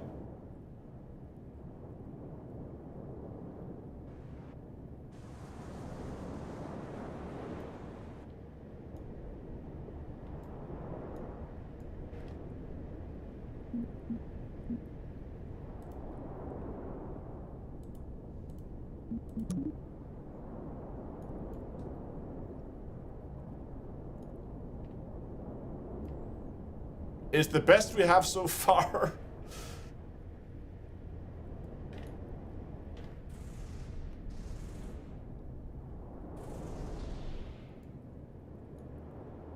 But it's not very good.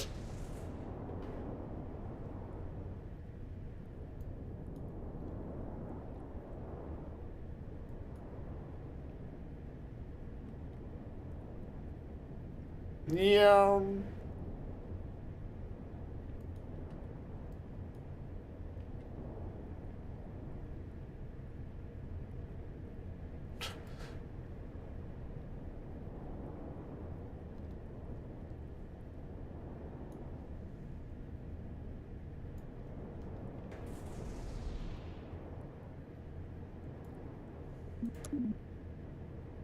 But look at this.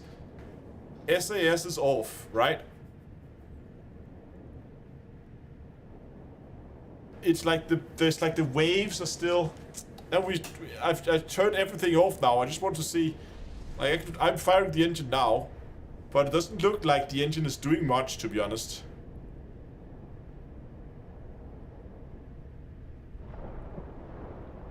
Or maybe it is.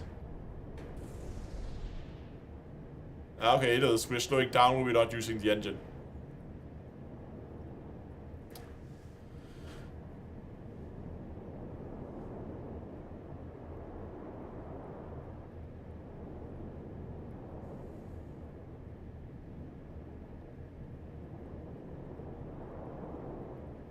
Yeah, we like the front heavy. I think you're right. Okay, you know what? Let's go back to the vehicle assembly building and let's try to build a space shuttle. Hey, we got to the surface again. That's a plus. Let's just build a space shuttle. I think they have basically all the parts we need. You just need to assemble them and then we should be good to go.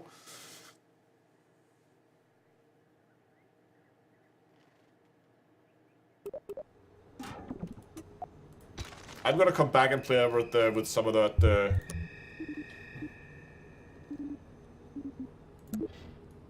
space shuttle cockpit. Confirmed. Then we need a cargo bay that fits it. Like so. Does it have a fuel tank or anything that kind of have the same...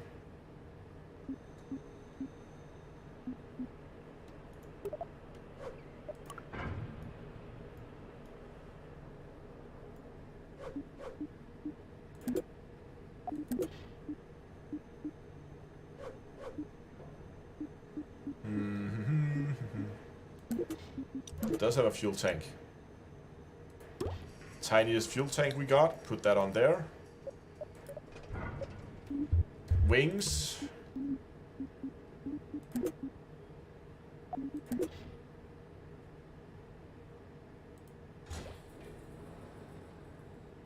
And then just to get that...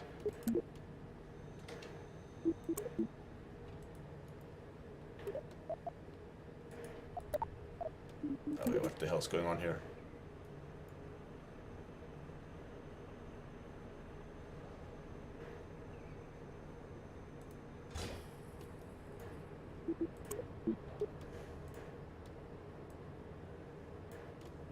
We're gonna lower that, and we're gonna move it in. There you go.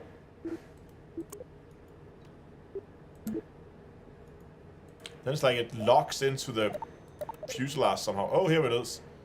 It's just hidden here. The root length, we probably want that to be longer. Like that.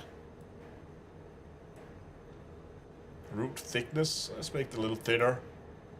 Tip length.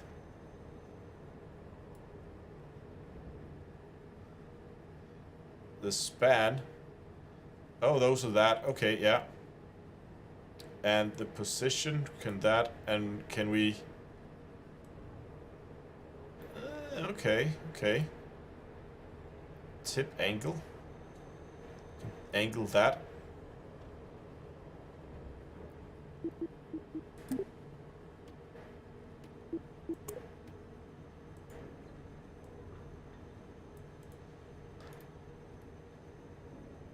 That does not look like a space shuttle profile at all. That angle deck there is a little extreme, I think. Wing root, control surface, on, off. Okay, we can.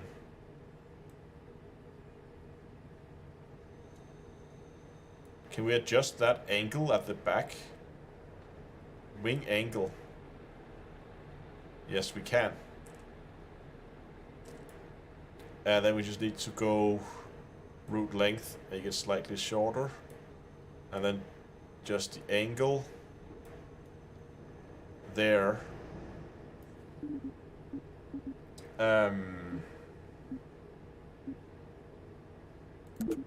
So a stabilizer is just one without control surfaces on, I guess.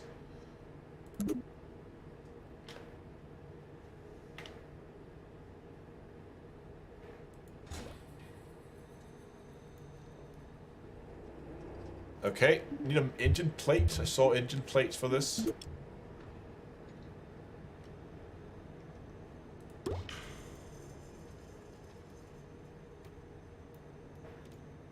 Okay, then we just need some engines with a high...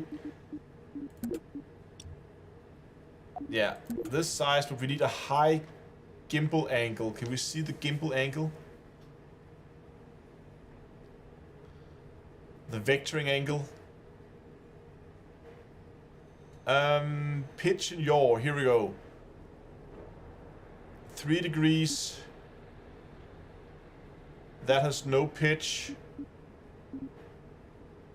There we go. These are high pitch engines.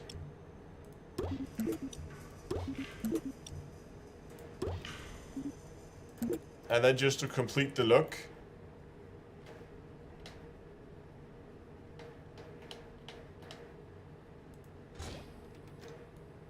And that reminds me.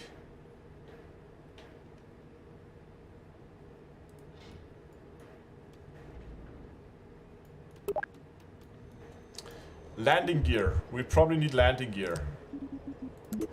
Let's just put like the heaviest landing gear on this that we can get.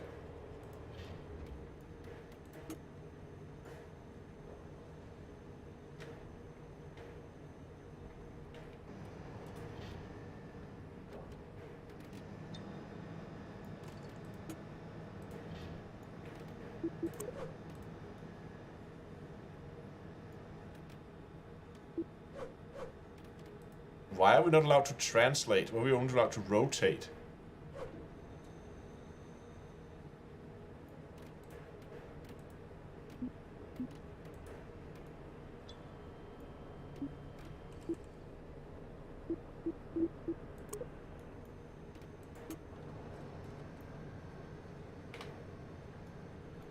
It's like it's sticking to where the engines or the wings supposed to be.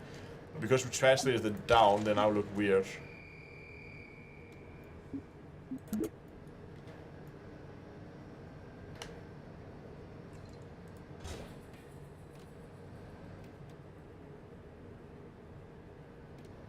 Yeah, wings are a bit too big. I think so too.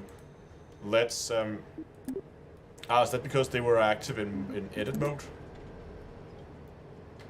Yes, it was.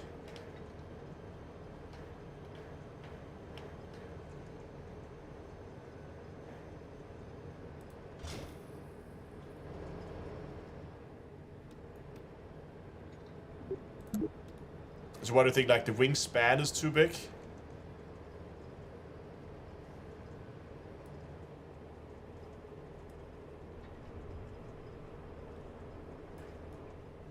There, that looks a little better, doesn't it? Size-wise.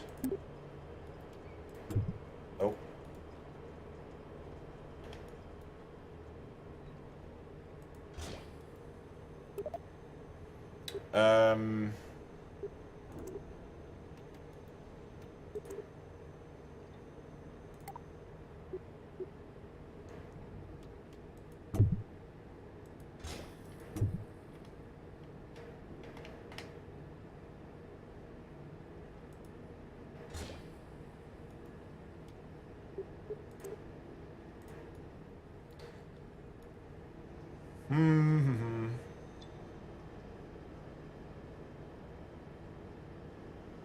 Yeah, I know that on the shuttle the wheels way more on the inside, but in the interest of keeping this thing stable, I'm gonna put them out there.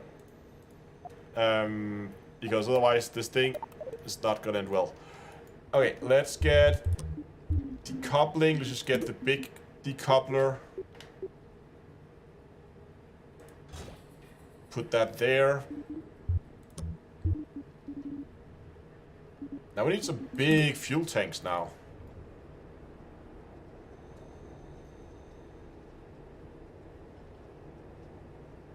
You know what?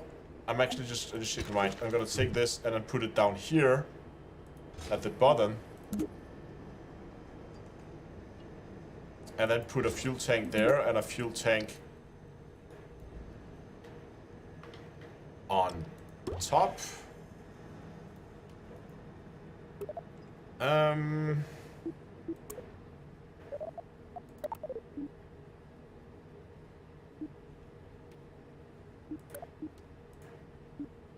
Okay, we change the color of this part only.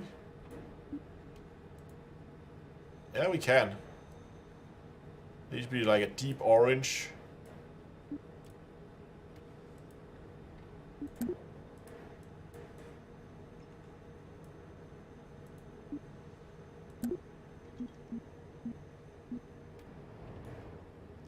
That's probably fine. Okay, head nose cone.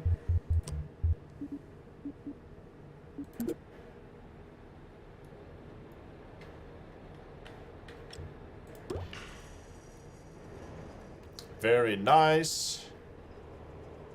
And then we need to strut this thing in, because otherwise there's no way that's gonna stick onto that.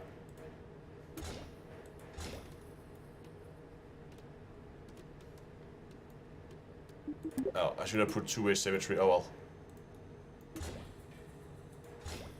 There we go, that's strutted in.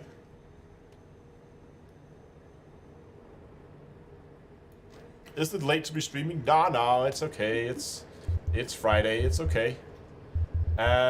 Couplings, I guess. More massive couplings. In two-way symmetry there.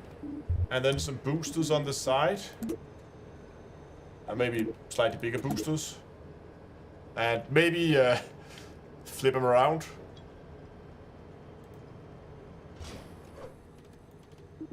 And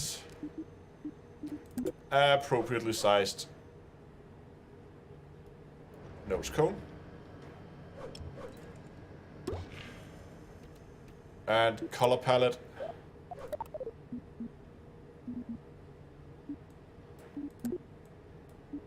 Apply to part.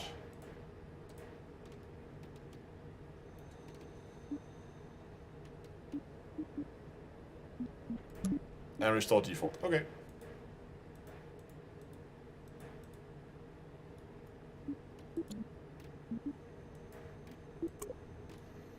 What do you guys think? Think it will fly? Let's just check. There's our center of thrust. It's not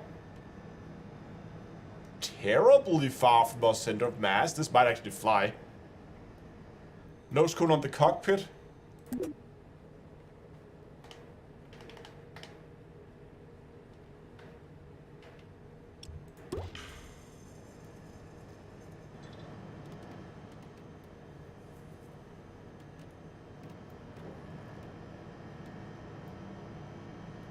Oh, you know what we need to do?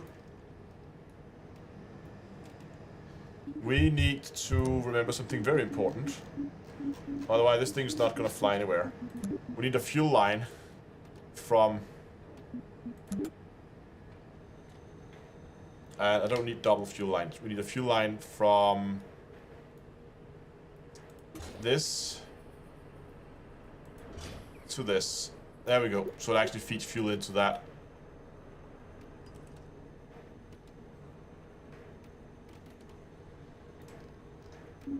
And now we just need to try and see if this thing will fly. What are you guys?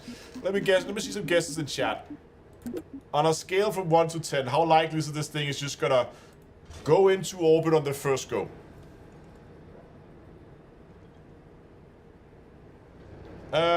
Yes, that tail is a control surface. It is a control surface. Oh, you know what we need? Let's just check engines here. So those release, those there.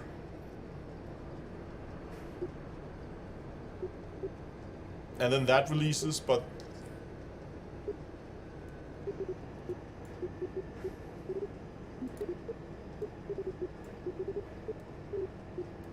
Those engines need to fire at the same time. We're gonna save those small orbital engines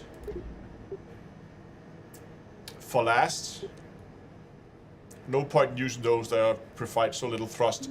But one thing I do want to do is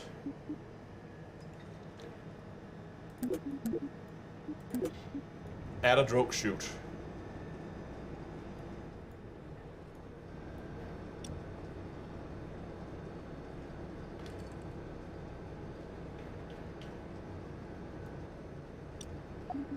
Oh, they have like radially mounted parachutes. Could we just put them like there?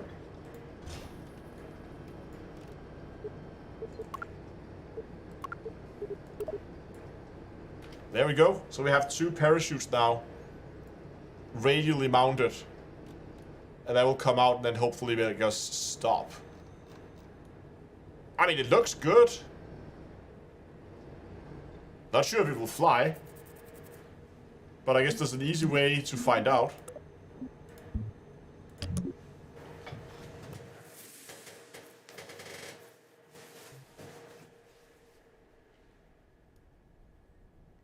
You're right, the boost is not square on the attachment point. That's okay. It's very Kerbal.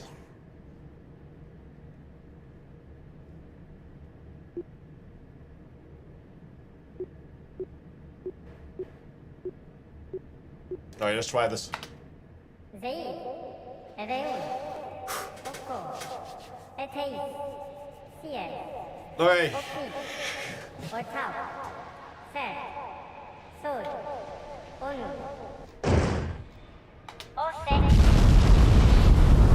Okay.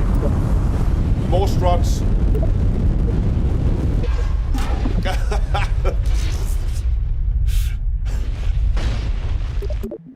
Okay.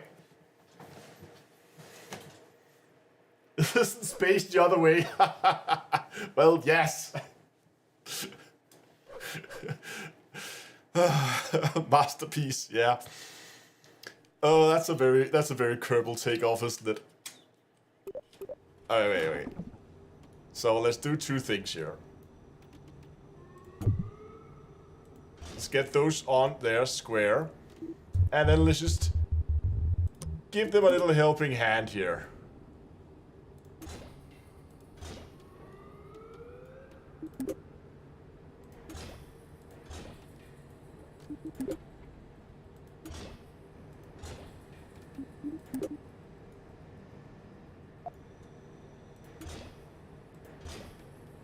There we go. More stable, more good, and we're gonna fire all of that at the same time.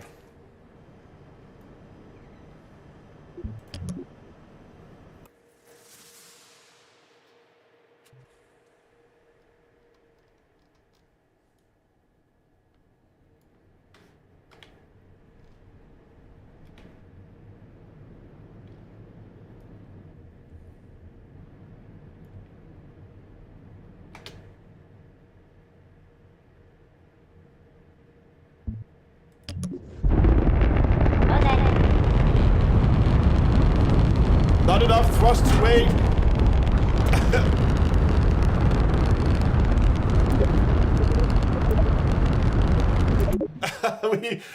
we need more power.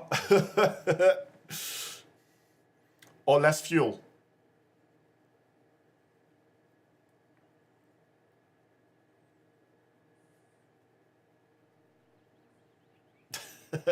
We should probably check our engineering report. Maybe that should be a good.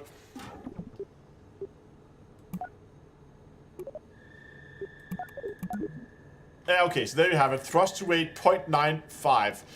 Well, there's your problem.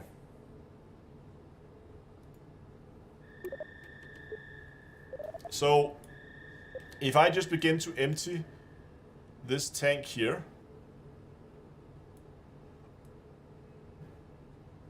Does this do anything to my thrust to weight at all? Total mass is changing, but my thrust to weight is not.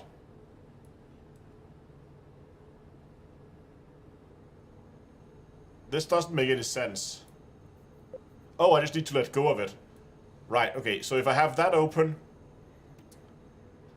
But what I probably want to do is actually take the upper tank and empty that so that we are not top heavy. Because top heavy is bad. There we go. Now we have a 1.2 thrust to weight ratio. Less fuel, but it should we still have a lot of fuel on board. So with that, this time it will fly.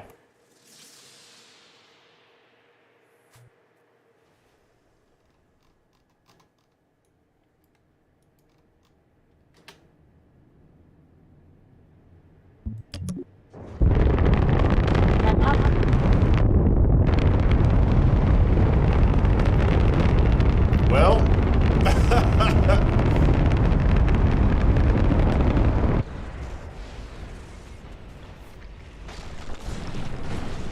hey, the cockpit survived.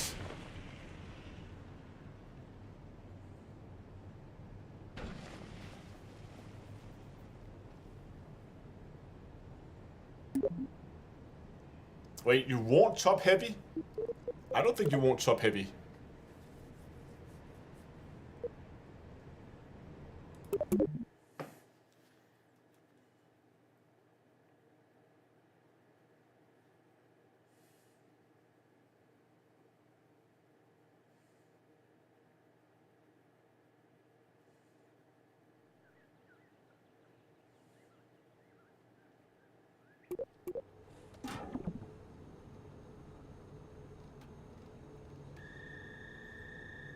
Center of gravity above my center of pressure is good.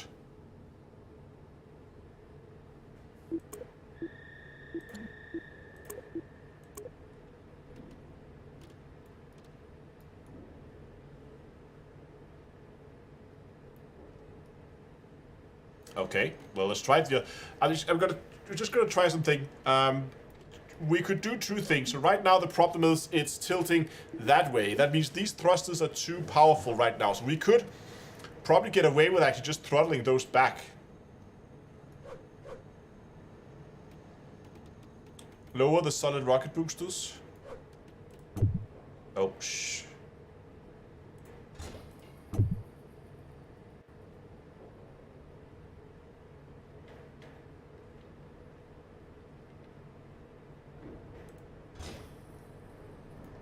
Down there.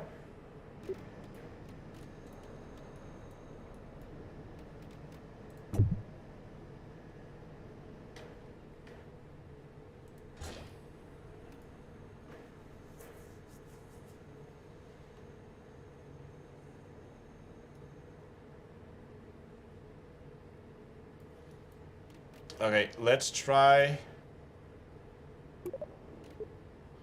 So what you're saying is move fuel to the top and not to the bottom, and thereby center of pressure and center of that's pretty close.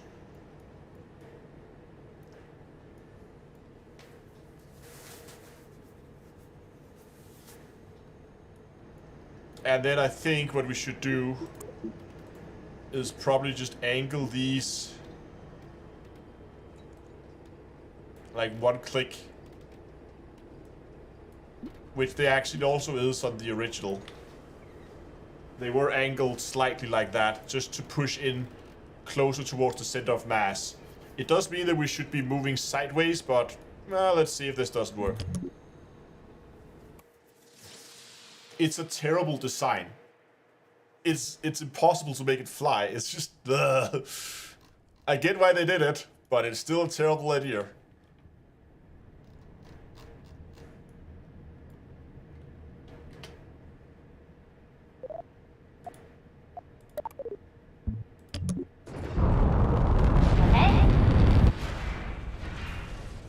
Instant kaboom.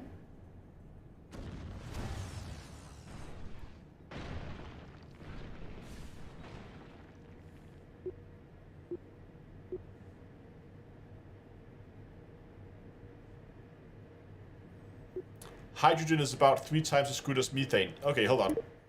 Can we... Oh, the struts. Oh, as I moved the solid rocket boosters, the struts were gone. Yes. Okay, let's just take a look at the hydrogen engine, see if we have anything we can use there instead. But we can't fill these tanks up with hydrogen fuel. So we didn't want to look. No, the struts are there.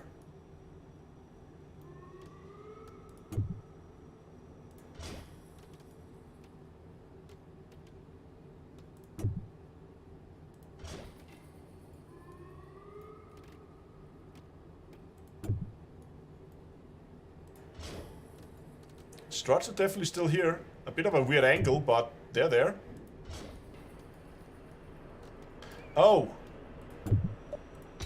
There were landing or like launch clamps inside the spacecraft. That's not gonna work. Yeah, thrust to 8 should be fine.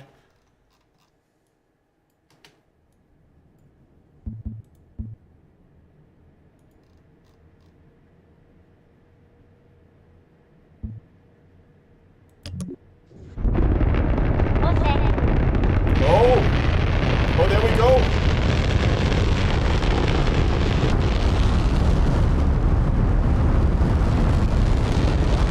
Look at that go! Look at it go!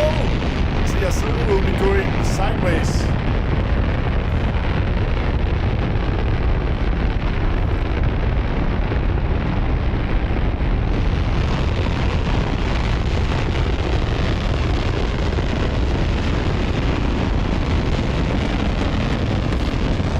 The liquid fuel engines are gonna run out of fuel before the solid rocket boosters, though.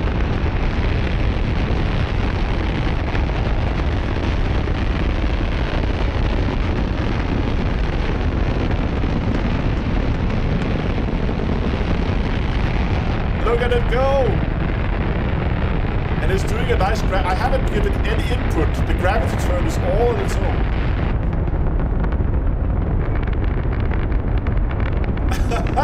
Yes!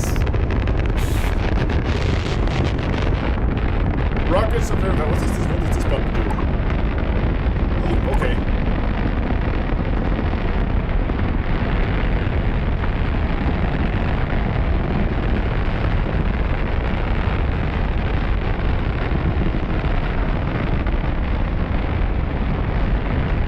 Oh, we're from future from partly empty, so we are gonna burn the solid rocket boosters first. Go!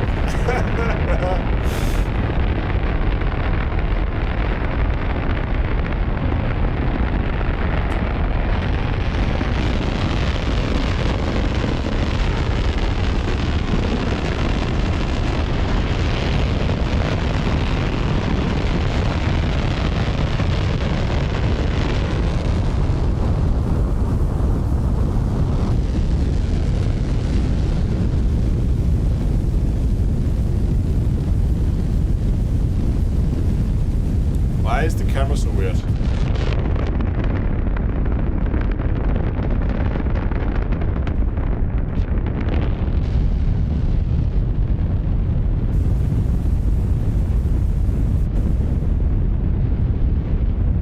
Hey, this is more.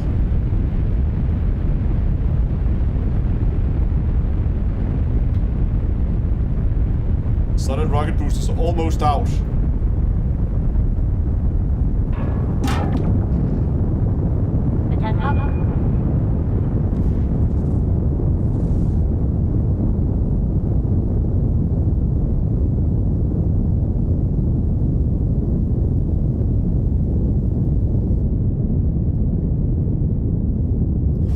This is not an easy craft to keep under control. I'm kind of curious what our trajectory looked like on the map.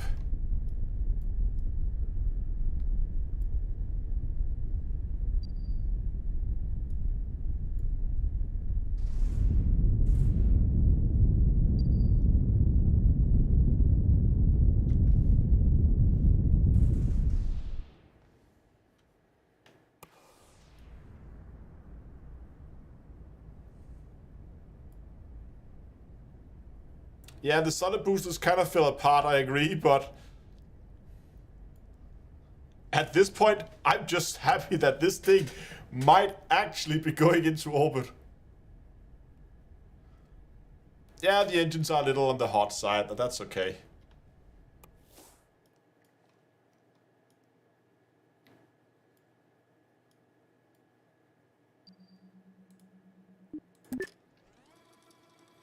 And I know we shouldn't be using these engines at this point in the flight, but we have so little fuel on board that we're gonna have to use the big engines for we have to use the big engines for our orbital for the orbital burns as well.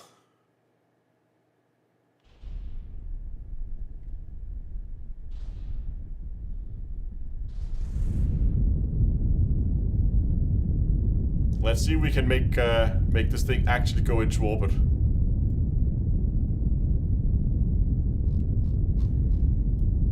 We did go into a polar orbit, but that's okay.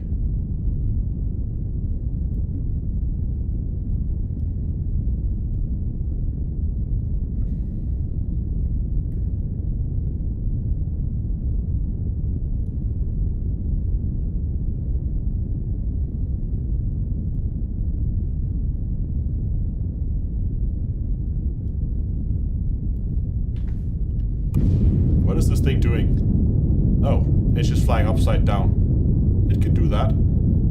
That's actually pretty accurate. It was flying, probably not after it exited the atmosphere, but it was flying upside down for...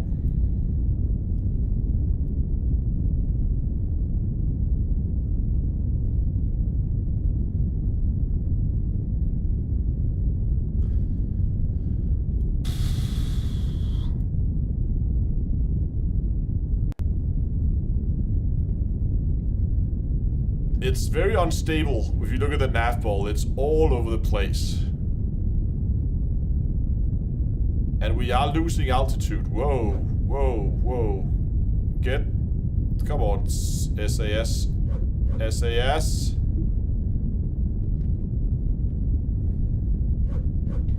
Okay. We are rolling very, very fast right now. Trying to counteract the roll.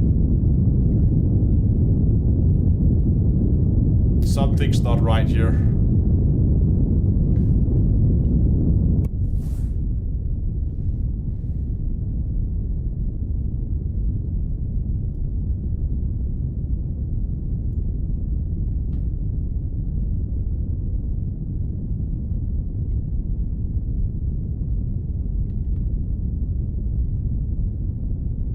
Something's not right at all.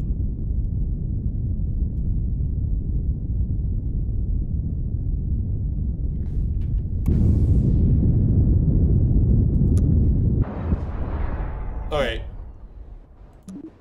Turning SAS off was apparently a bad idea.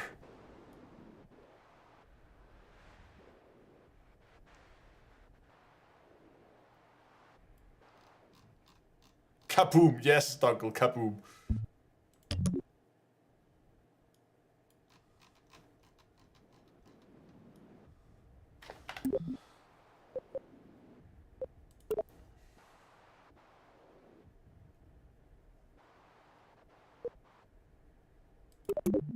I think it was just pulling itself apart, basically. One thing I do want to do, because right now we were on its own, it was going into a northern.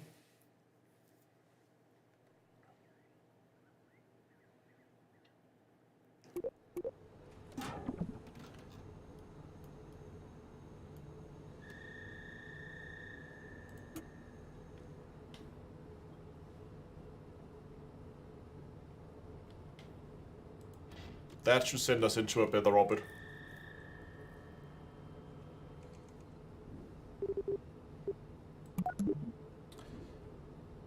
Hold on, we are at 1.5 now.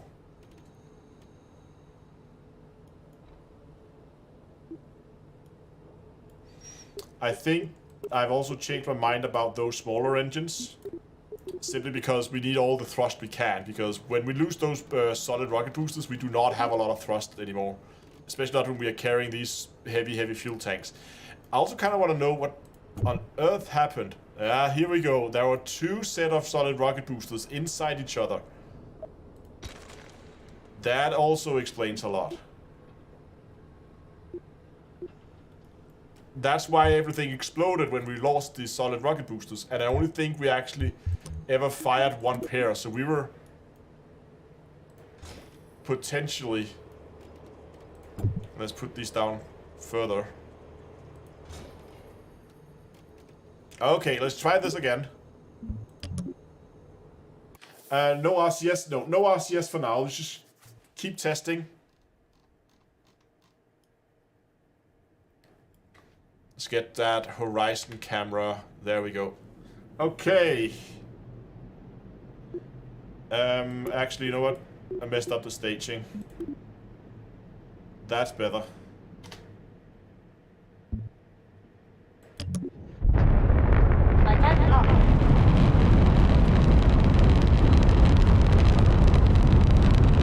Are those signs? Yeah, they're also burning too now.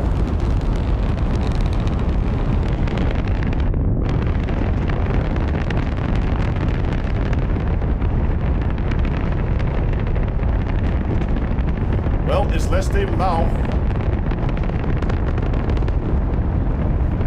Here we come for the command center. Oh, can we hit the pool?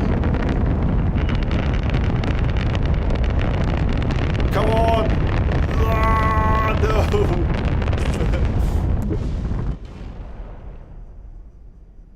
Another submarine.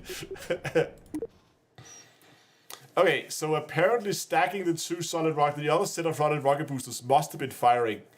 Do they have any more powerful boosters on the side?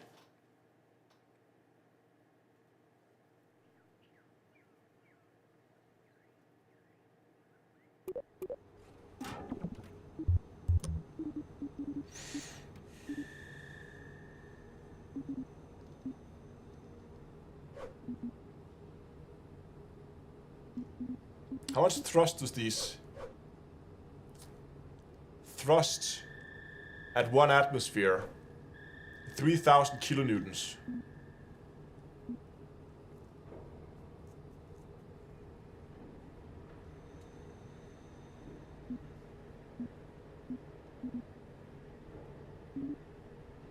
Ooh, they have launch escape systems. Nice.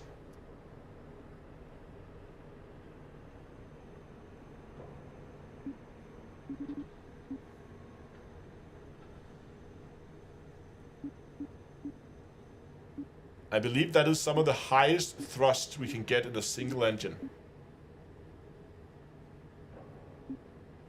Nope. But LG size.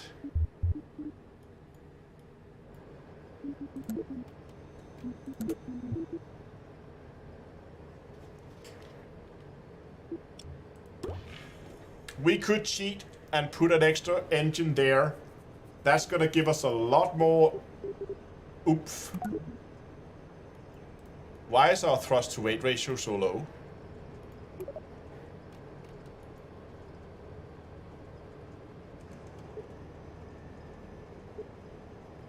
That's because we lost a pair of solid rocket boosters. We stacked them to double stack the boosters.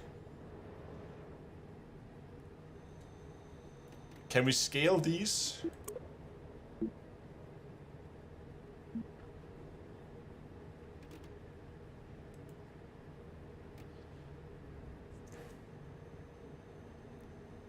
Kessa, thanks a lot for the super chat. Say, hey, I love the content, never slow down. I never will. I'm really enjoying this. But I need more thrust. Or I need lighter aircrafts.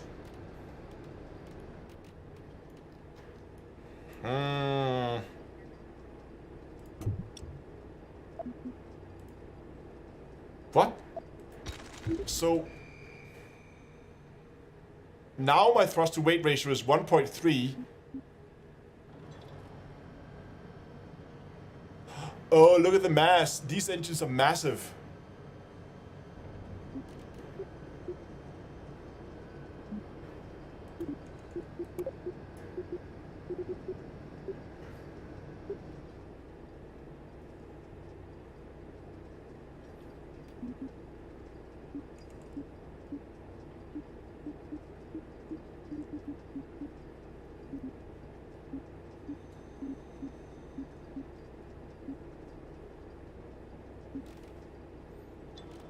So these engines cannot even lift themselves. Look at that. Like, just... Hold on. Oh, hold on. Did we have double?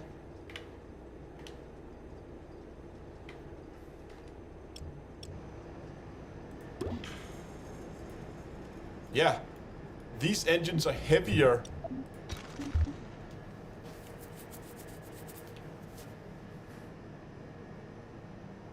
I haven't actually set a light goal, which I completely forgot.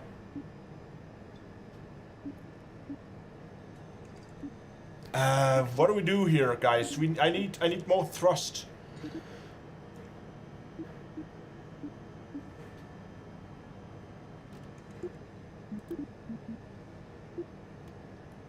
But again, 1 to 3 should be fine.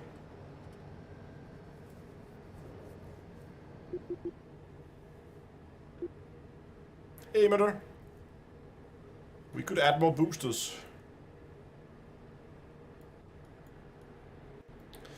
Need to use the propeller with the highest specific... No, so I don't really care much for specific impulse here. I just care about thrust. Because I don't believe necessarily the solid rocket boosters has very good specific impulse. Actually not terrible, but it's not great either.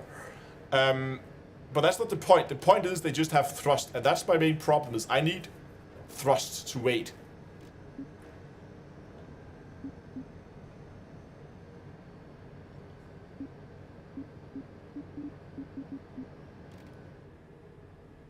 I'm just gonna give this a go and see what happens now.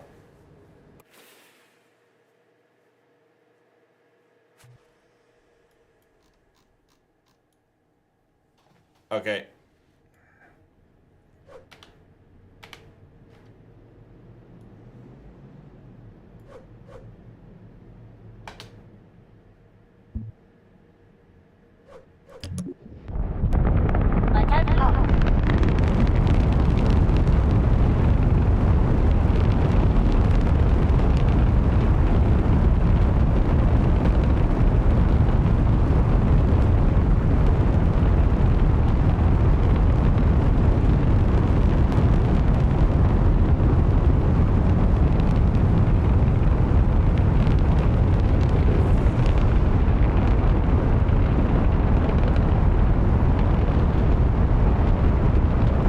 Again.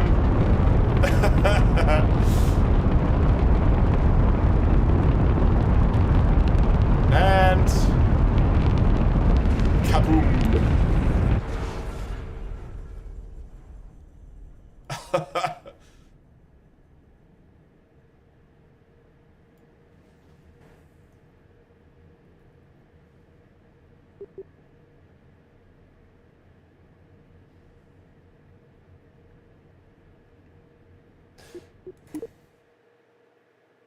So we need a lot more thrust to weight than just 1.3.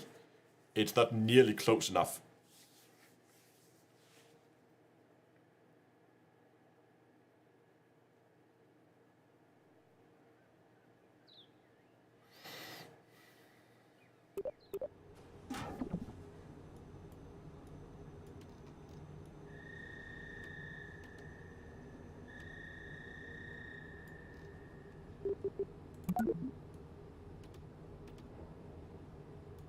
Okay, we could do like a... that's a little... I'm considering just putting an extra booster on the side here. That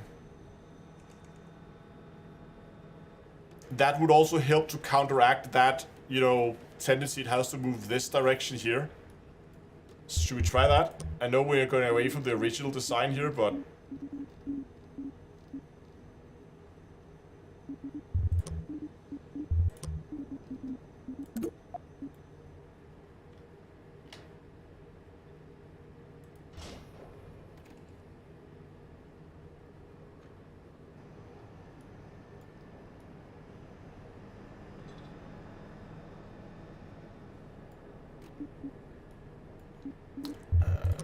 So if we put another one of these on here.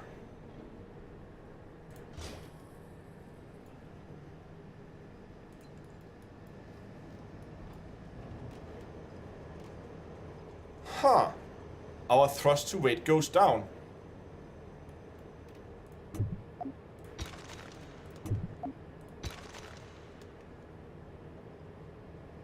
That makes no sense. Hold on.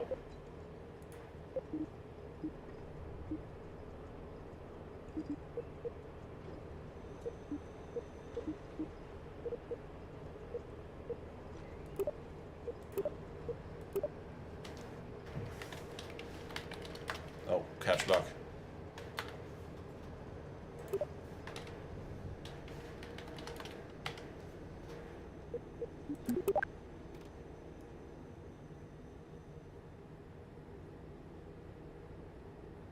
The boosters went into its own stage. Oh, is that...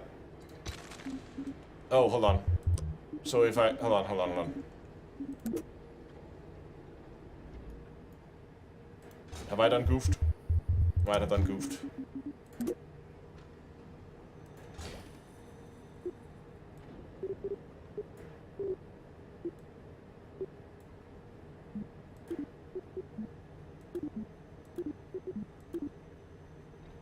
Okay, so then we're up to 1.4 and then a nose cone, and it's probably not gonna make much of a difference.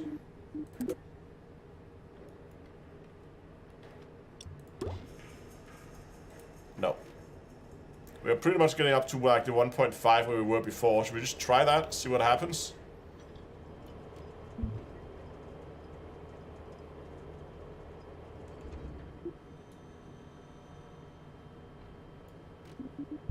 Oh, the staging was messed up with that big engine.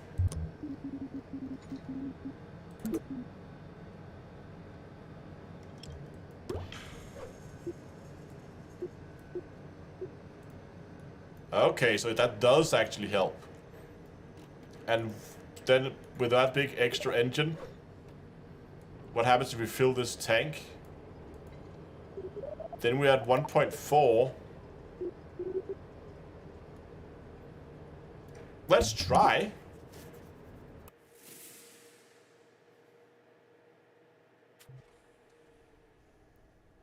I think I missed a, I missed some struts. And let's just paint it white also so that it looks... Yeah, struts for the third booster.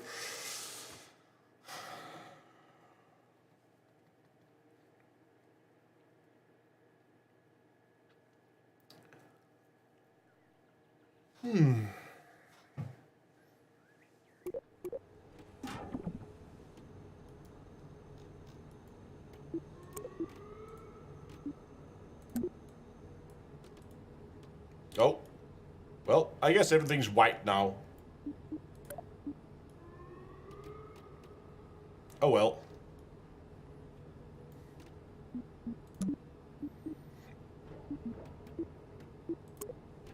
And let's strut the thing. Also, where are the struts on that one out there on the side? I'm not seeing any struts there.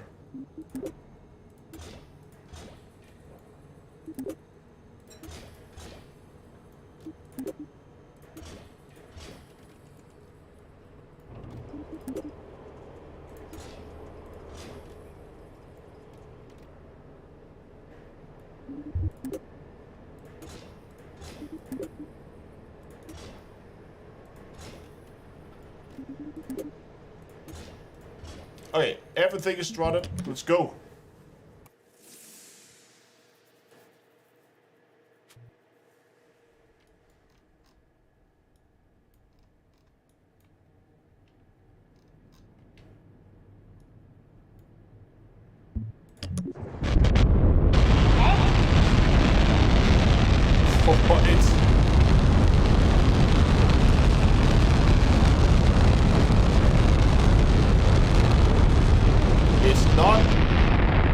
It's not happy.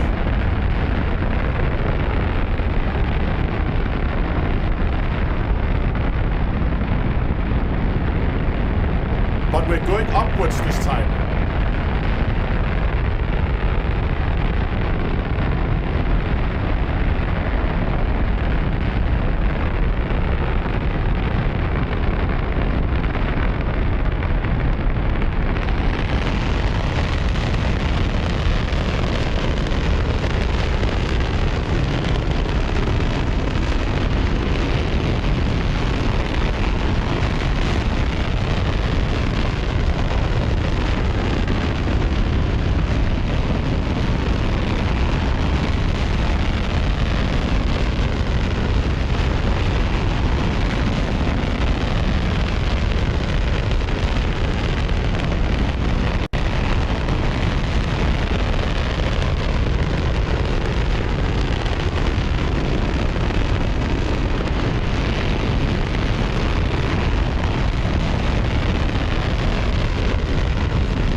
doing this like a madman right now. Desperately trying to actually fly this thing.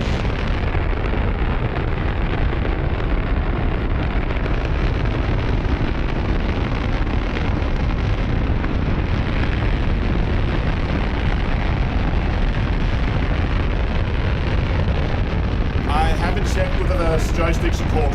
I'm playing with the mouse and keyboard right now.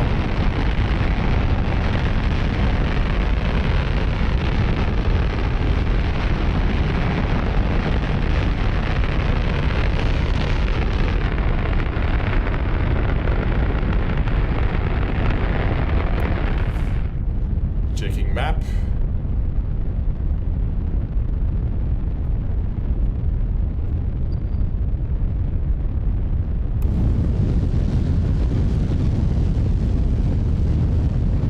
Oi, oi, oi, oi, oi, oi, oi, that's unstable. That's very unstable.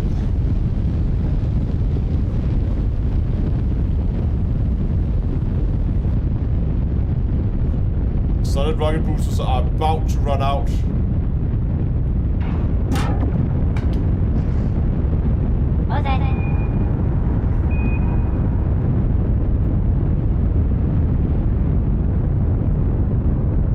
Come on, go away. Kaboom. Okay, we're back into this death spiral. We've seen this before.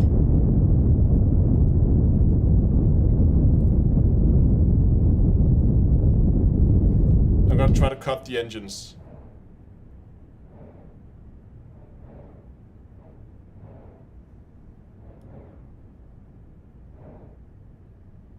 And just let the... see if it will right itself over time.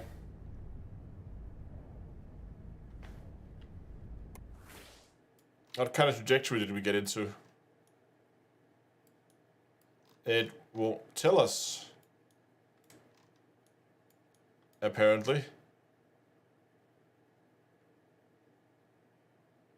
I'm pretty sure we're gonna get above the 70 mark.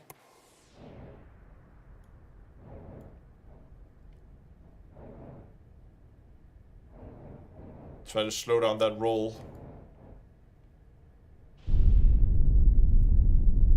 Using a small amount of engine thrust to try and slow down the roll.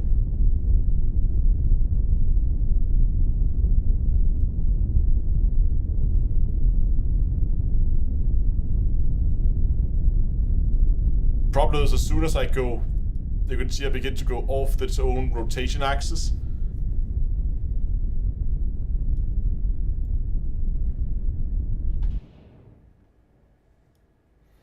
Okay, so for this, we're either gonna need some reaction wheels or we're gonna need some RCS to kind of counteract this.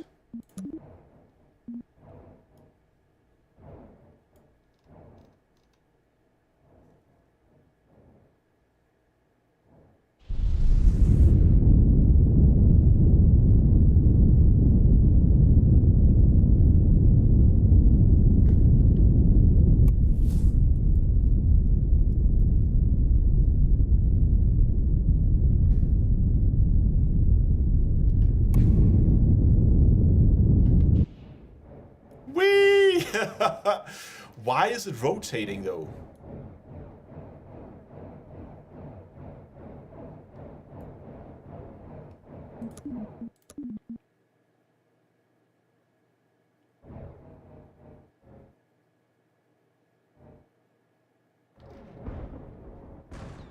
And G-forces pull the thing apart.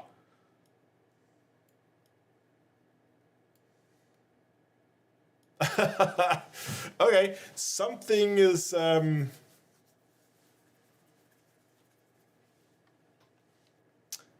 something's not right.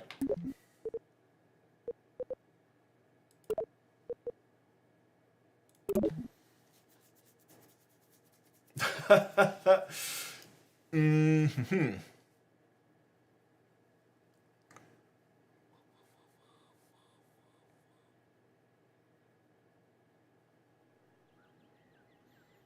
You think that the shuttle engines is causing it? I have an easy fix, I think.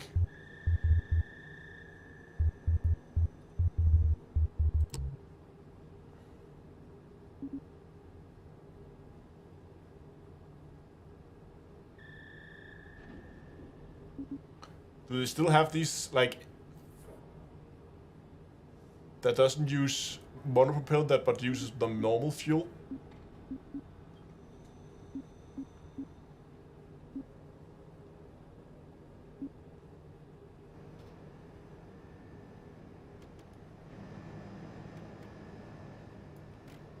There used to be these RCS thrusters.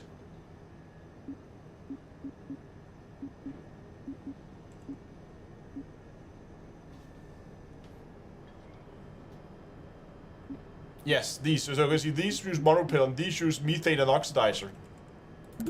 So if I take a pair of these and then put those back here, maybe put another pair here, and then just for good measures, a pair up on the nose.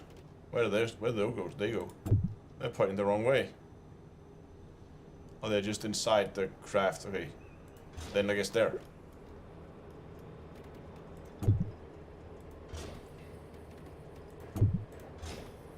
Wow. They just does not want to line up, do they?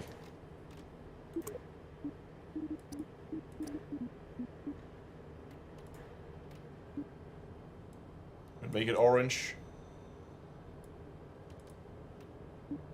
More red. More orange. Nah, let's just make it all white. I would like to can make it all black. What does that look like? Oh, that's actually kind of cool. I like that paint job.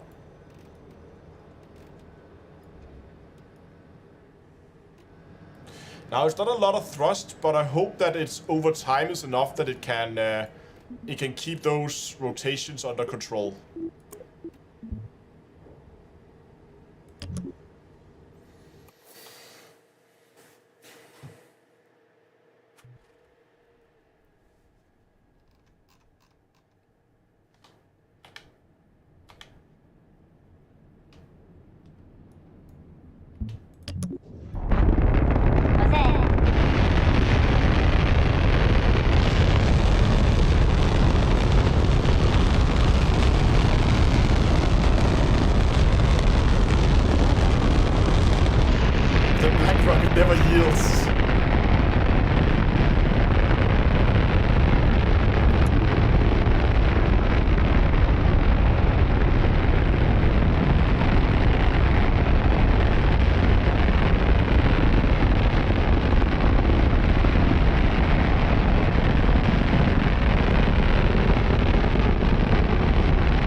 Faster than I like, but let's see how it goes.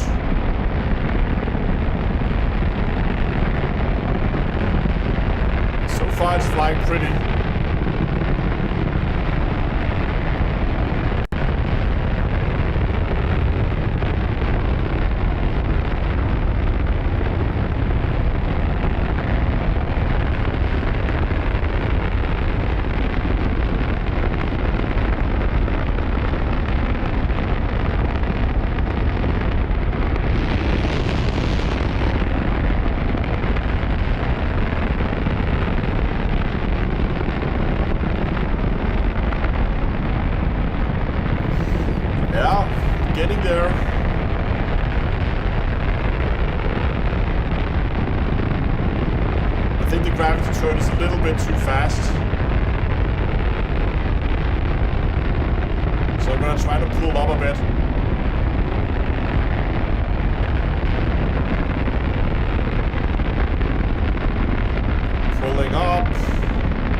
It's actually not that terrible.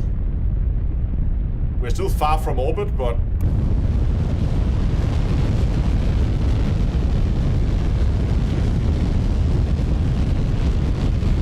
About to ditch the solid rocket boosters.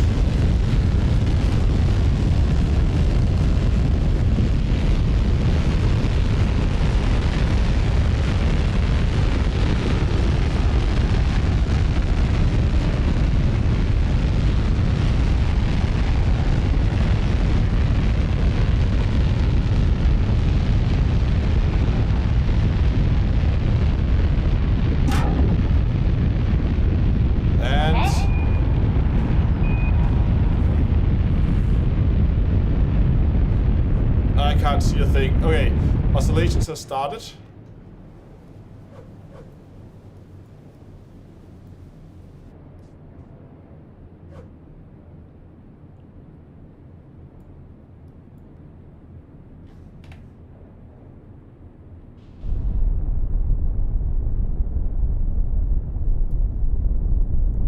Are they firing? Come on, RCS. Look at that, they're firing into the turn. Look at that, they're firing on the wrong side. There's something with this shuttle and the way that it's orientated, that the engines is...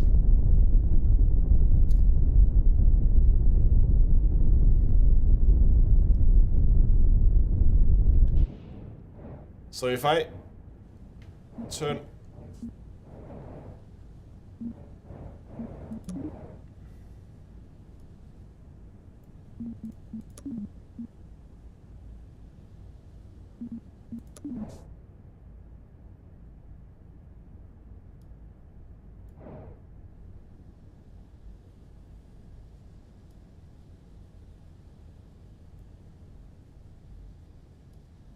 Look at that. I can stop it.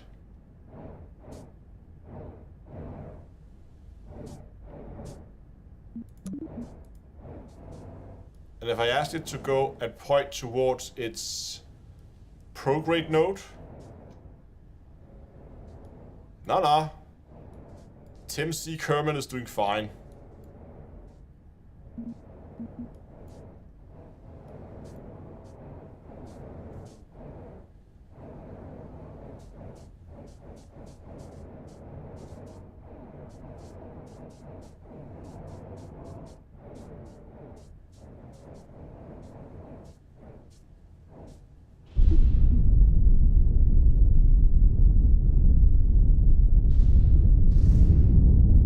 Okay, let's try this again. And oscillations are starting.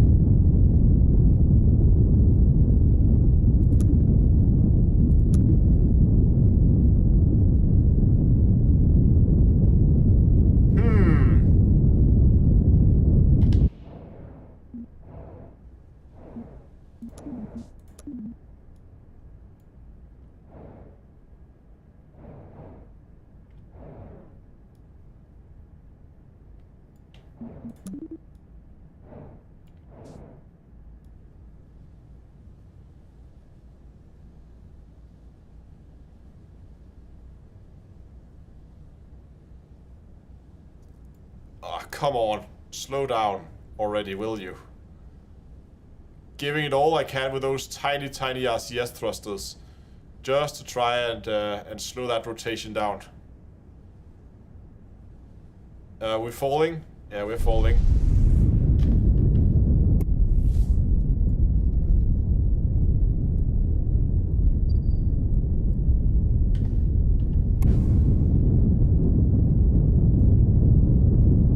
Okay, I have a plan. We're gonna stage it and we're gonna try to fly this thing down and actually land it. Are we on a trajectory to actually hit a... No, we're not. Okay, we're gonna have to use the last remaining fuel, that tiny tank, to try and get as far as we can. So I'm going to stage this when we are pointing upwards. And SAS.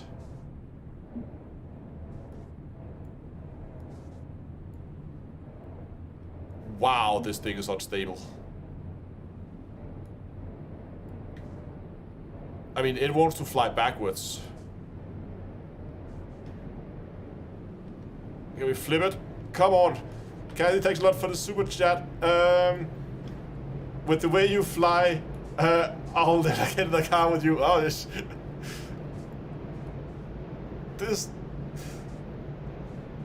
This thing is not aerodynamically stable. But thanks a lot for the super chat. Yeah, it wants to fly backwards into the airstream. Maybe that has something to do with the oscillations. Oh, there we go.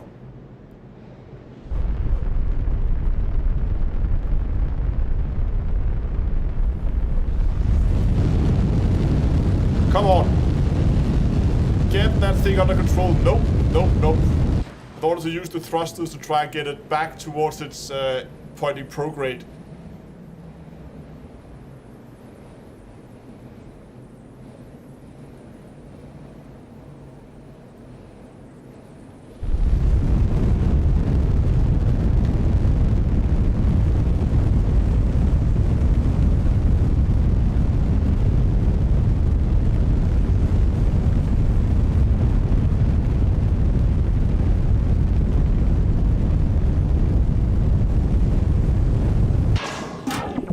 That's it. We are out of fuel.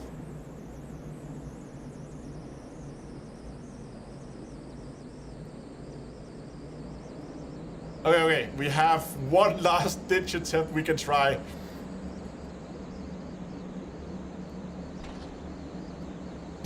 They're tiny.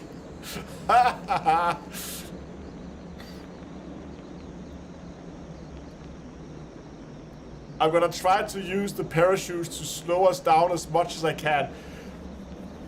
I mean, this thing's thermal velocity, like, it drops super slowly. We're only like 80 meters a second. I think the problem is the wings are just too big. So when it goes into the airstream, it gets pushed. No, that should, so the wings need to be bigger.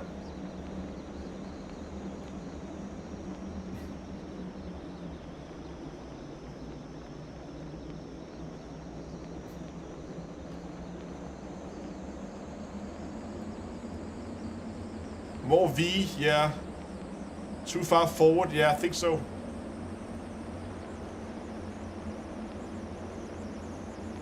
I think we need to narrow the wingspan, basically.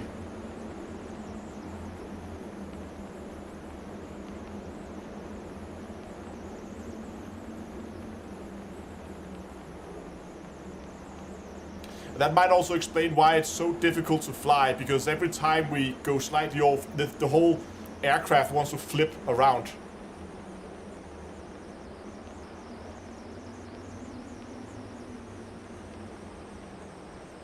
Now the parachutes were just intended as being drogue chutes when we were on the runway.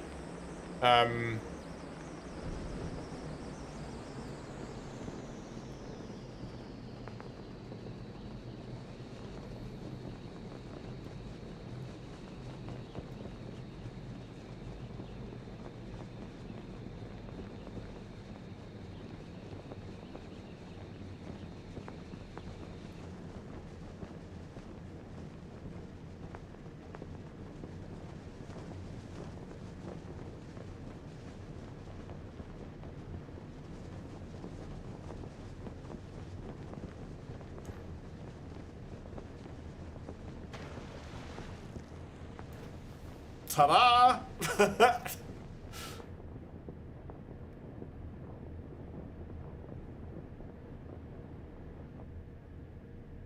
We have one problem though.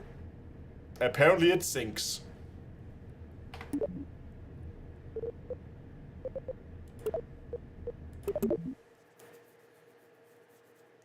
Well, first galactic lawn dart. Yeah, that was one hell of a lawn dart.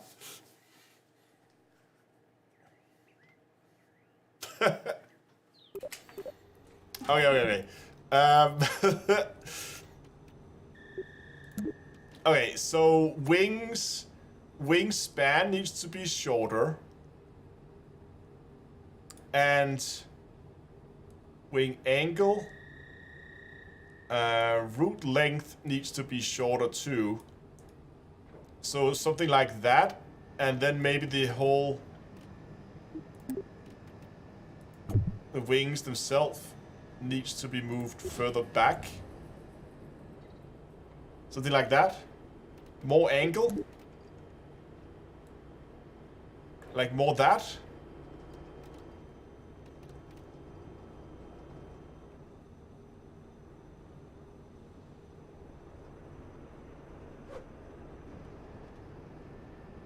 How do the wings cause problems? It's flying backwards. No, other way. Ah. So basically you're saying more like that, maybe?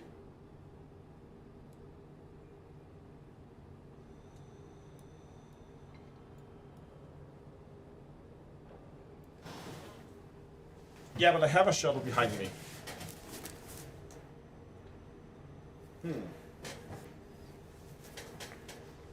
So, oh, I see what you're getting at. So basically, my root length needs to be like that, actually, and then angle more like that.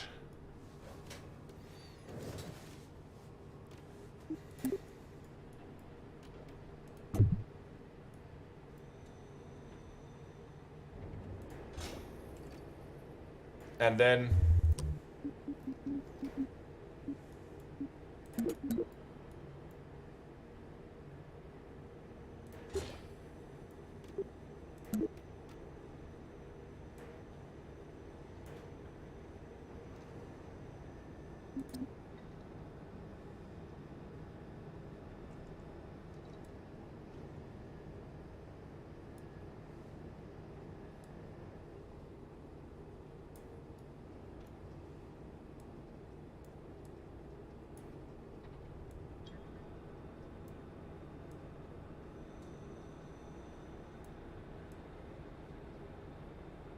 why is this the angle?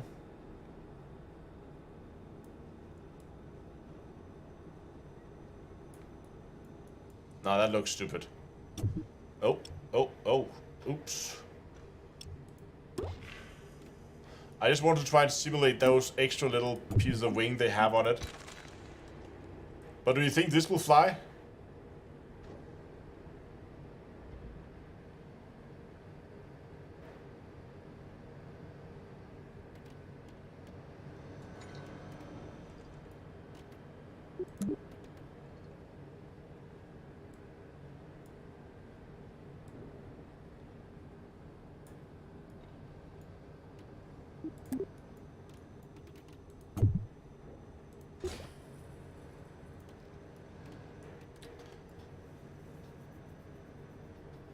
Yeah, I've...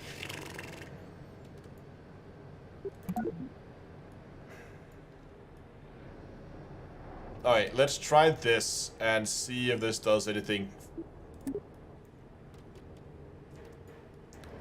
I would also like to try to take those engines there and rotate them back into their original position, as I have a feeling that that might be what's causing the rotations. So I'm gonna try to just put those straight back there and see how it flies now.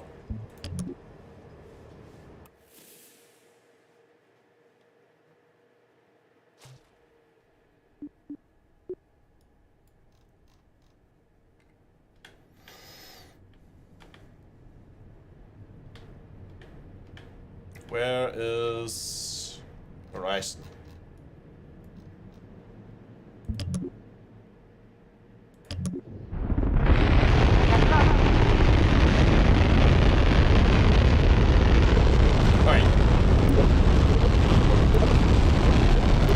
We absolutely need that angle on those engines.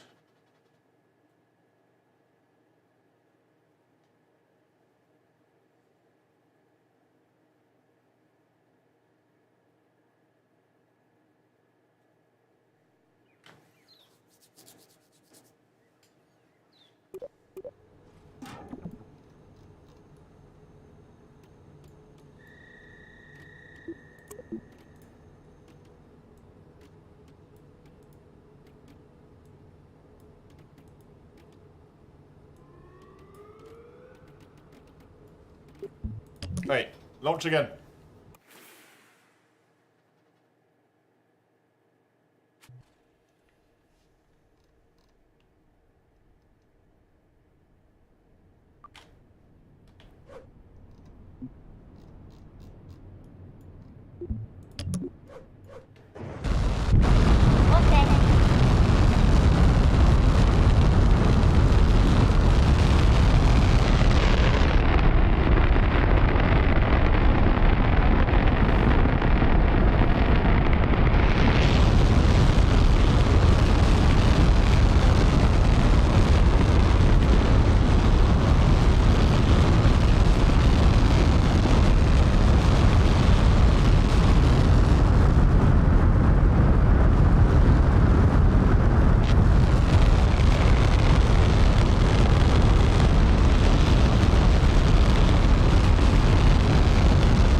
Halfway to space.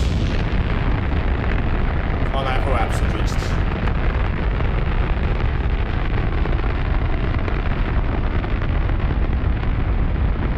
Getting ready to dump the solid rocket boosters.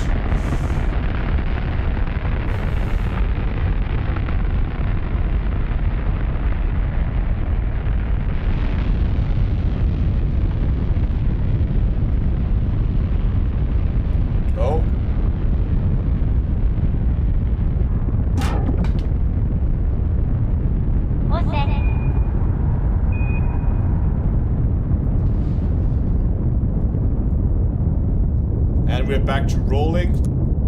RCS thrusters on.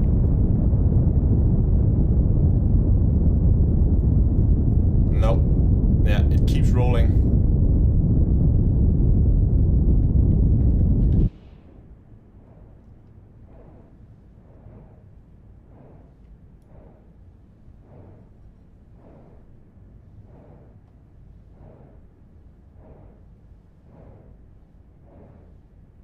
I don't get what's causing this rolling here.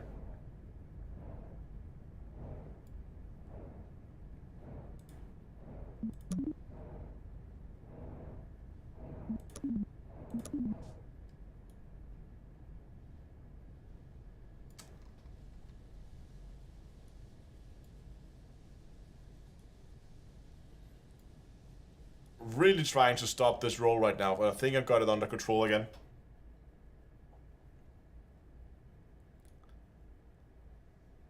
I'm not sure what's causing this.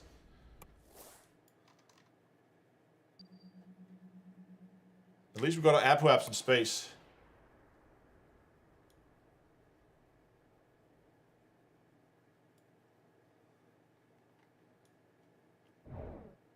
Okay, let's try something here.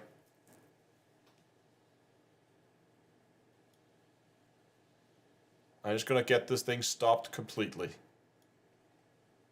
Okay.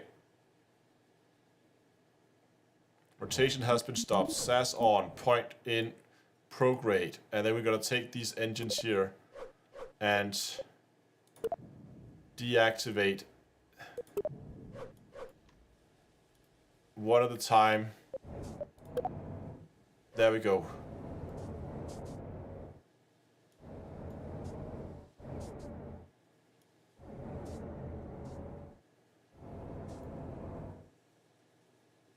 Maybe just activate one until we're pointing the right way again.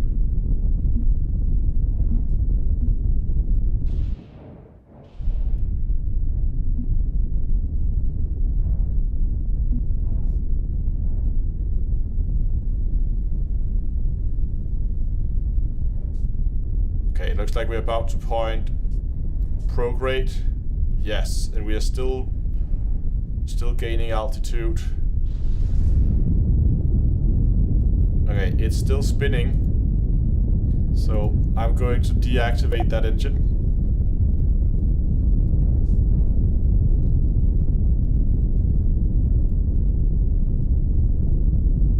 I have very little control over it now, because all that's really helping me control is those 3 engines that gives me control.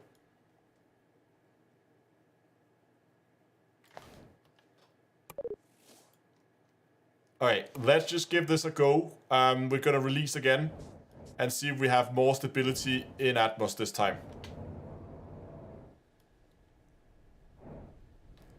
Good.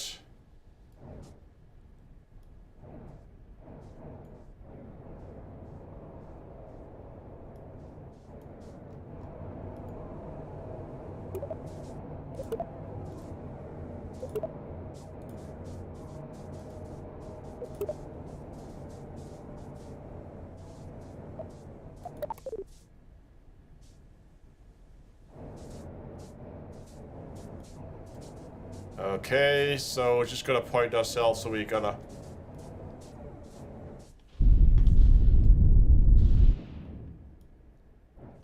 Oh, that pitches up badly. Okay, I think we have to just make do with those small orbital engines. This is also what they were actually intended for. There was just those 2 small there was actually just intended for the re-entry burn.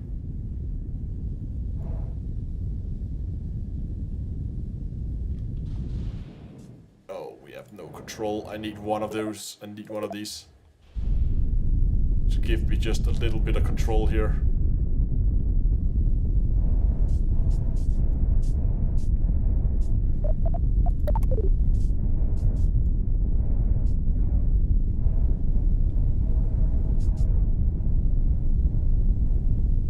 As soon as we are in Atmos,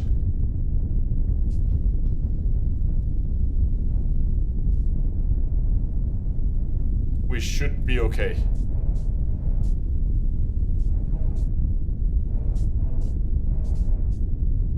"17 kilometers until atmosphere."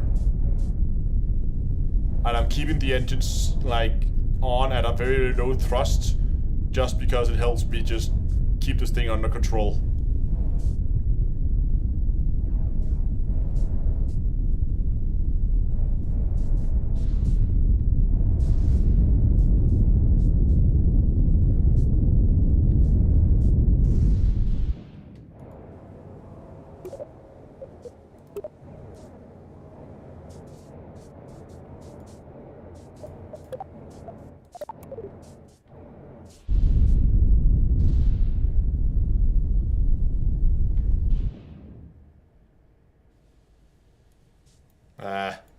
Yeah, nope, I can't fly with 3 of them active. I have to turn those off.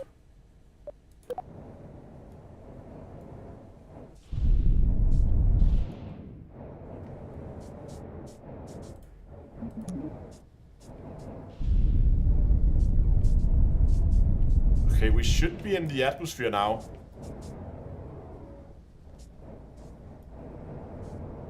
I'm not really feeling the atmosphere yet. I can't really... I mean, right now I'm just basically learning to fly this thing as I go. And we are getting into the atmosphere now. It wants to flip. It's still flipping. Yeah.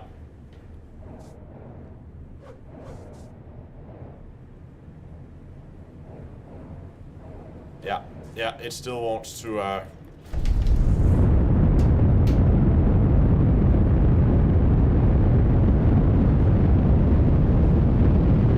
But look at that, this thing is causing a spin on its own.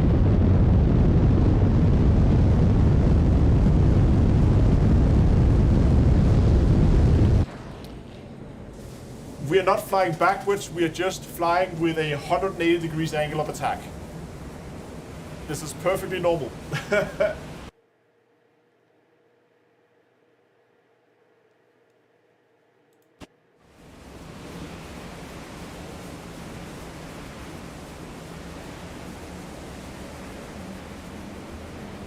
No, it's just me that, like, if you just curve to take the mouse out of the game, it closes it.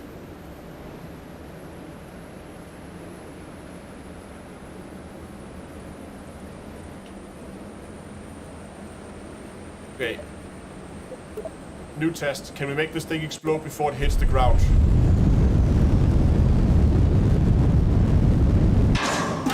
Oh, we're out of fuel. Never mind. Hey, flat spin. Nice.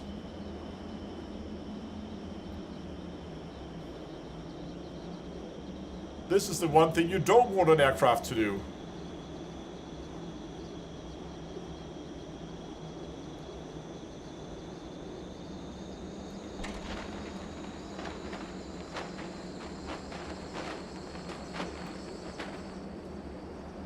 At least I got it pointing the right way.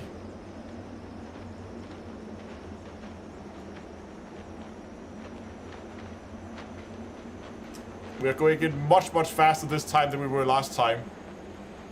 Oh, it's becoming aerodynamically unstable. I don't think those parachutes gonna save us this time.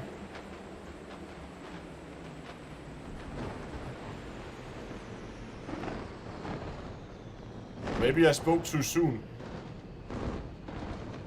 Look at those.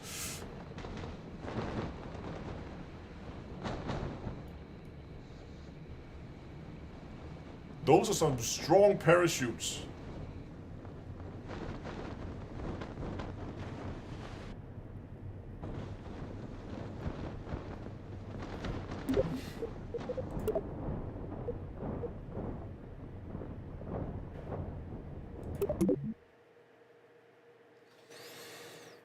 Definitely the landing gear.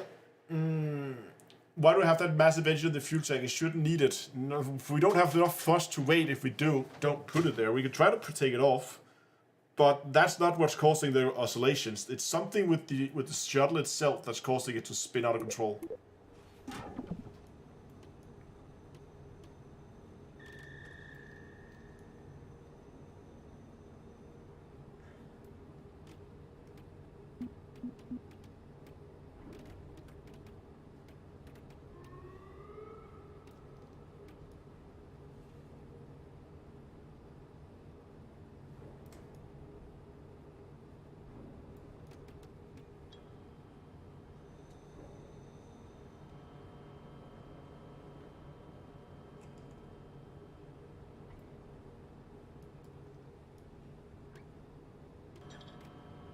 Yeah, we could move the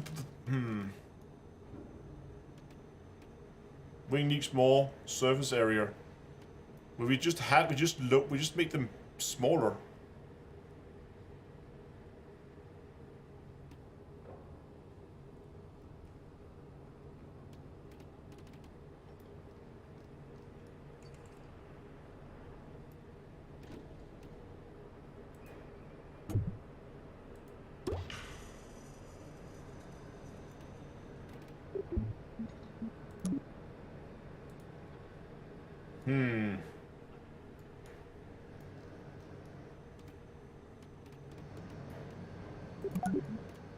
How much do we lose if we take that engine off?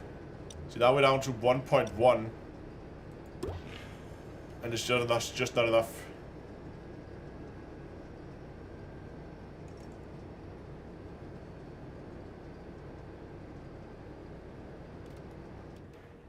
Yeah, so yeah, what you're suggesting is we take those and move them there, right? Not sure that's going to do anything for our stability.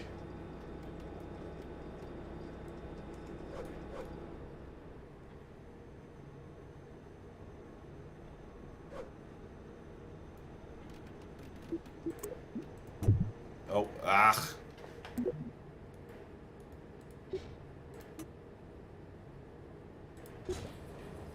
Oh well, I guess I'm gonna move them again.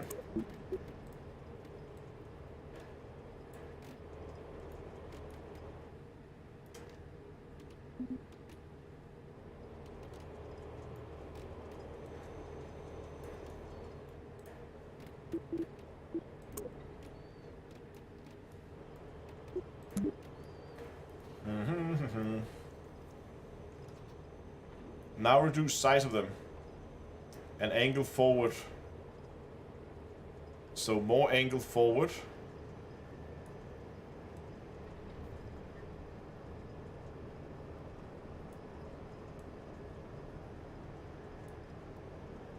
And less wingspan.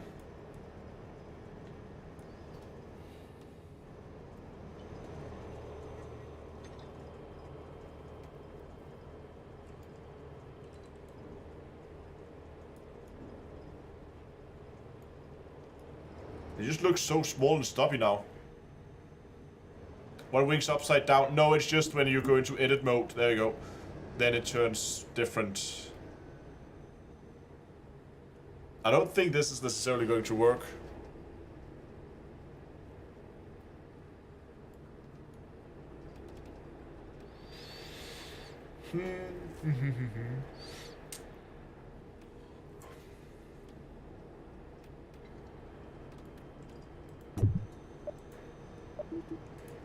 Okay, let's just try to completely remake those wings.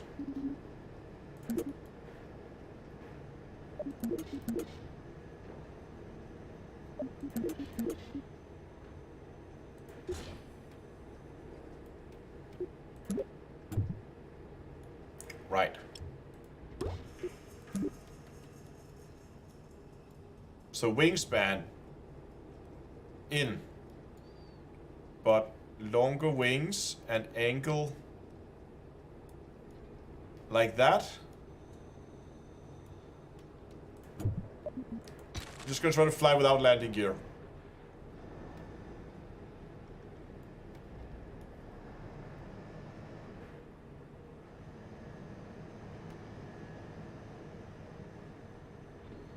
Leading edge closer to nose, so you want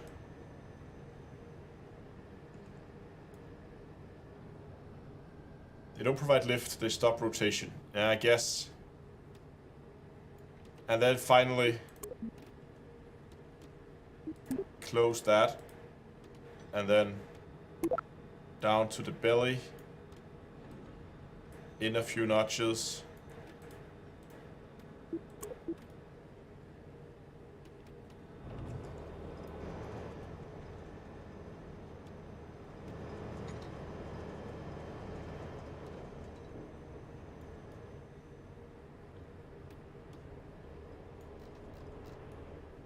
Yeah, it looks like a spaceship alright, but does it fly like one? That's the big question.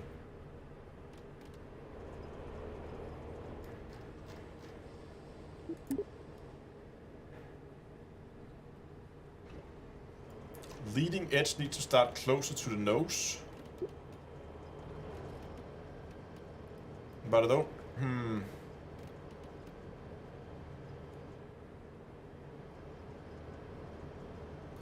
Hold on. I think I have a solution for something here. Just gonna store those wings there. Store the top thing there.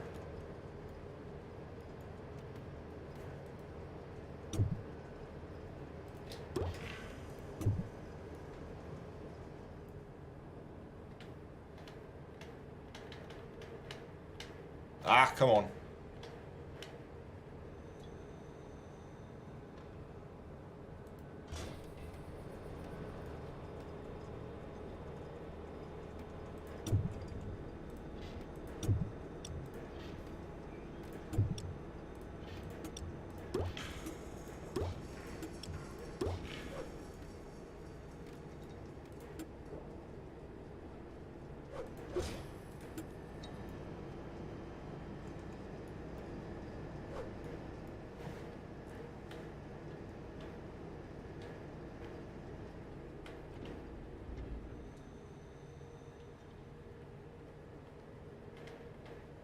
What's going on here?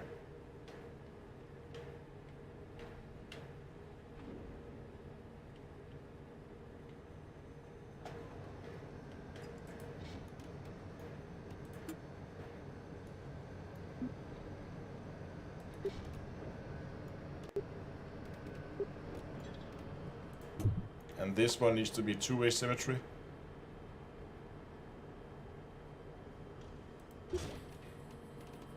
Why is this wing so weird?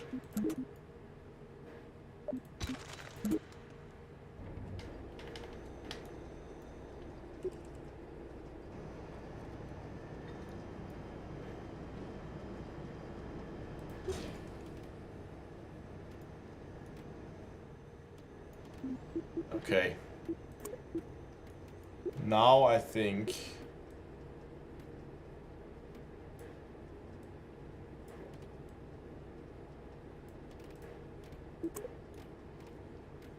what the hell's happening here? Hold on.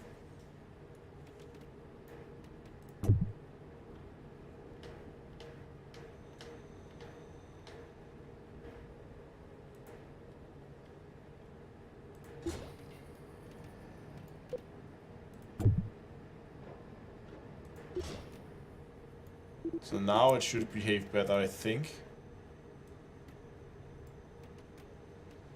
Yeah, that's better.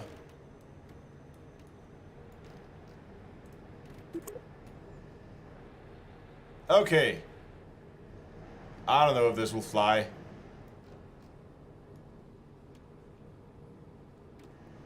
So what I've done is I moved the fuel tank up top. And hopefully, my theory is by moving the fuel tank up top, I move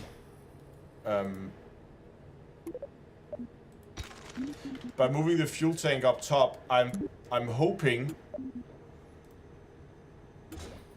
I'm gonna make it slightly more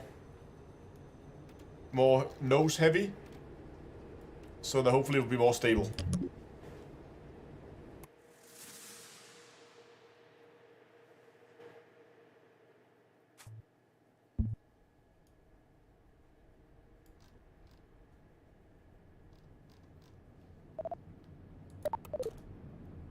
I can see no situation where this would go wrong now. This will be a perfect flight. Just watch this fly perfectly. Okay. And take off.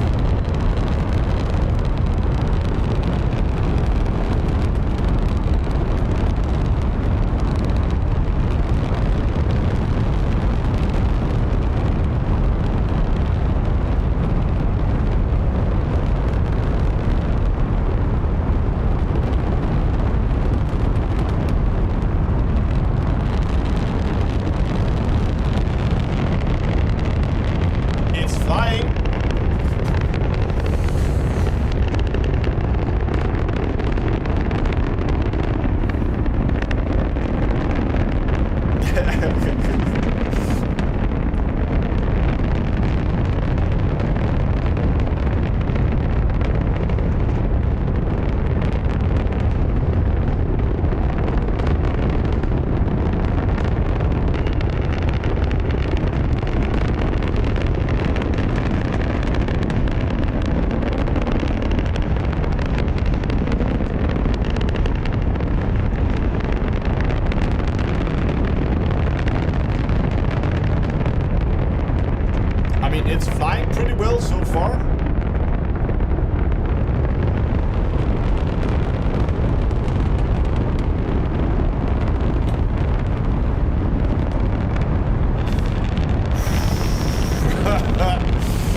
now. I'm trying to at least. It really want to go the other way, so we'll just.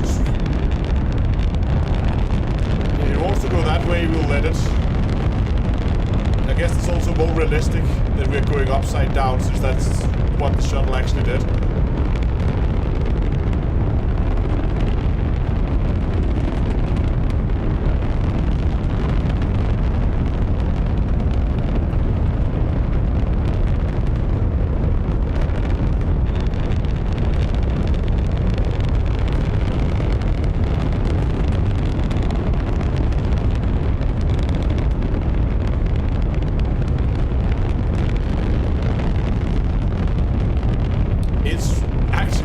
Quite well, all things considered.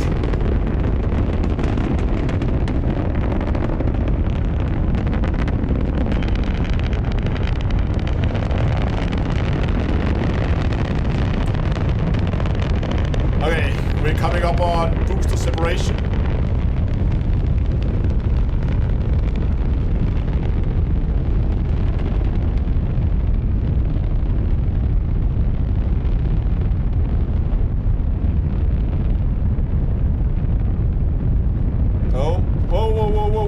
What's happening? What's happening?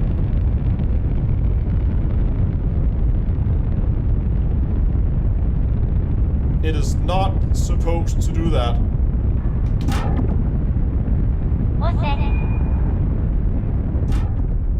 Okay, we're on our own. No, we lost the wing.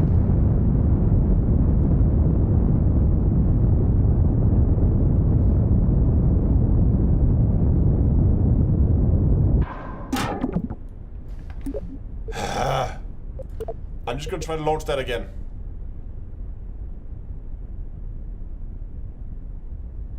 I think you might need to do a gravity turn earlier in order to get enough speed to reach a stable orbit. Yeah, we might have to start it on purpose.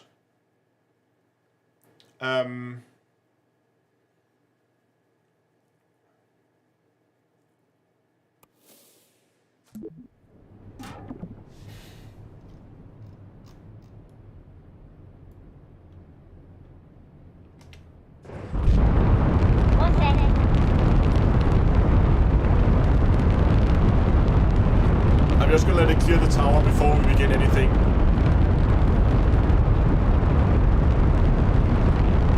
Actually, let's just see what it will do on its own. I'm just gonna try to let it fly itself, basically. See, it will do a gravity turn on its own here because that angle of the thrusters.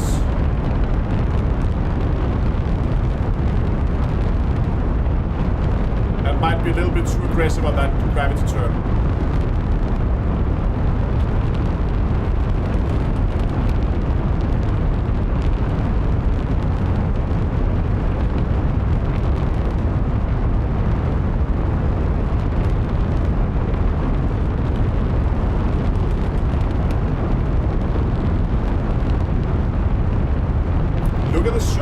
It's bobbing back and forward. I think maybe the oscillations are caused by the shuttle not being properly attached to the main tanks. Yeah, we're missing a strut on the nose of the shuttle.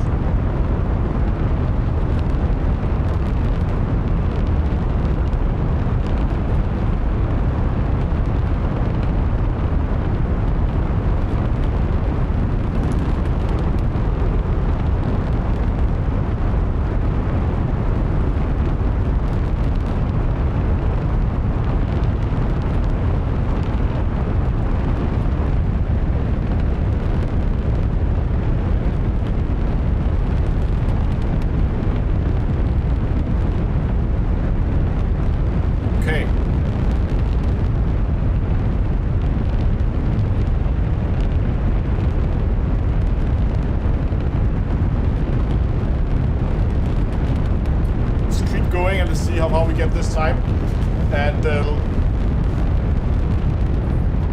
yeah, I don't know what was going on last time with yeah, we probably need to go over the struts again. We have struts up here in the front. The boosters are strutted in, it seems. That one is missing a strut too. There's a few struts missing. So we might have to go and look over that. That could also be dampening a lot of those oscillations we're seeing.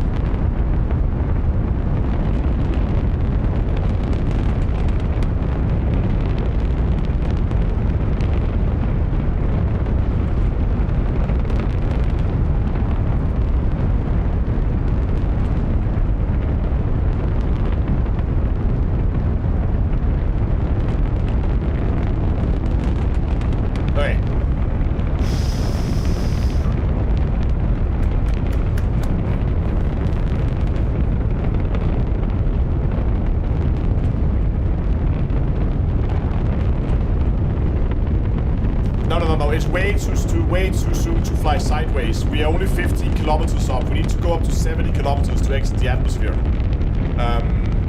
We're not even 25% out of the atmosphere. We need way more. And it is doing a very, very slow gradual gravity turn now.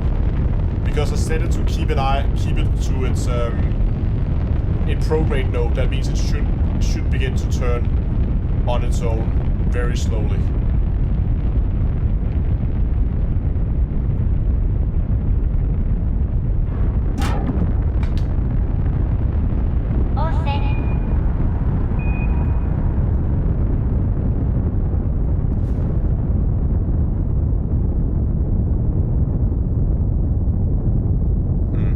There are those,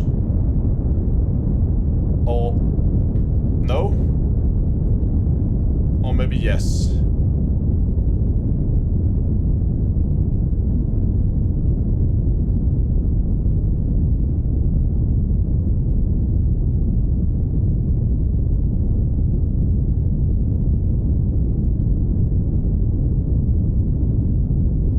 It's somehow different. It's not just speeding up now. Or maybe I was talking too soon.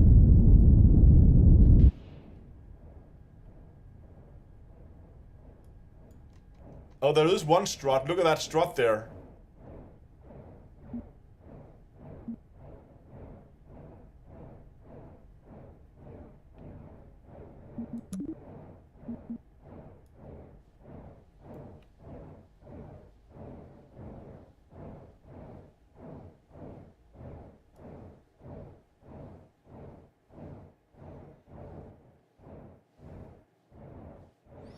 So we're gonna make same procedures last time. We're gonna detach from the tank. Is that the fuel line? Oh, that's the fuel line, of course. Yeah, okay, we have those struts at the front. I think that's what's causing a lot of it, to be honest.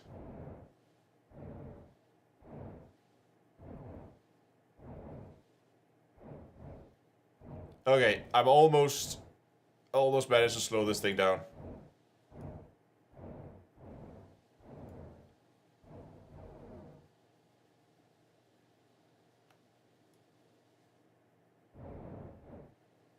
Okay.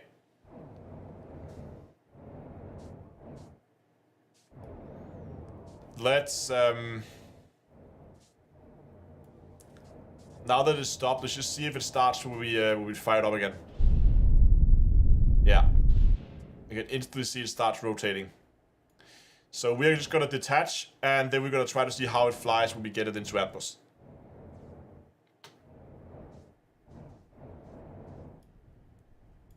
Good detach.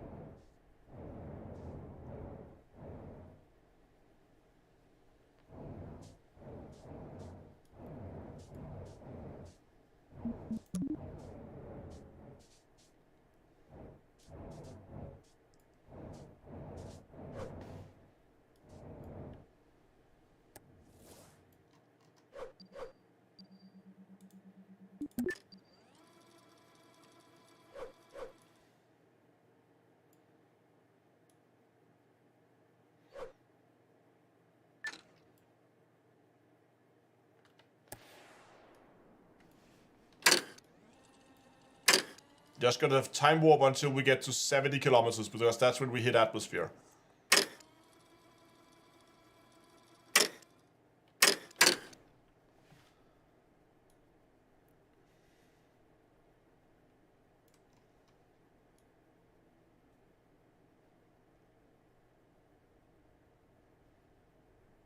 Also look, oh, all my RCS thrusters are up here on the front now because I moved things around. I probably need to space those out again. Not that it matters much for just...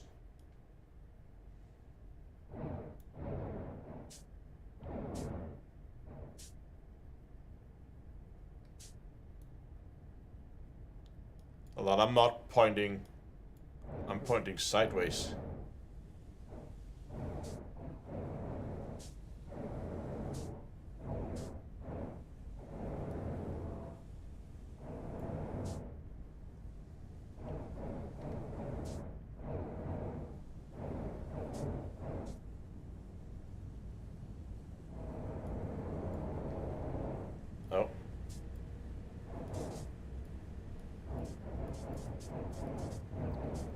Oh, okay, it's pointing into the... Is it stable? Oh yeah. We are diving like a rock, but it's stable. Look at that. Even if I turn... I think it's aerodynamically stable now. See, it's pointing towards its prograde node now. So the question is just how much control can we pull it out of this dive?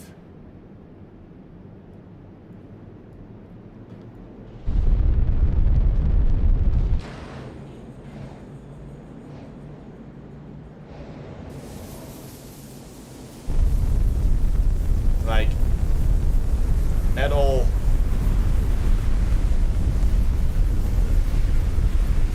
I am doing my level best to get this thing out of the dive.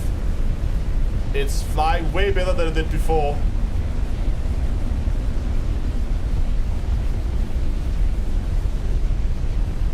I'm not pulling up yet. I'm pulling up as hard as this thing will go.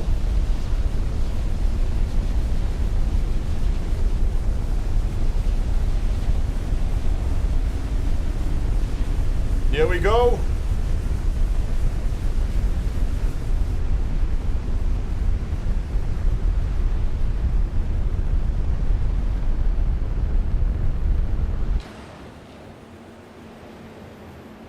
Woo! Now we don't have any landing gear, and we not really designed for water landings here, but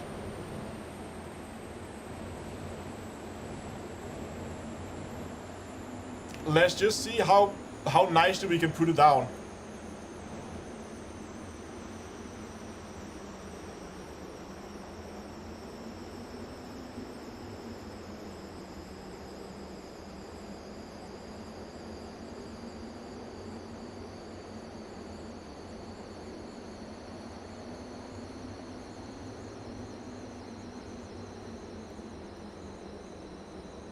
It is beginning to nosedive again,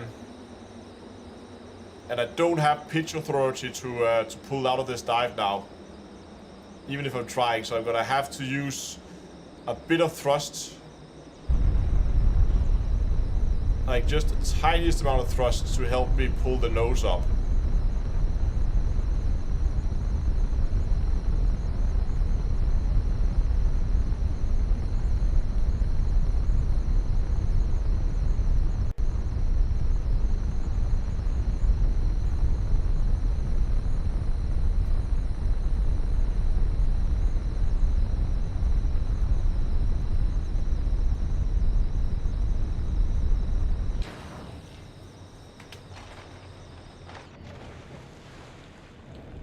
And splash down.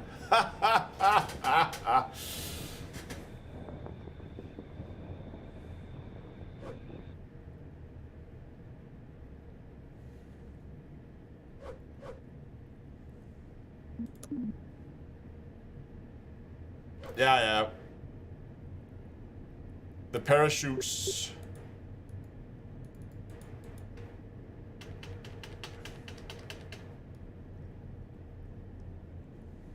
Oh, the ocean is deep here. It's like 2 kilometers deep.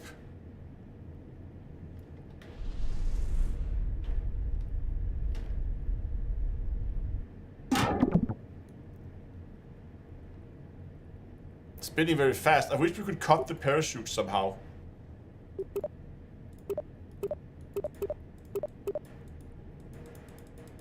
But nope, we can't. Okay, I think we got quite far with it. It's not quite there where I think it's stable. I think I might actually try, instead of trying to build a full-size shuttle, just build a smaller one and then try maybe to, on the next iteration of it, build something that's a little bit more aerodynamically stable to start with. As I mean, starting by build the shuttle, make sure it can fly on its own. I mean, we're still plummeting towards the bottom of the, like 2 kilometers deep, and I'm not sure if the shuttle can handle it. Yeah, the guy, yeah, he's gone. He's gone. But it was a ton of fun. I gotta have a video out for you with some Kerbal things for more traditional rockets tomorrow. That's not these crazy shuttles, which turn out to be super hard to build. It's definitely something I'll continue to explore because it's quite a fun challenge and things explode and yeah. But I had a blast tonight. If you haven't checked out Kerbal Space Program yet, Kerbal Space Program 2, I should say, go check it out on Steam. It just came out in early access today. As you can see, it still has a few things that needs to be fixed. But yeah, I had a lot of fun, and I hope you did it as well. Especially, I think my favorite part was still that we managed to get Bob Kerman back. It took a while, but we got him back. So yeah, do stay tuned to the channel for more Kerbal Space Program in the future. I'll promise you that's not the last Kerbal content you've seen from me. So if you are interested in that, please go and subscribe to the channel over on YouTube. I am chasing that elusive 100,000 subscribers and getting there, getting real close, and I hope you'll help me get there. And so if you haven't subscribed to my channel, I would really appreciate if you would consider doing so. But I'm gonna get some sleep, and yeah, thanks for watching, and until next live stream, fly safe, and I'll see you guys in space.